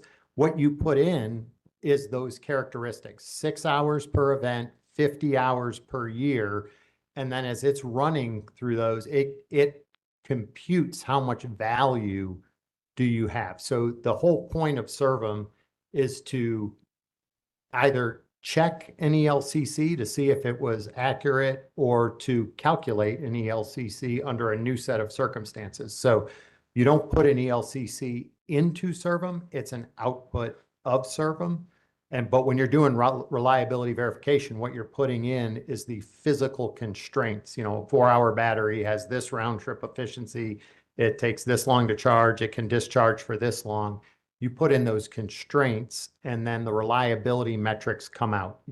So it's a matter of input versus output with Servum. Okay. All right. Thank you. Okay, questions on commissioner questions? Who have I got? Do you want to go first? Should I just go since I'm here? I'll tell you what, All right. yeah. Thank you. All right. David Neal for Say Said All. Chair Brawley initially had some questions, or early on had some questions about Bad Creek 2, including a question about the consequences of that 6-year delay. Do you recall that? Yes. And you would agree that Duke modeled a sensitivity with Bad Creek 2 and presented the results of that in table C31 of Appendix C on page 60? My co-panelists are going there, but I'm confident that you've got that correct. And that a consequence of including Bad Creek 2, and so I guess another way of putting it, a consequence of delaying Bad Creek 2 is results in 1 less combined cycle plant out to 2040 and 2 less combustion turbines out to 2040. Yeah, that was in the advancing development when CC6 was in 2040. And so with it, it might have pushed it outside of that 2040 window. In addition, economically selected 2,100 megawatts of additional solar, 800 megawatts of additional batteries, and 300 megawatts of onshore wind out to 2040. Yes, that's what the table reflects. Thank you. No further questions. Okay. Thank you, Mr. Smith. Ben Smith from Environmental Defense Fund. Just 2 questions real quick. Commissioner McKissick asking about onshore wind. Has Duke explored siting onshore wind in the northeast portion of North Carolina, where you all talked about how there's a better wind resource? That really would be a question for Mr. LaRoche. I'm sorry. Okay. And then secondly, are you aware that the North Carolina Clean Energy Tech Center is developing a model wind ordinance for onshore wind? I am not, again, Mr. LaRoche would probably know that, but I'll subject check. I will agree with you. All right. No further questions. Okay, thank you, Mr. Smith. Any other questions? The public staff. Public staff. We have the statute that says the commission has to issue its carbon plan this year. It has to maintain or increase reliability.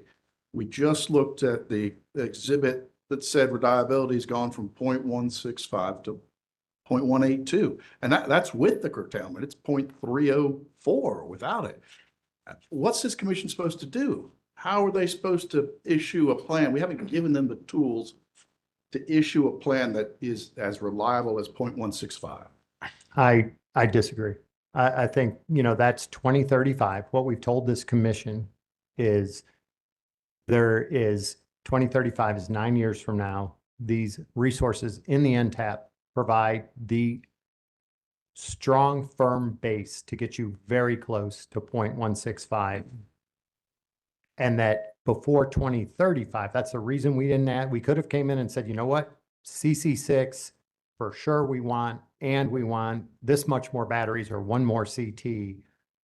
But we believe that that delta is not sufficient enough, and we have enough time that any change in resources needed in 35 or 34 and 5, we will have the ability to be back in front of this, file a plan next year and be back in front of this commission to close that very small gap between 0.165 and 0.18. Importantly, though, that gap is so small because we looked at that, as I've said probably 4 times. I just think it's one of the most important issues in this case is those curtailments were not in our analysis being used to push out essential reliability resources, but rather were a provision of service that provides operational depth of defense. And that allows us to get very, very close. And with 9 years till 2035, we have adequate time to close that small gap. I mean, we are not talking about a couple hundred megawatts. That I had, we had 2 weeks of testimony that said some of these ESAs are not going to come in at full load. We're going to start getting evidence on that, and maybe more come in, and we do need a few more batteries or one more CT.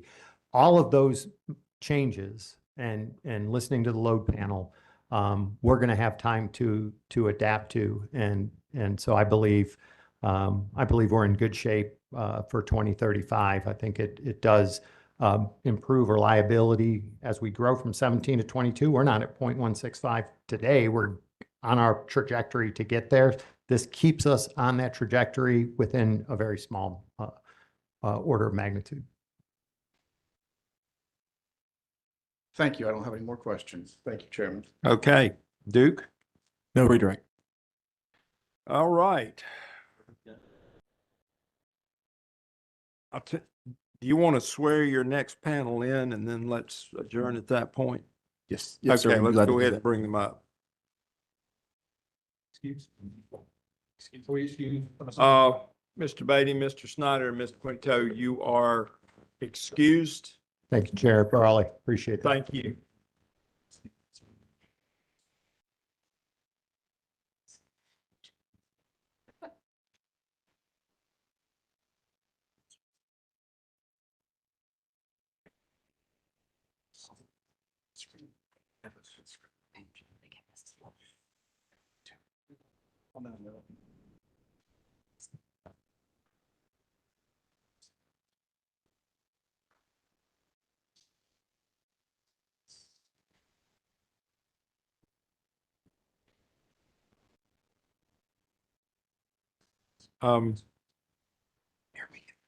So have all of you been sworn previously? Yes. Yes, sir. Yes. Okay.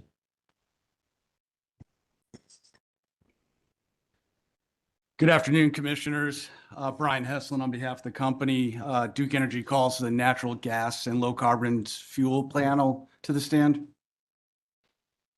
Mr. Donishad, did this specific panel present testimony in the company's direct and supplemental case? Yes. Did the panel costs be pre-filed in this docket on May 14th, 2026? Rebuttal testimony consisting of 54 pages and 1 rebuttal exhibit? Yes. Do you have any changes or corrections to your rebuttal testimony at this time? No. If I were to ask you the same questions today that appear in your pre-filed rebuttal testimony, would your answers be the same? They would. And confidential information is contained in your rebuttal testimony, correct? That is correct. Did you also prepare and cause to be pre-filed a summary of the panel's rebuttal testimony? Yes. Chair Raleigh, I would ask that this panel's rebuttal testimony and rebuttal testimony summary be entered into the record as if given orally from the stand. I would also ask that the panel's 1 rebuttal exhibit be pre-marked for identification. The natural gas low carbon fuels panel rebuttal testimony of Daniel Donishad, Peter Hofflick, and H. Lee Mitchell, consisting of 52 pages, 1 exhibit as marked, including confidential information as filed on May 14th, 2026, and rebuttal witness summary as filed on June 15th, 2026, will be identified and without objection admitted to the record as if entered orally from the stand today. Thank you, Chair Brawley, and thank you for the correction. It is 52 pages of testimony. Appreciate that. Mr. Donishaw, does the panel have any response to the public staff's revised direct testimony in this proceeding? Yes. I will start by saying that we are pleased that Duke Energy and the public staff are now aligned on the need and the timing for CTs 3 and 4, CCs 4 and 5, and CTs 6 and 7. With respect to the single facility that public staff currently opposes, Smith CT designated as CT5 in this hearing, it is the only firm dispatchable resource that can deliver additional capacity by 2030 outside the other resources already proposed in the near-term action plan. Yet the public staff offers no alternative technology or method to add equivalent fully dispatchable firm capacity by 2030. So we are talking about 255 megawatts of incremental capacity able to come online 3.5 years from now. Additionally, when the gas infrastructure savings are properly accounted for, Smith's dollar per kW, dollar per kilowatt, aligns with the Marshall and the Buck advanced class CTs. Duke Energy believes the commission should find the Smith F-class CT5 reasonable for planning purposes. We look forward to discussing these CT details further with you a week from today. Lastly, Mr. Mission's revised testimony agrees with the companies that CCs 4 and 5 are needed for 2032 and 2033 respectively. However, I am concerned with public staff's testimony suggesting that Duke needs to retain an independent evaluator for fuel security evaluations to serve these CC assets. We don't believe that this study step is necessary given the expertise within the broader Duke Energy. If we are required to have this independent evaluator report prepared in advance and included with the CC4 CPCN filing, we have serious concerns that it would potentially delay the filing and the in-service date, which would have a direct impact on system reliability. This concludes my response to the public staff's revised direct testimony, and I believe that Mr. Mitchell also has comments. Mr. Mitchell, does the panel have responses to the public staff's revised direct testimony regarding the company's fuel security strategy?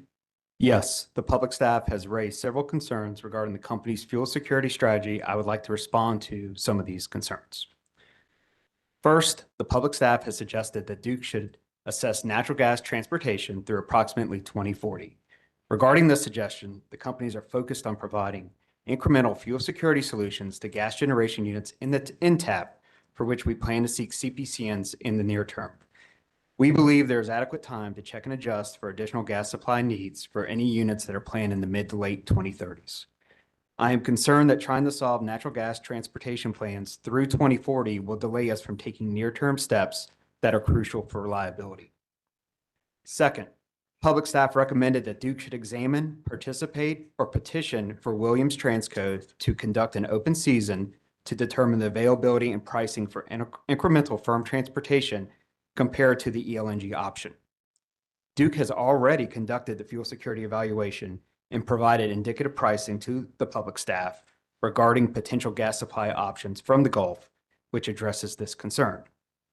The company's analysis uses actual market information, demonstrated that ELNG is the most cost-effective fuel security option for CCs 4 and 5, even before accounting for further operational benefits that ELNG will deliver. Third, the public staff has stated that Duke Energy's approach should consider fuel supply in addition to transportation. Regarding this suggestion, the company's approach already considers both fuel supply and transportation and did so when selecting ELNG as the least cost fuel security option for CCs 4 and 5. ELNG is designed to fully utilize firm transportation with Appalachian gas supply and non-peak day third-party delivered firm Transco Zone 5 gas to lower customer cost. Encompass captures gas supply commodity costs at a high level, which is likely a reason why ELNG was shown to be least cost fuel security option. Fourth, the public staff reiterated the need for an independent analysis of ELNG. Regarding this suggestion, the companies are committed to continuing to engage with the public staff and, if ordered by the commission, any necessary third parties to evaluate the sufficiency and cost reasonableness of the ELNG modeling assumption. One of public staff's initial justifications for an independent evaluation was concerns about technological aspects of the ELNG service. At hearing, public staff stated from an engineering perspective, those initial concerns have decreased. Public staff witnesses stated that their primary remaining concern with ELNG is whether it could effectively supplant firm transportation. However, as the largest combined customers on Transco pipeline, Duke and the North Carolina LDCs are best positioned to assess and provide data regarding the availability of capacity to serve the ELNG facility. An independent evaluator would merely rely on this data and information without having the benefit or expertise of actually operating within Zone 5. Further, public staff noted that potential difficulties in finding an appropriate and willing consultant that can perform a study. Accordingly, the companies propose a collaboration with the public staff in lieu of an independent study. Fifth, the public staff has questioned whether ELNG can provide sufficient incremental fuel security for the future generation fleet, or whether alternatives such as interstate firm transportation from the Gulf Coast should be utilized instead. Our analysis shows that ELNG is the most cost-effective option, and we do not believe that public staff is fully accounting for the non-peak day availability of firm natural gas supply in Transco Zone 5. The companies are confident that our recommended fuel supply strategy, which utilizes ELNG as a reliable, least cost fuel option to serve CCs 4 and 5, particularly during peak periods, strikes the right balance of affordability and reliability to provide adequate fuel security for the fleet. Finally, I would like to reiterate that while the companies are not requesting approval of ELNG at this time, we believe it is important for the Commission to understand the anticipated benefits of ELNG, including its value to the company's overall reliability goals. We therefore request that the Commission find in this proceeding that ELNG is reasonable for planning purposes, subject to any further site-specific review or Commission approvals that may be required in the future. Thank you, Mr. Mitchell and Mr. Donashad. Chair Brawley, at this time, I move that the panel's one rebuttal exhibit be accepted into the record. Didn't we do that? Oh, we did. I'm sorry. That's right. Got a little bit behind myself. The natural gas and low carbon fuel panel is now available for questions from the parties and the Commission on their rebuttal testimony. Okay, we will recess and begin that cross-examination at 10 a.m. tomorrow.